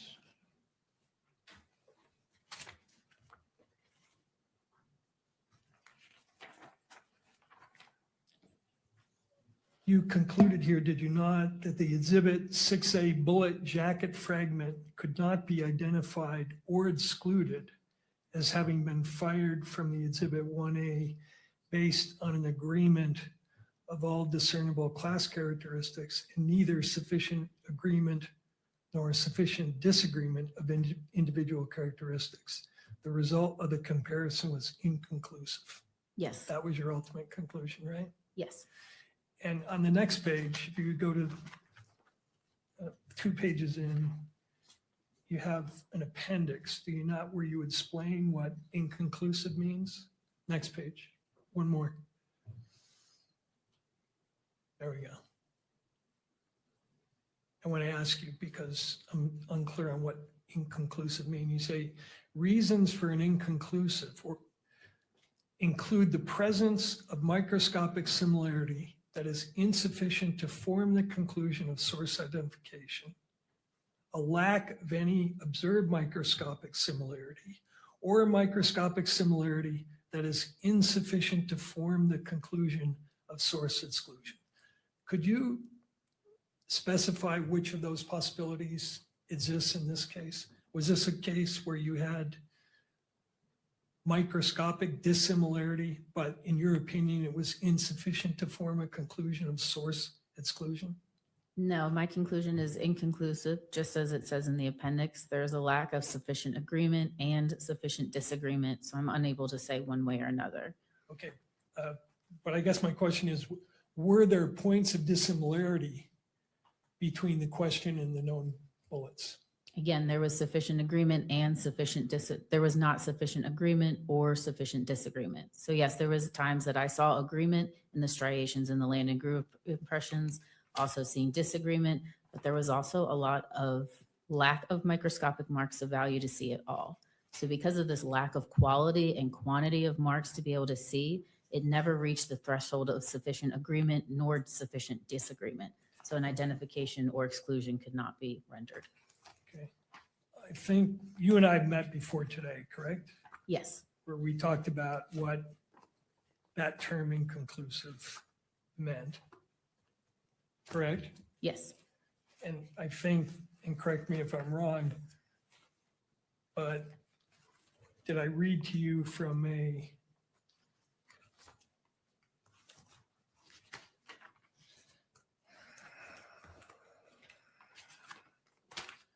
do you recall me asking you whether you agreed with this statement that an inconclusive conclusion indicates that the microscopic marks in question may or may not have originated from the same or known source? I do remember you asking, yes. And you agreed that that was a correct definition of what you concluded in this case, correct? Correct, yes. Okay, so I want to, if I could, return to 10, Exhibit 10. And in Exhibit 10, not 10, I'm sorry, your case file again. This is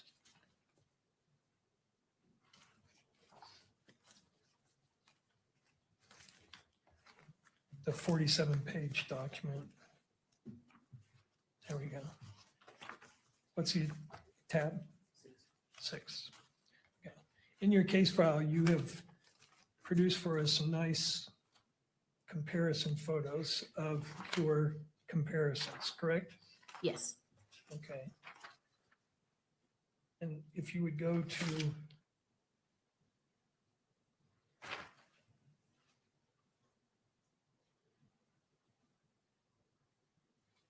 page 37.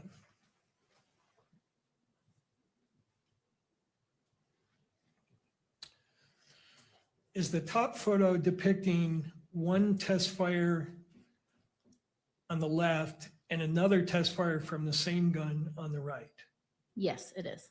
So do you see areas of agreement and areas of disagreement in these two bullets fired from the same rifle? I see sufficient agreement amongst the striations that are in this land impression. Okay, and tell us where they are. When you draw that conclusion, using this subjective theory of identification, show us what you're looking at. Is it touchscreen? Probably, No, it's not. No. I'm sorry. but we can, if you direct us, we can get there with a pointer. Sure. So you can see towards maybe the last third of the bullet or the land impression that, yes, right where your cursor is below there, that's an area of agreement with that striation. It looks like it's going from the left to the right. So that mark is appearing on the test fire on the left and the test fire on the right.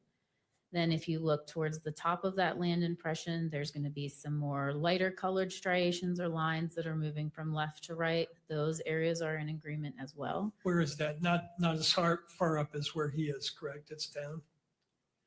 Yes, and I believe the PowerPoint that I provided does have some areas and circles of some of these marks, if that would help as well. But if you move your cursor up, continually up, keep going. There you go. You have a line that was right there, and you have several others underneath of it that looks like it's going just straight across from left to right, and that shows an observed area of agreement. So that one he's got circled on the right, I see a line there. Are you saying you see a line on the left that it's identical to the one on the right? I'm saying I see agreement amongst those striations, yes. Okay, anything other than those two areas? You can really go down the entirety almost of that line looking at those striations. So under the top red circle, there's another area there. Yep, if you start right there and you draw your circle over, like I said, at the top of the circle, there's a highlighted line on the left that goes all the way to the right. If you go a little bit farther down, maybe still in the top third of that circle, you can see another line going from one side to the other, another area of agreement as well. And then under the final third circle, in a little darker area down there, there's still some lines, again, in sufficient agreement. Okay, and again, these are comparisons between test fires. So you know the rifle that you're test firing fired these two bullets, right? Yes, and the Okay. purpose of those test fires is to ensure that though it was fired from the same firearm, you want to make sure that those individual characteristics are reproducing. All right, so go to the photo on the bottom of that page.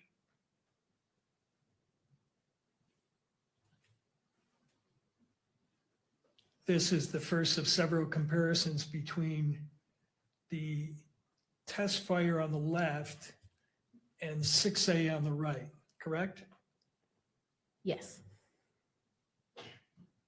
And what does the writing on the top mean? Blue index, GIMP?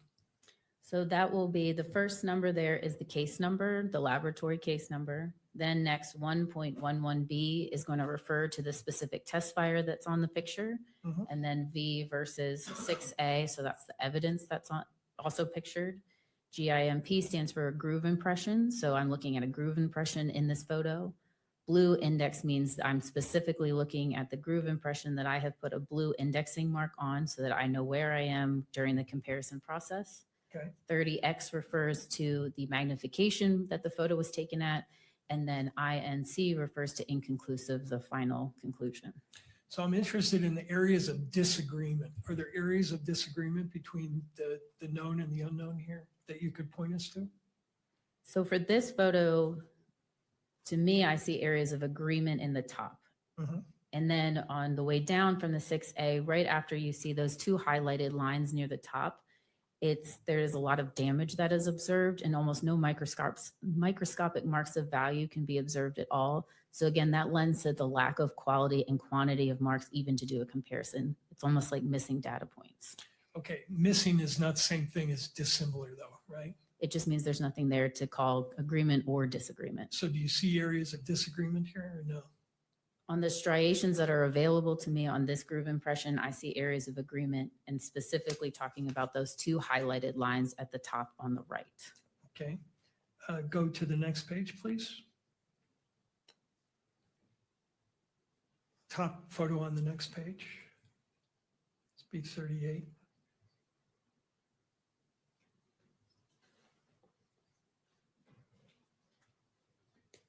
You see areas of disagreement in this photo.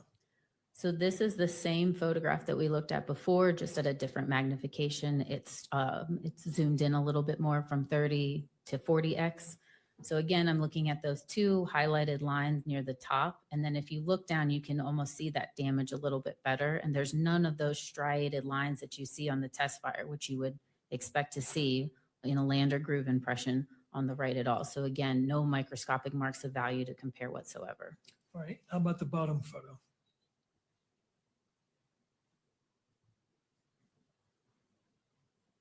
And again, the question, areas of disagreement.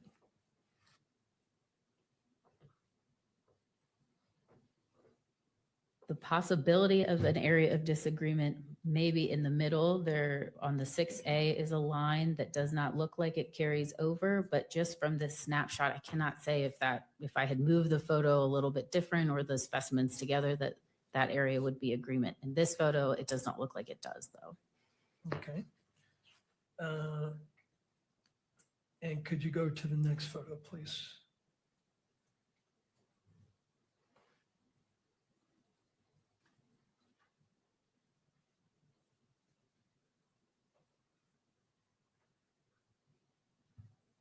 Same question here, areas of disagreement. The way this photo was taken is highlighting more of the lack of microscopic marks of value. If I had pulled the specimen that's on the left, the test fire over, there might be some agreement that could be observed, but the way the photograph is now, you don't see the line on the right going all the way over. But again, this is just a snapshot of one particular area. Doesn't show areas of agreement or disagreement. There is an area of agreement at the very bottom of the photo. Okay, Correct, yes.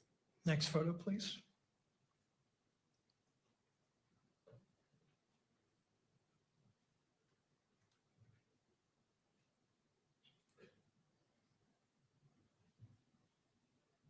How about this one? This is another zoomed in of the previous photo, focusing in on that bottom area of agreement. So we went from 30X to 40X and just highlighting one specific area, and this is showing you agreement. Next photo.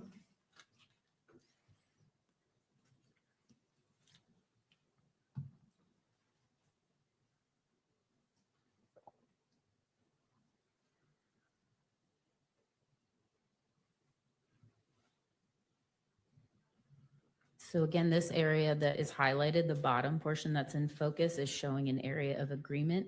As you go up, the lines are a little bit blurred on the 6A bullet jacket fragment, so it's hard to say if that area was an agreement or disagreement. That's not what my photo was focusing on. All right, next one.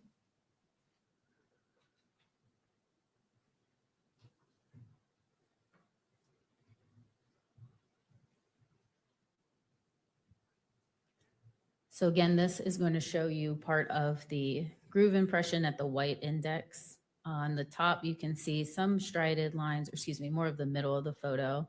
The top of the groove impression from the 6A, you see some lines, do not appear to be on the right side either, but this photo is also trying to show the lack of microscopic marks at all towards the bottom of that groove impression. Okay. But there are in these photos areas of disagreement as well as areas of agreement, correct? In the photo that we just looked at, it could be possible areas of disagreement. Again, it's just one area that I'm looking at. It's hard to tell when you can't look at the entirety of the land in this Sure. moment. Now this, you can take that down, please. Do you keep up with the literature relevant, scientific literature relevant to your field? I do, yes. And are you aware of certain criticisms that have been leveled against this AFTE theory of identification? I have heard, yes, I've heard recommendations on how to improve the AFTE theory of identification, yes. Well, the criticism have gone beyond that, right? Specifically, what are you referring to? Well, you're aware that the National Resource, the National Resource Council? The National Academy of Science? National Academy of Science? Yes. Is that a pretty preeminent scientific organization in this country? Yes. Did they conclude in 2009 that, quote, a fundamental problem with tool mark and firearm analysis is the lack of a precisely defined process? As noted above, AFTE has adopted a theory of identification, but it does not provide a specific protocol. It says that an examiner may offer an opinion that a specific tool or firearm was the source of a specific set of tool marks or a bullet striation pattern when, quote, sufficient agreement exists in the pattern of two sets of marks. It defines agreement as significant when it exceeds the best agreement demonstrated between tool marks known to have been produced by different tools and is consistent with the agreement demonstrated by tool marks known to have been produced by the same tool. The meaning of exceeds the best agreement and consistent with are not specified, and the examiner is expected to draw on his or her own experience. This AFTE document, which is the best guidance available for the field of tool mark identification, does not even consider, let alone address, questions regarding variability, reliability, repeatability, or the number of correlations needed to achieve a given degree of confidence. I do remember Objection, this. objection. We're now firmly into 702 territory. I object on grounds of relevance to the probable cause hearing beyond the scope of the PC hearing, as I previously objected. I think it goes directly to reliability. That a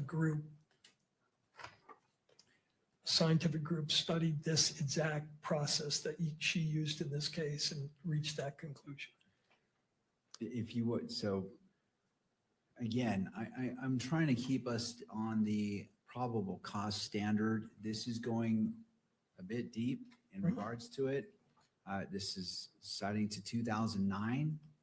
And so we're in 2026. And again, I don't want to have to dive deep into areas trying to determine, because I feel that we are exiting the orbit of probable cause. If I'm having to make that analysis and trying to see, like, how is this relevant?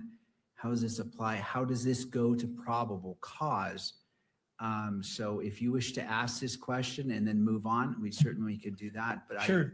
The only thing I wanted to do was establish that this was the foundation criticism in 2009. And I know when we had raised this issue with respect to one of the other experts, the comeback was, oh, well, this was in 2009 and the PCAST report was in 2016. In this particular field, these criticisms have started in 2009, but they have continued up to the present day and have gotten more strident. So I think that's the take home here, is that this is not some past criticism that has been set aside. This is a criticism that this expert is aware of and that has continued in the literature up to the present time. But I don't have that second portion of what you just said in front of me. So I can't agree with you because what I have is what's before me. I can't go searching myself as a magistrate for probable cause. I have to take what you say as it is. And if I have to start searching, I've left the universe of probable cause. I agree, and I was offering that to the court as a proffer in terms of where this line of questioning is going, so the court can understand the context. Okay. It isn't just an isolated criticism, and I'll establish with a couple of questions that it's continued up to the present time. So I will overrule the objection, but I will limit you to this question. We're going to more and more and more doesn't, I see your point. You're looking at whether this science is challenged or not. The point's been received, but anything further goes outside of probable cause. So we have to get back on the path. Got it. Thank you, Mr. Burke. You're aware of that criticism, right? Yes, I am. And you're also aware of the criticism leveled in 2016. Counsel, I just said that we're focused solely on, I've accepted what you've said, but I said that it's limited to this question and then we're moving on because anything further is going outside of probable cause. I misunderstood. I apologize to the court. And I apologize if I wasn't clear on that. So maybe it was my error not communicating. I've accepted that coming in. I've overruled the objection, but I said we're gonna leave that where it is and then move forward. And that's where I'm unclear. When the court says move forward, no more questions about any further criticisms beyond that one? On this line of question, that's correct. Okay. Thank you, All right. Mr. Burke. And I think I've made the proffer in terms of the relevancy of it. And I accept that. So thank you, Mr. Burke. All right. Then the last area is in the years that you've been doing this testing, is it true that you've only taken one proficiency test that involves bullet comparisons? Yes, I've only had the opportunity to take one bullet proficiency test so far. And is it true that that was in 2023? I don't remember the exact year, but that sounds correct, yes. Right. And is it true that that proficiency test involved a test where you had question bullets and then you had two sets of bullets, one that was fired from one gun, not the suspect gun, and then a second gun that was fired from another gun? I don't remember the exact final ground truth answers that were there. No, I'm sorry, I don't remember. I think when you and I talked about this, you said you're aware of a controversy about that particular test, correct? I was aware, yes, of the results of the proficiency test, yes. That there was a very high error rate in that particular proficiency test, right? There was a higher error rate, yes. However, my answers were satisfactory along with the 5 other examiners at my specific laboratory that took it as well. Your conclusion in that case was, as in this case, that it was inconclusive, correct? Correct. Even though the correct answer was that the bullets did not come from the question, the two did not match, the known in the question should have been an elimination. The ground truth answer was yes, they were excluded. However, an inconclusive result in this comparison was extremely appropriate. The lack of quality and quantity of those individual characteristics never reached sufficient agreement, nor did it ever reach sufficient disagreement. So saying anything but inconclusive was not appropriate. I see. And can you have bullets fired from different weapons that can have individual characteristics that look pretty similar? There is occasions, yes, that tool marks that are made by 2 separate tools are similar, yes. Could you go, and this is my last area question, Exhibit 19, page 26.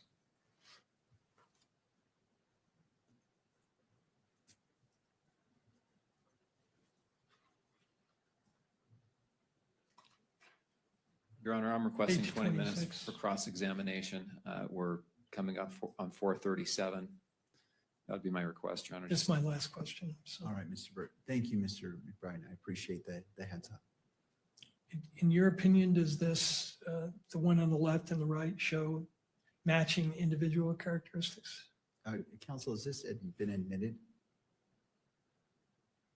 Because I see it displayed. I just want to make sure, is this? It has not been admitted, and Okay. I'm asking this question and as a foundation for admitting it.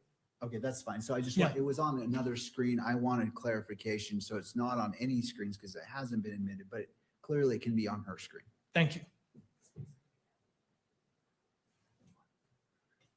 So only to the witness and counsel table screens. Page, Exhibit 19, page 26.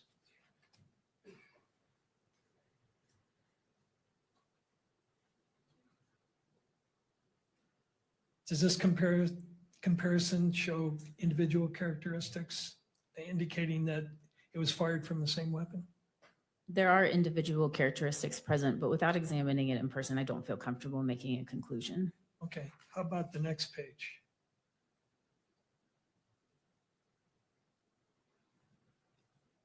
Watch, 27. How about that one? Again, I see individual characteristics. On a very first glance, I can see maybe one striation that is an agreement, but without seeing it physically in person and having an accurate representation of the entirety, I can't conclude in any answer. And the last one, the third photo, page 28.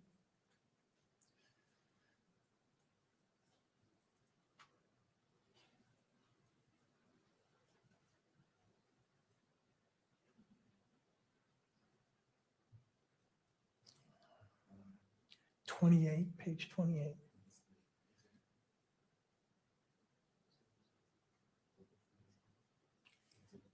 Exhibit 19, page 28.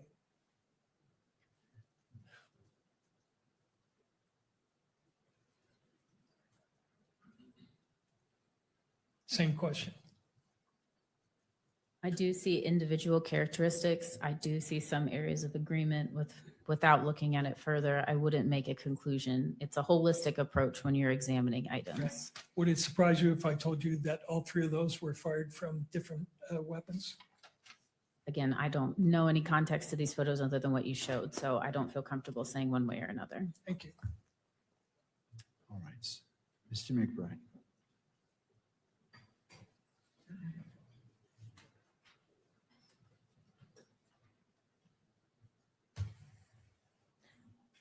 Good afternoon. Good afternoon.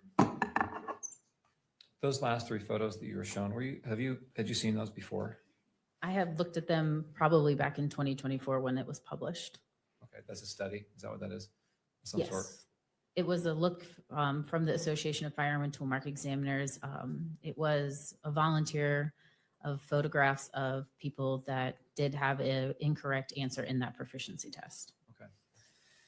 Okay. And when you do an examination or a comparison, are you limited to one photograph? No. You actually have the item in front of you, correct? That is correct, yes. And you can manipulate it, you can turn it, you can look at every angle and every side of that item as you do the comparison. Is that correct? Yes, that's correct. And as you're doing that process, you're looking for as many characteristics that match or agree or disagree as you can possibly find, correct? Yes, it's a holistic approach. If I have a bullet like this case, I'm looking at every single land, every single groove impression, and doing an evaluation of each one of those, looking for areas of agreement and disagreement before rendering a conclusion. Would it be responsible for you to reach a conclusion based on a single photograph of a very limited area of two bullets? I would not feel comfortable doing that now. Okay, I want to back up. How long have you, first of all, where do you work? I work at the Forensic Science Laboratory in Washington for the Bureau of Alcohol, Tobacco, Firearms, and Explosives. How long have you been there? A little over 6.5 years. Where did you come from? Where did you work before that?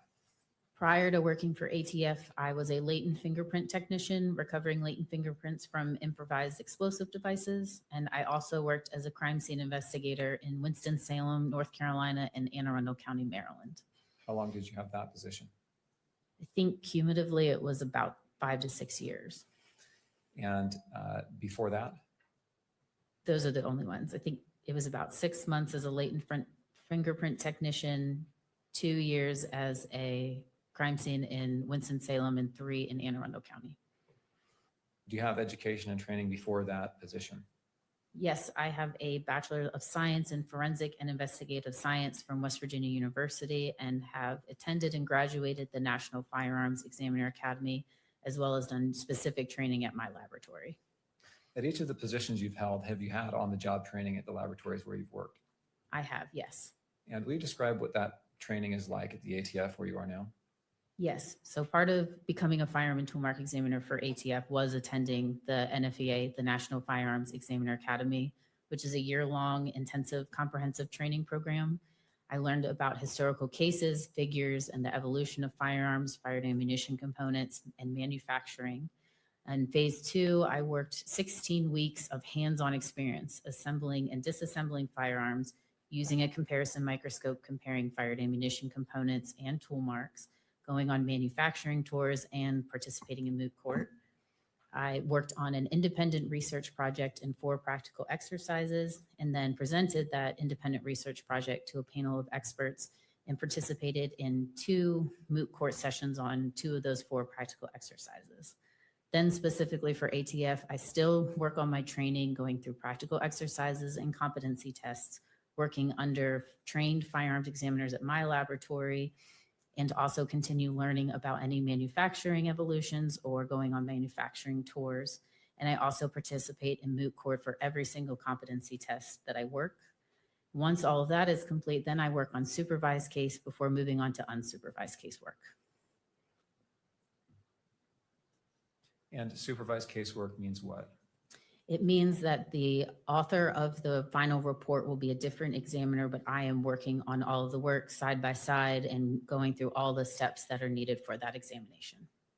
And in that process, you're having discussions and discussions about your work with a more experienced examiner. Yes, it's an opportunity to work a case that has come into the laboratory, but still have someone there making sure I feel comfortable with everything and following every step necessary. How long ago was that you had that, that you graduated from that supervised work? I believe that was in 2022 or 2023. I'm not sure. Do you supervise now others? I do not have a supervisor capacity, but I have had the opportunity to now teach at the NFEA. I've been fortunate enough to participate as an instructor in the test firing module, the mini moot court module, and the comparison of bullets and cartridge cases. Are you required to undergo continuing education in your position? There is not a specific continuing education program. However, when the opportunity to go on AFTI's annual conferences and it allows it, I will go to those, as well as continually go to manufacturing tours. Is this an area of science and forensics that is continuing to develop new techniques and advance in research? Yes, it is. And how do you stay up on those advances? Part of the way to do that is to continue my membership with AFTI. Again, they do an annual training seminar recently, just in May of 2026 here in Baltimore, where there's case searches and studies that are presented, different manufacturing techniques, just new and upcoming research that is throughout the community, not just firearms practitioners, but also standard and technology researchers like those from the National Institute of Standards and Technology, or NIST.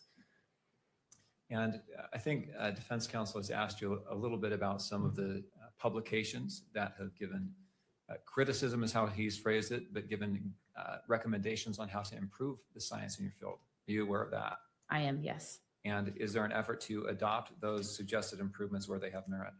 Yes, AFTI especially takes those recommendations very seriously. If the PCAST asked for more specific design test studies, they said, yes, we will do that. I can think of just a few right off the top of my head that has satisfied those asks that they wanted. Is your laboratory accredited? It is, yes. What does that mean to be accredited as a laboratory? And accreditation means that my laboratory is held to an international standard of reporting, testimony, training, and proficiency tested. We have a large audit every 4 years through ANAB, or the American National Standard Institute, National Accreditation Board, but we also do internal audits, and we make sure there is some type of audit that we are staying in within those accreditation limits every single year. There is a mention of proficiency testing. Are you required to do proficiency testing? Yes, I am. And are those specific as to what type of proficiency testing that you do? Yes. What are some examples? We are required to take proficiency tests in all discipline that our scope enables, so serial number restoration and the comparison of tool marks, bullets, and cartridge cases. Are there similarities and principles that apply to all aspects of tool mark analysis and comparison? Can you elaborate on the question, please? Well, let's say you're comparing what we've been talking about here, rifling on a bullet. Are there principles that apply to that area versus that also apply in tool marks analysis, say of impressions of a handheld tool?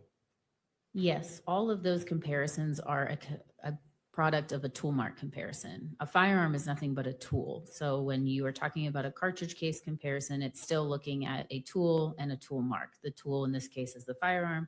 The tool mark is being left on a cartridge case or a bullet. I want to draw your attention to Plaintiff's Exhibit 32. Thank you.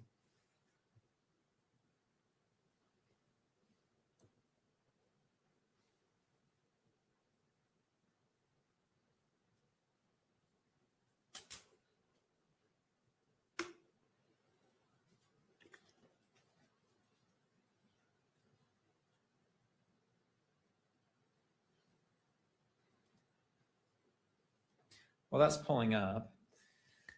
And this has been published, this has been approved for publication at all 3 levels already, so we can put that on the screens. Well, that's pulling up.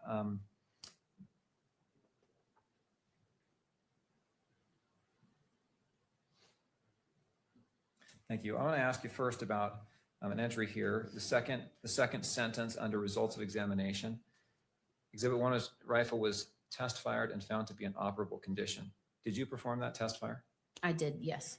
How did you receive this firearm? I received it from another physical scientist in our laboratory. Okay. And did it have a scope on it? Yes, it did. What did you do to determine if it was in operable condition?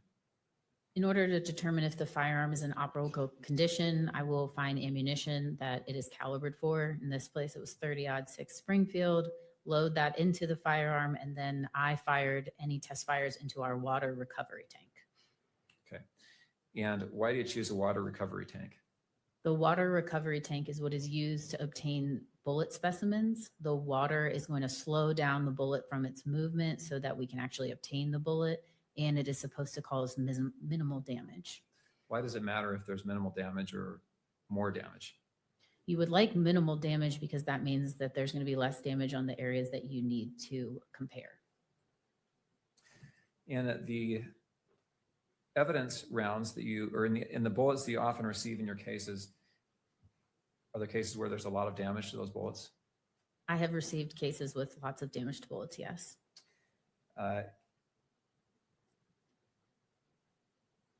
In this circumstance, Exhibit 1 rifle, this Mauser 98 30-06, was it an auto-loading rifle or a bolt action? This was a bolt action rifle.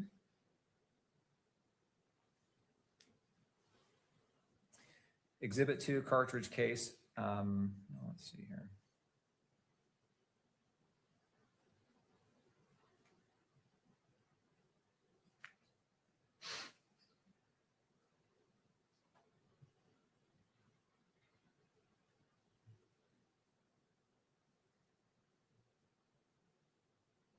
If you'll turn to page 2, and we've already read this line, I think defense counsel read this line to you, the Exhibit 6A paragraph there. The result of the comparison was inconclusive. Could further testing be done to try and see if there is any, if you come to a conclusion on this round? There was no further testing that I could do, no. Is there further testing that could be done in the field? There is the possibility of using a 3D system to visualize the individual characteristics on the bullet. do you have the capability of doing that at your lab? My laboratory currently does not have that capability. Do you know if the FBI lab does have that capability? I believe they do.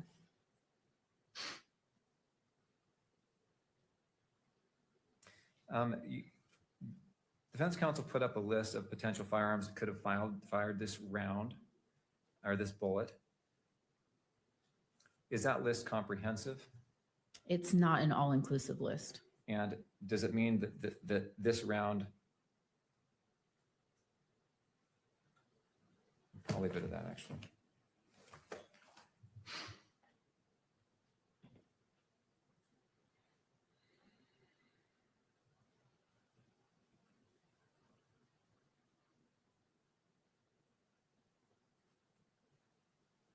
There's been some discussion about a bullet, the 6A bullet jacket fragment. Will you describe what a bullet jacket is? Yes, I do have a demonstrative. May I use that? Do you have that with you? Yes. Yes, please, go ahead. So this is a demonstrative of a bullet. So a bullet jacket, it would refer to the outside of the bullet. Inside the bullet would be the lead core. So when I'm referring to the jacket, it means that I've only received that outer portion. I did not receive any of the lead core intact with it. In this circumstance, you received a bullet jacket fragment. What does that mean that it's a fragment?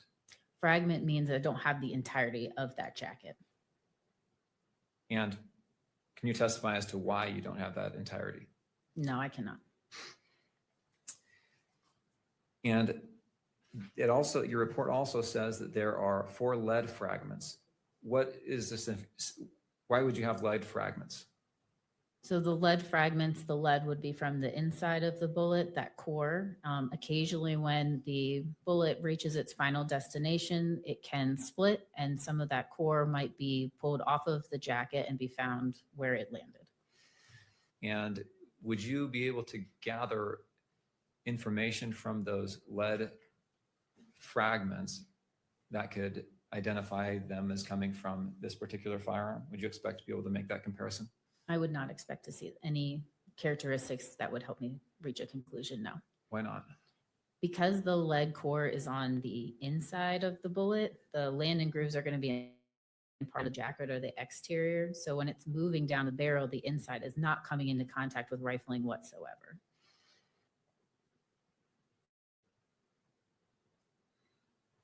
In this case, do you have a verification step where your work is reviewed by another analyst? We do, yes. And were your conclusions in this case verified by another analyst? Yes, they were.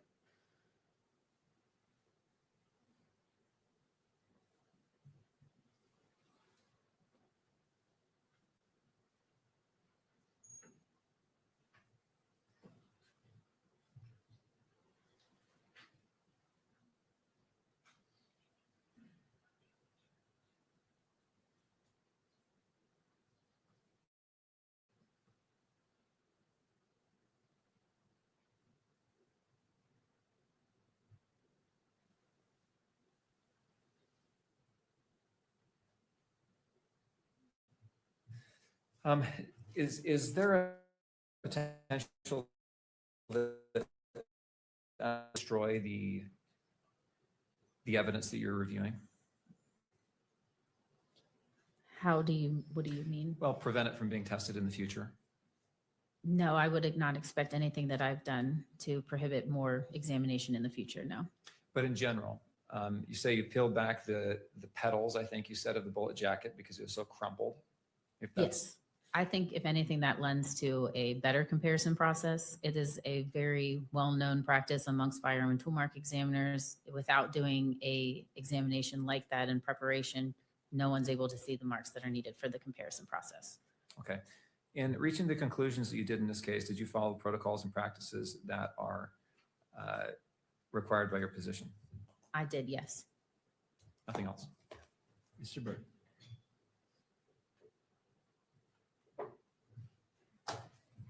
You said a couple of things of interest to me. One was that your work is peer reviewed, right? There's a peer Specifically? reviewer, a second reviewer? It is a verification process. Verification process. And you know, in this case, we requested to produce the case file from your reviewers so we could see whether it was accurate or not. You're aware of that, right? I am not, and the verification process does not require that the verifier has case notes. Their case notes would be within mine, and it's just an author verification chart. Well, you wrote a memo to Mr. McBride dated May 19th, did you not? In which you said in answer to our request for the reviewers' work product that ATF laboratories do not release materials concerning technical reviewers or verifiers. And you went on to state, did you not, that we don't even release the CVs of who the reviewers are. So that is not authored by me. That is our ATF procedures and protocols. If that was an email that came from me, I am just verbatim what our quality assurance manager has said. Do you think science works best when it works in secret? Objection, argumentative.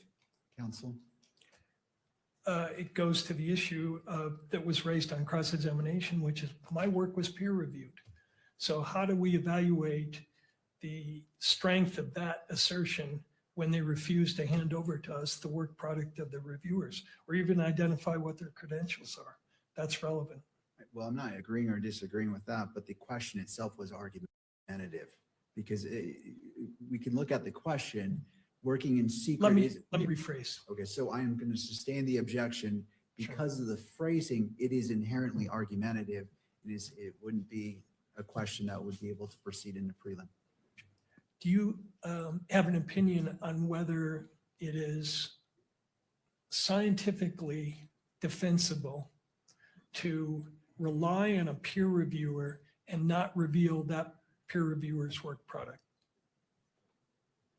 I believe I understand what you're asking. However, in this case, the verifier does not have any work product to show. If you'd like to see their CV, I cannot testify to anything about the procedures of giving their information out. All I can say is that they are employed at my laboratory, are under the same scrutiny of proficiency testing, went through the same training with competency and practical exercises, so they are a trained and competent examiner.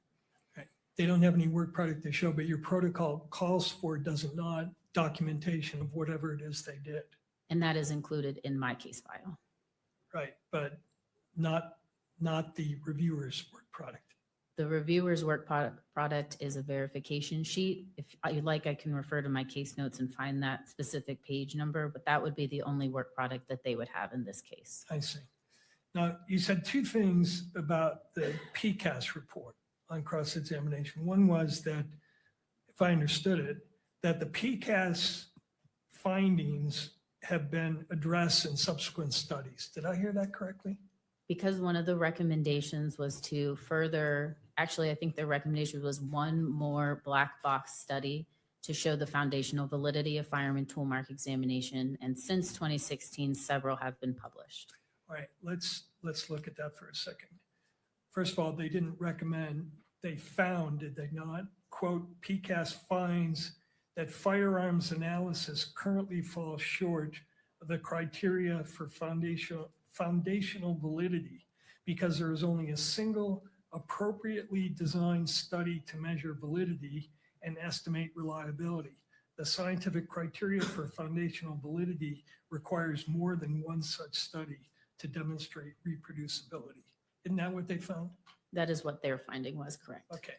And then after that report was published in 2017, they came out with a second report because people said, oh, the literature already exists. You missed it.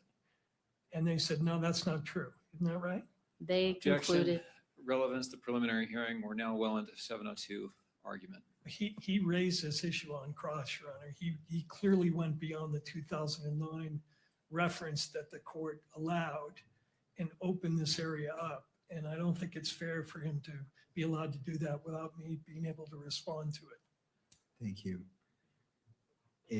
On cross-examination, that door was opened by the state, and so I will allow limited questioning on recross or redirect, however we want to label this. So you may proceed. The objection is overruled. In 2017, they filed a second report responding to assertions by people in your profession and others that they had missed or the studies had already been done. Isn't that true? Yes, PCAST did a 2017 addendum to their 2016 report, reiterating that they believe that the only way to properly empirically test a science is through these black box studies, and that they would not take into consideration the numerous amount of work and validation studies done over decades that the firearms community has published. And a bunch of other studies were done, right? Correct. And in response to those additional studies, there have been continual criticisms of the methodologies of those studies. Isn't that fair? Yes. And you've read, for instance, well, first of all, you attended, I see, a webinar by the group that did some of the critiques. Remember that? Which webinar are you referring to? You attended a webinar, I believe, in 2023, Treatment of Inconclusive Results and Error Rates of Firearm Studies.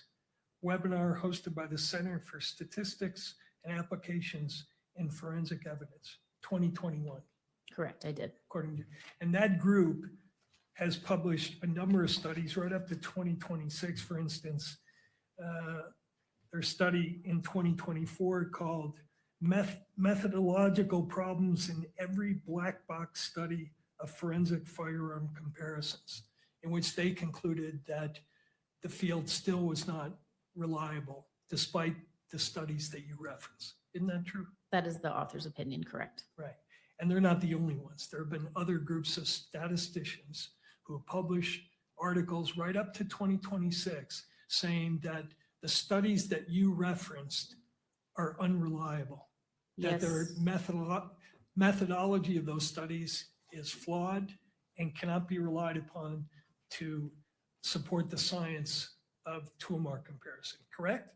Yes, there has been studies to say that they believe there is flaws in the black box studies and stuff, but there has also been plenty of research done to say the opposite. And lastly, you mentioned that, or it was brought out that you have training and experience, right?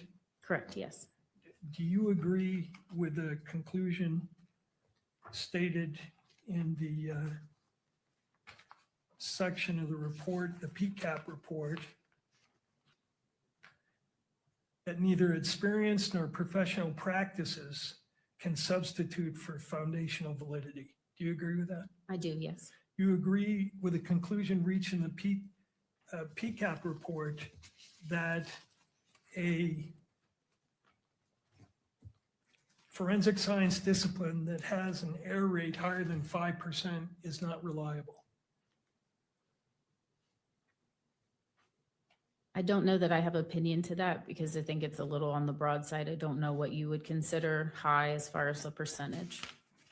Well, I'm referring to the statement at page 151 where they say methods with a high false positive rate are scientifically unreliable for making important judgments in court about the source of a sample.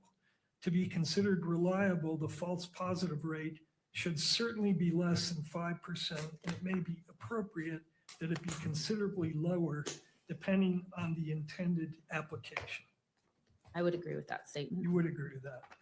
And you also lastly reference your knowledge of the study by the AFTE of that proficiency, the one proficiency test which you have taken on bullet comparisons, correct? Correct.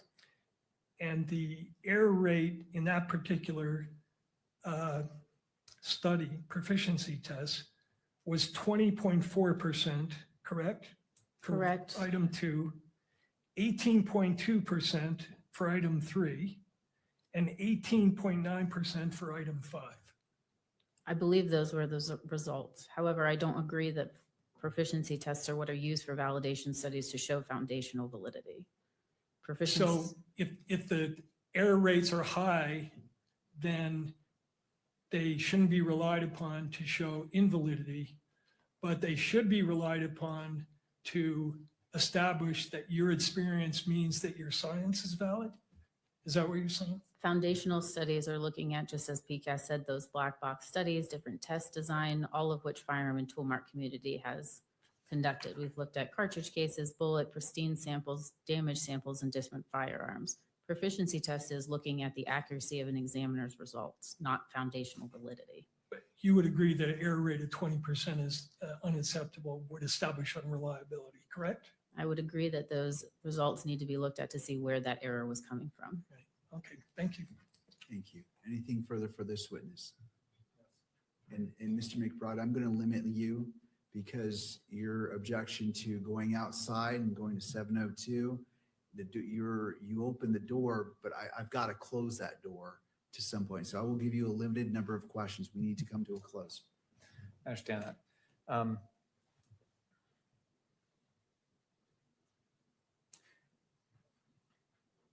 Your science has been accepted by courts across the country, correct? Correct, yes. It's routinely admitted in courts across the country, correct?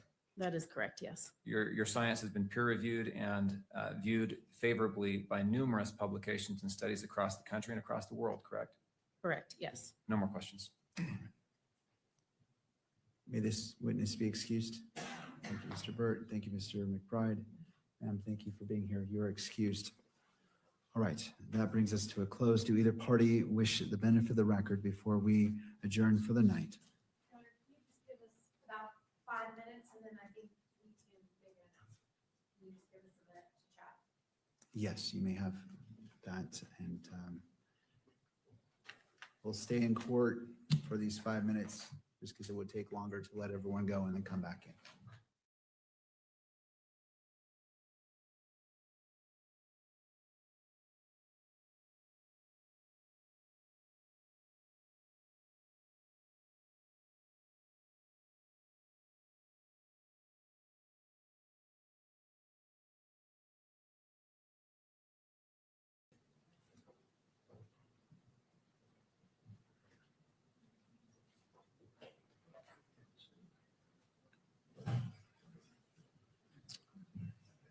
All right, I note the presence of all attorneys. Turning to Ms. Nestor.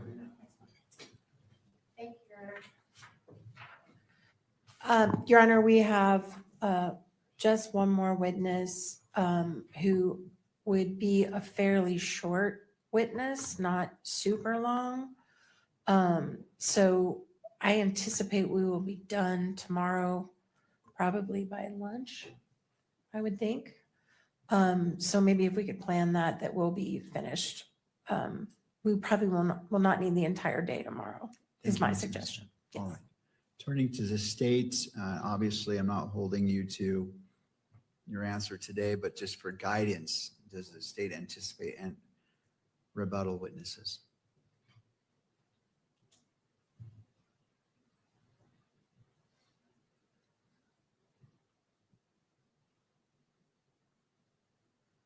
Judge, we don't anticipate any rebuttal evidence that needs to be presented to this hearing.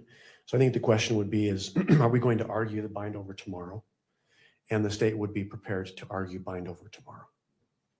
All right, well, I appreciate that. In regards to trying to budget time here, how much time does the state anticipate? Obviously, there's one more witness, so I'm not gonna. If it's a short witness, Judge, I don't think it should take us the entire morning. But we would be prepared to argue tomorrow morning at the close of evidence or first thing in the afternoon. And how much time do you anticipate that argument being? Again, a rough estimate. I'm not holding you to the exact number. I'm just trying to see how close are we to the 5 o'clock, because I'm going to ask the defense the same question as well. It wouldn't come close to the 5 o'clock hour, Judge. For just you or for both? For argument? Yes. Both of us. Okay. All right. Well, I'll turn it. Thank you, Mr. If we have to argue 2 hours apiece for bind over, there's a problem. All right. Thank you, Mr. Friend. Thank you. To the defense, I'm just getting an estimate. I'm not holding you. I'm not going to time you to this, but I'm just trying to see as it relates to 5 o'clock and for argument for bind over tomorrow afternoon. Understood, Your Honor. Our request, the defense request, is that we be allowed to submit briefing. There are some legal issues that we would like to brief for the court prior to the decision on the bind over. We're open to briefing, page limits, time limits, all of that, but we would like that opportunity because there are some legal complexities involved here. All right, and if, and I'm going to ask the state, but if the state, well, I'm not going to assume anything. Thank you. So I are you- believe the state is going to object to that, Your Honor. So what I hear you saying is you wish to, well, I don't want to assume, what it seems like you're saying, I want to be clear, is you're waiving oral argument and just doing briefing. So generally, Your Honor, in cases with multiple counts that are pretty complex issues of law, I have asked for briefing and the opportunity for an argument. We can set time limits on that as well prior to bind over. I've done this in multiple other cases before courts in Utah. And that is my preference, to make sure we get the law right. And so how much time, if you're asking for argument, that in addition to briefing, I'm trying to get the total universe of what's in front of me. So I anticipate that, I agree with Mr. Grunander that I don't think an argument would take more than a half day. Should take less than that, particularly if we're briefing issues beforehand. So I don't know, 2 hours for argument total. All right, thank you, Ms. Visser. Turning back to the states, what is, you've heard from the defense. Again, Judge, the state would prefer to argue tomorrow. We think the court has all the evidence before it and could make a bind-over decision after oral argument tomorrow. If the court decides that briefing is necessary, I believe the court reporter could have a transcript available as early as Monday of next week at an expedited, on an expedited request. With that said, each side would need, 2 weeks to, we're the moving party. We would prepare a motion in support of bind over. There would be a response and then a reply. So we're probably 6 weeks out before we can actually argue before bind over. We would rather not wait 6 weeks to argue bind over. That's why we would like to do it tomorrow. But that's the timeline we're probably looking at, is about 6 weeks and then 2 to 3 hours of argument. So are you requesting to move forward with oral argument tomorrow and in addition to briefing, or again, No. I'm just trying to see the whole universe that's before me. Good question, Judge. If the court wants briefing, I don't believe we would argue tomorrow. We would save that argument until the briefing is finished. All right. Thank you. And to defense,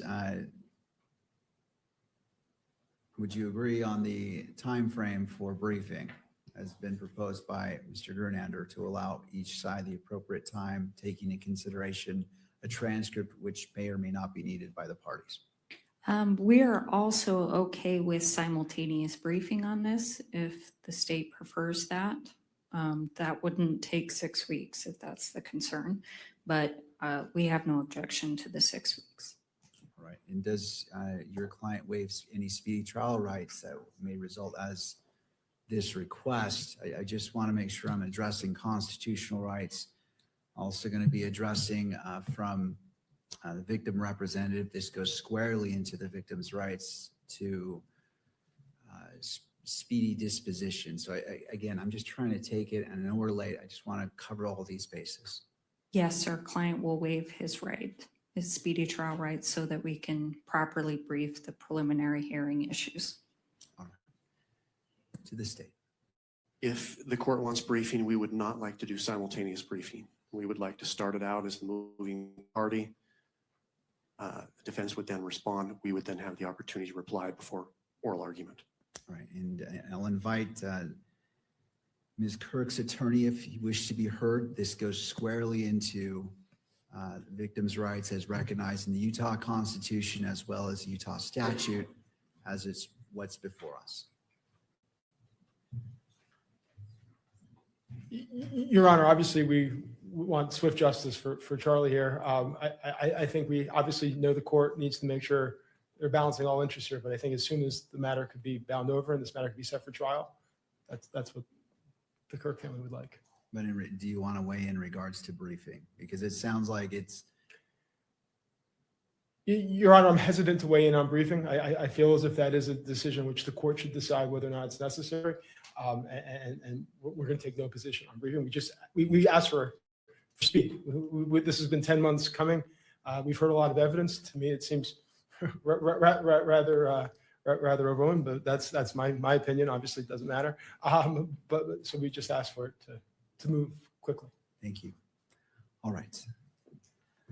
All right, having heard from the parties, I will go ahead and allow, I'm granting the request for briefing as it relates to probable cause to allow both parties to file the briefs.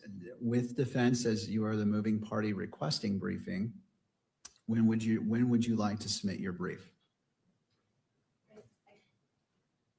Or to the state? Judge, because we have the burden, I believe it's appropriate for us to initiate the briefing Okay, because we're moving for the bind over, and then we would have an opportunity to reply. and that's, okay, so let's start. Mr. Grunander, when can you have your brief filed? Just a moment, Judge. Thank you. And in going to defense, well, I'll follow up with you as well. Thank you.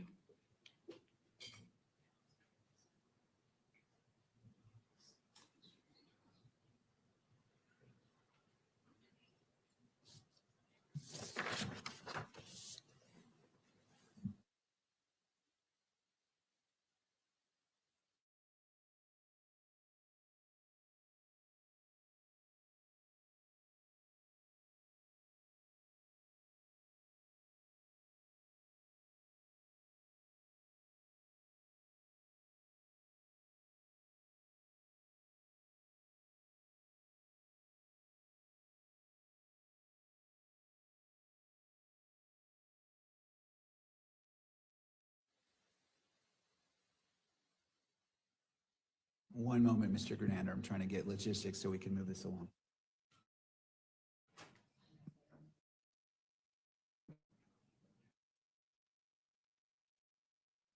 Mr. Grunander, turning to you.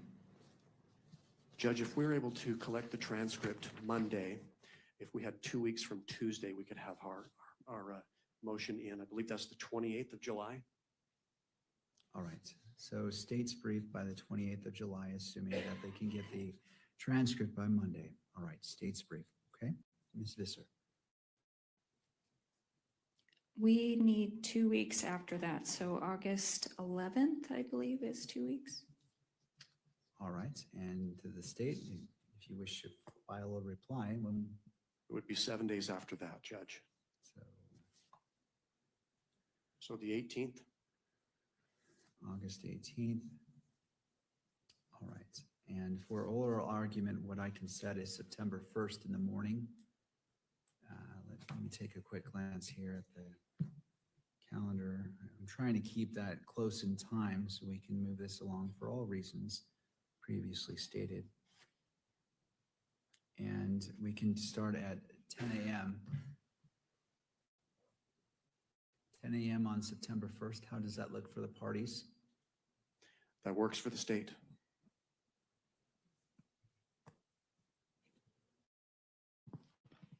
Your Honor, I'm going to be in trial that week and I'd really like to be here for this argument. Is there any way we could just do it the next week? The problem is I'm happy to look, but it is getting it would be very tricky. This is a fortunate opening. Got it. All right. Otherwise, We'll take it then. Okay. I appreciate you accommodating the court schedule. September 1st, in person? I see the defense nodding yes. Yes. Yes, State. please. All right. September 1st at 10 a.m. And it sounds like up to 2 hours per side. And we can take it from there.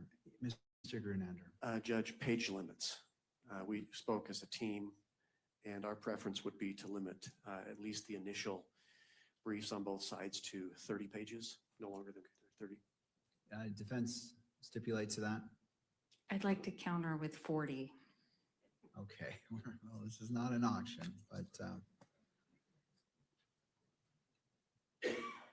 any final thoughts? We'll submit it, Judge. And then we would ask for half of whatever Your Honor grants for the final reply. We will set it at 35 pages. And then we will go half of that, which is an odd number, 17. We'll go 17 pages for the reply. Parties agree? I was going to offer to round up to 18, but I that's know. fine. We'll take the 18, Judge. All right, we will go with 18. So 35 pages for the initial filings, 18 response, and September 1st at 10 a.m. Anything further for this evening?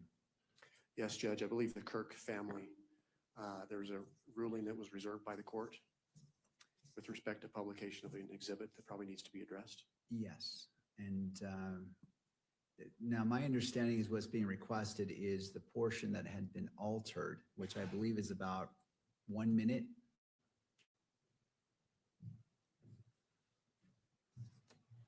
Your Honor, I believe it was enhanced, in that it was like zooming in and circles that were put on it. We would ask for the entirety of that exhibit to be displayed in court. So I believe it was about 8 minutes, if I'm not mistaken. Don't hold me on the All time. right. Any final input on that? Thank you for reminding me from defense. Any final inputs? All right. What we can do is at the conclusion of defense's presentation of whatever witnesses they're going to do, we can address that. So the concern I heard was that the victim representative wanted to see what the court would consider before bind-over decision is made, and that allots for that. So whether it happens right now, which the hour is late, or by right after the conclusion of evidence, that's going to help well before I consider bind-over. So in the interest of justice and balancing that, I don't want to take away time. It sounds like we're going to be okay, but I always want to be cautious. But I will grant that request, and that will be played in open court. And we will watch the totality of, I believe it is State's Exhibit 12.1, which is 8, give or take 2 minutes. Your Honor, and just to clarify, it will not be televised, correct? It's only for people in the courtroom. That is correct. Because the request was made by the victim representative who is present in court, Right. I will grant that request, and it will be played in the courtroom for all present to see, but not to be broadcast on TV. And we just would like a continuing objection for all the reasons we raised before, Your Honor. Thank you. I appreciate you making that record. I note the standing objection. That objection as it relates to this request is overruled, and that will be played at the conclusion of defense's presentation of evidence and before the state, if they do have a rebuttal witness. Please remind me so that I can address it, and that is taken care of. Thank you to the parties. I'm hesitant to ask this anything further. All right, Further from the state. All right, thank you all. I appreciate your hard work today, and that concludes court. We are in recess till 9 o'clock tomorrow morning. All right.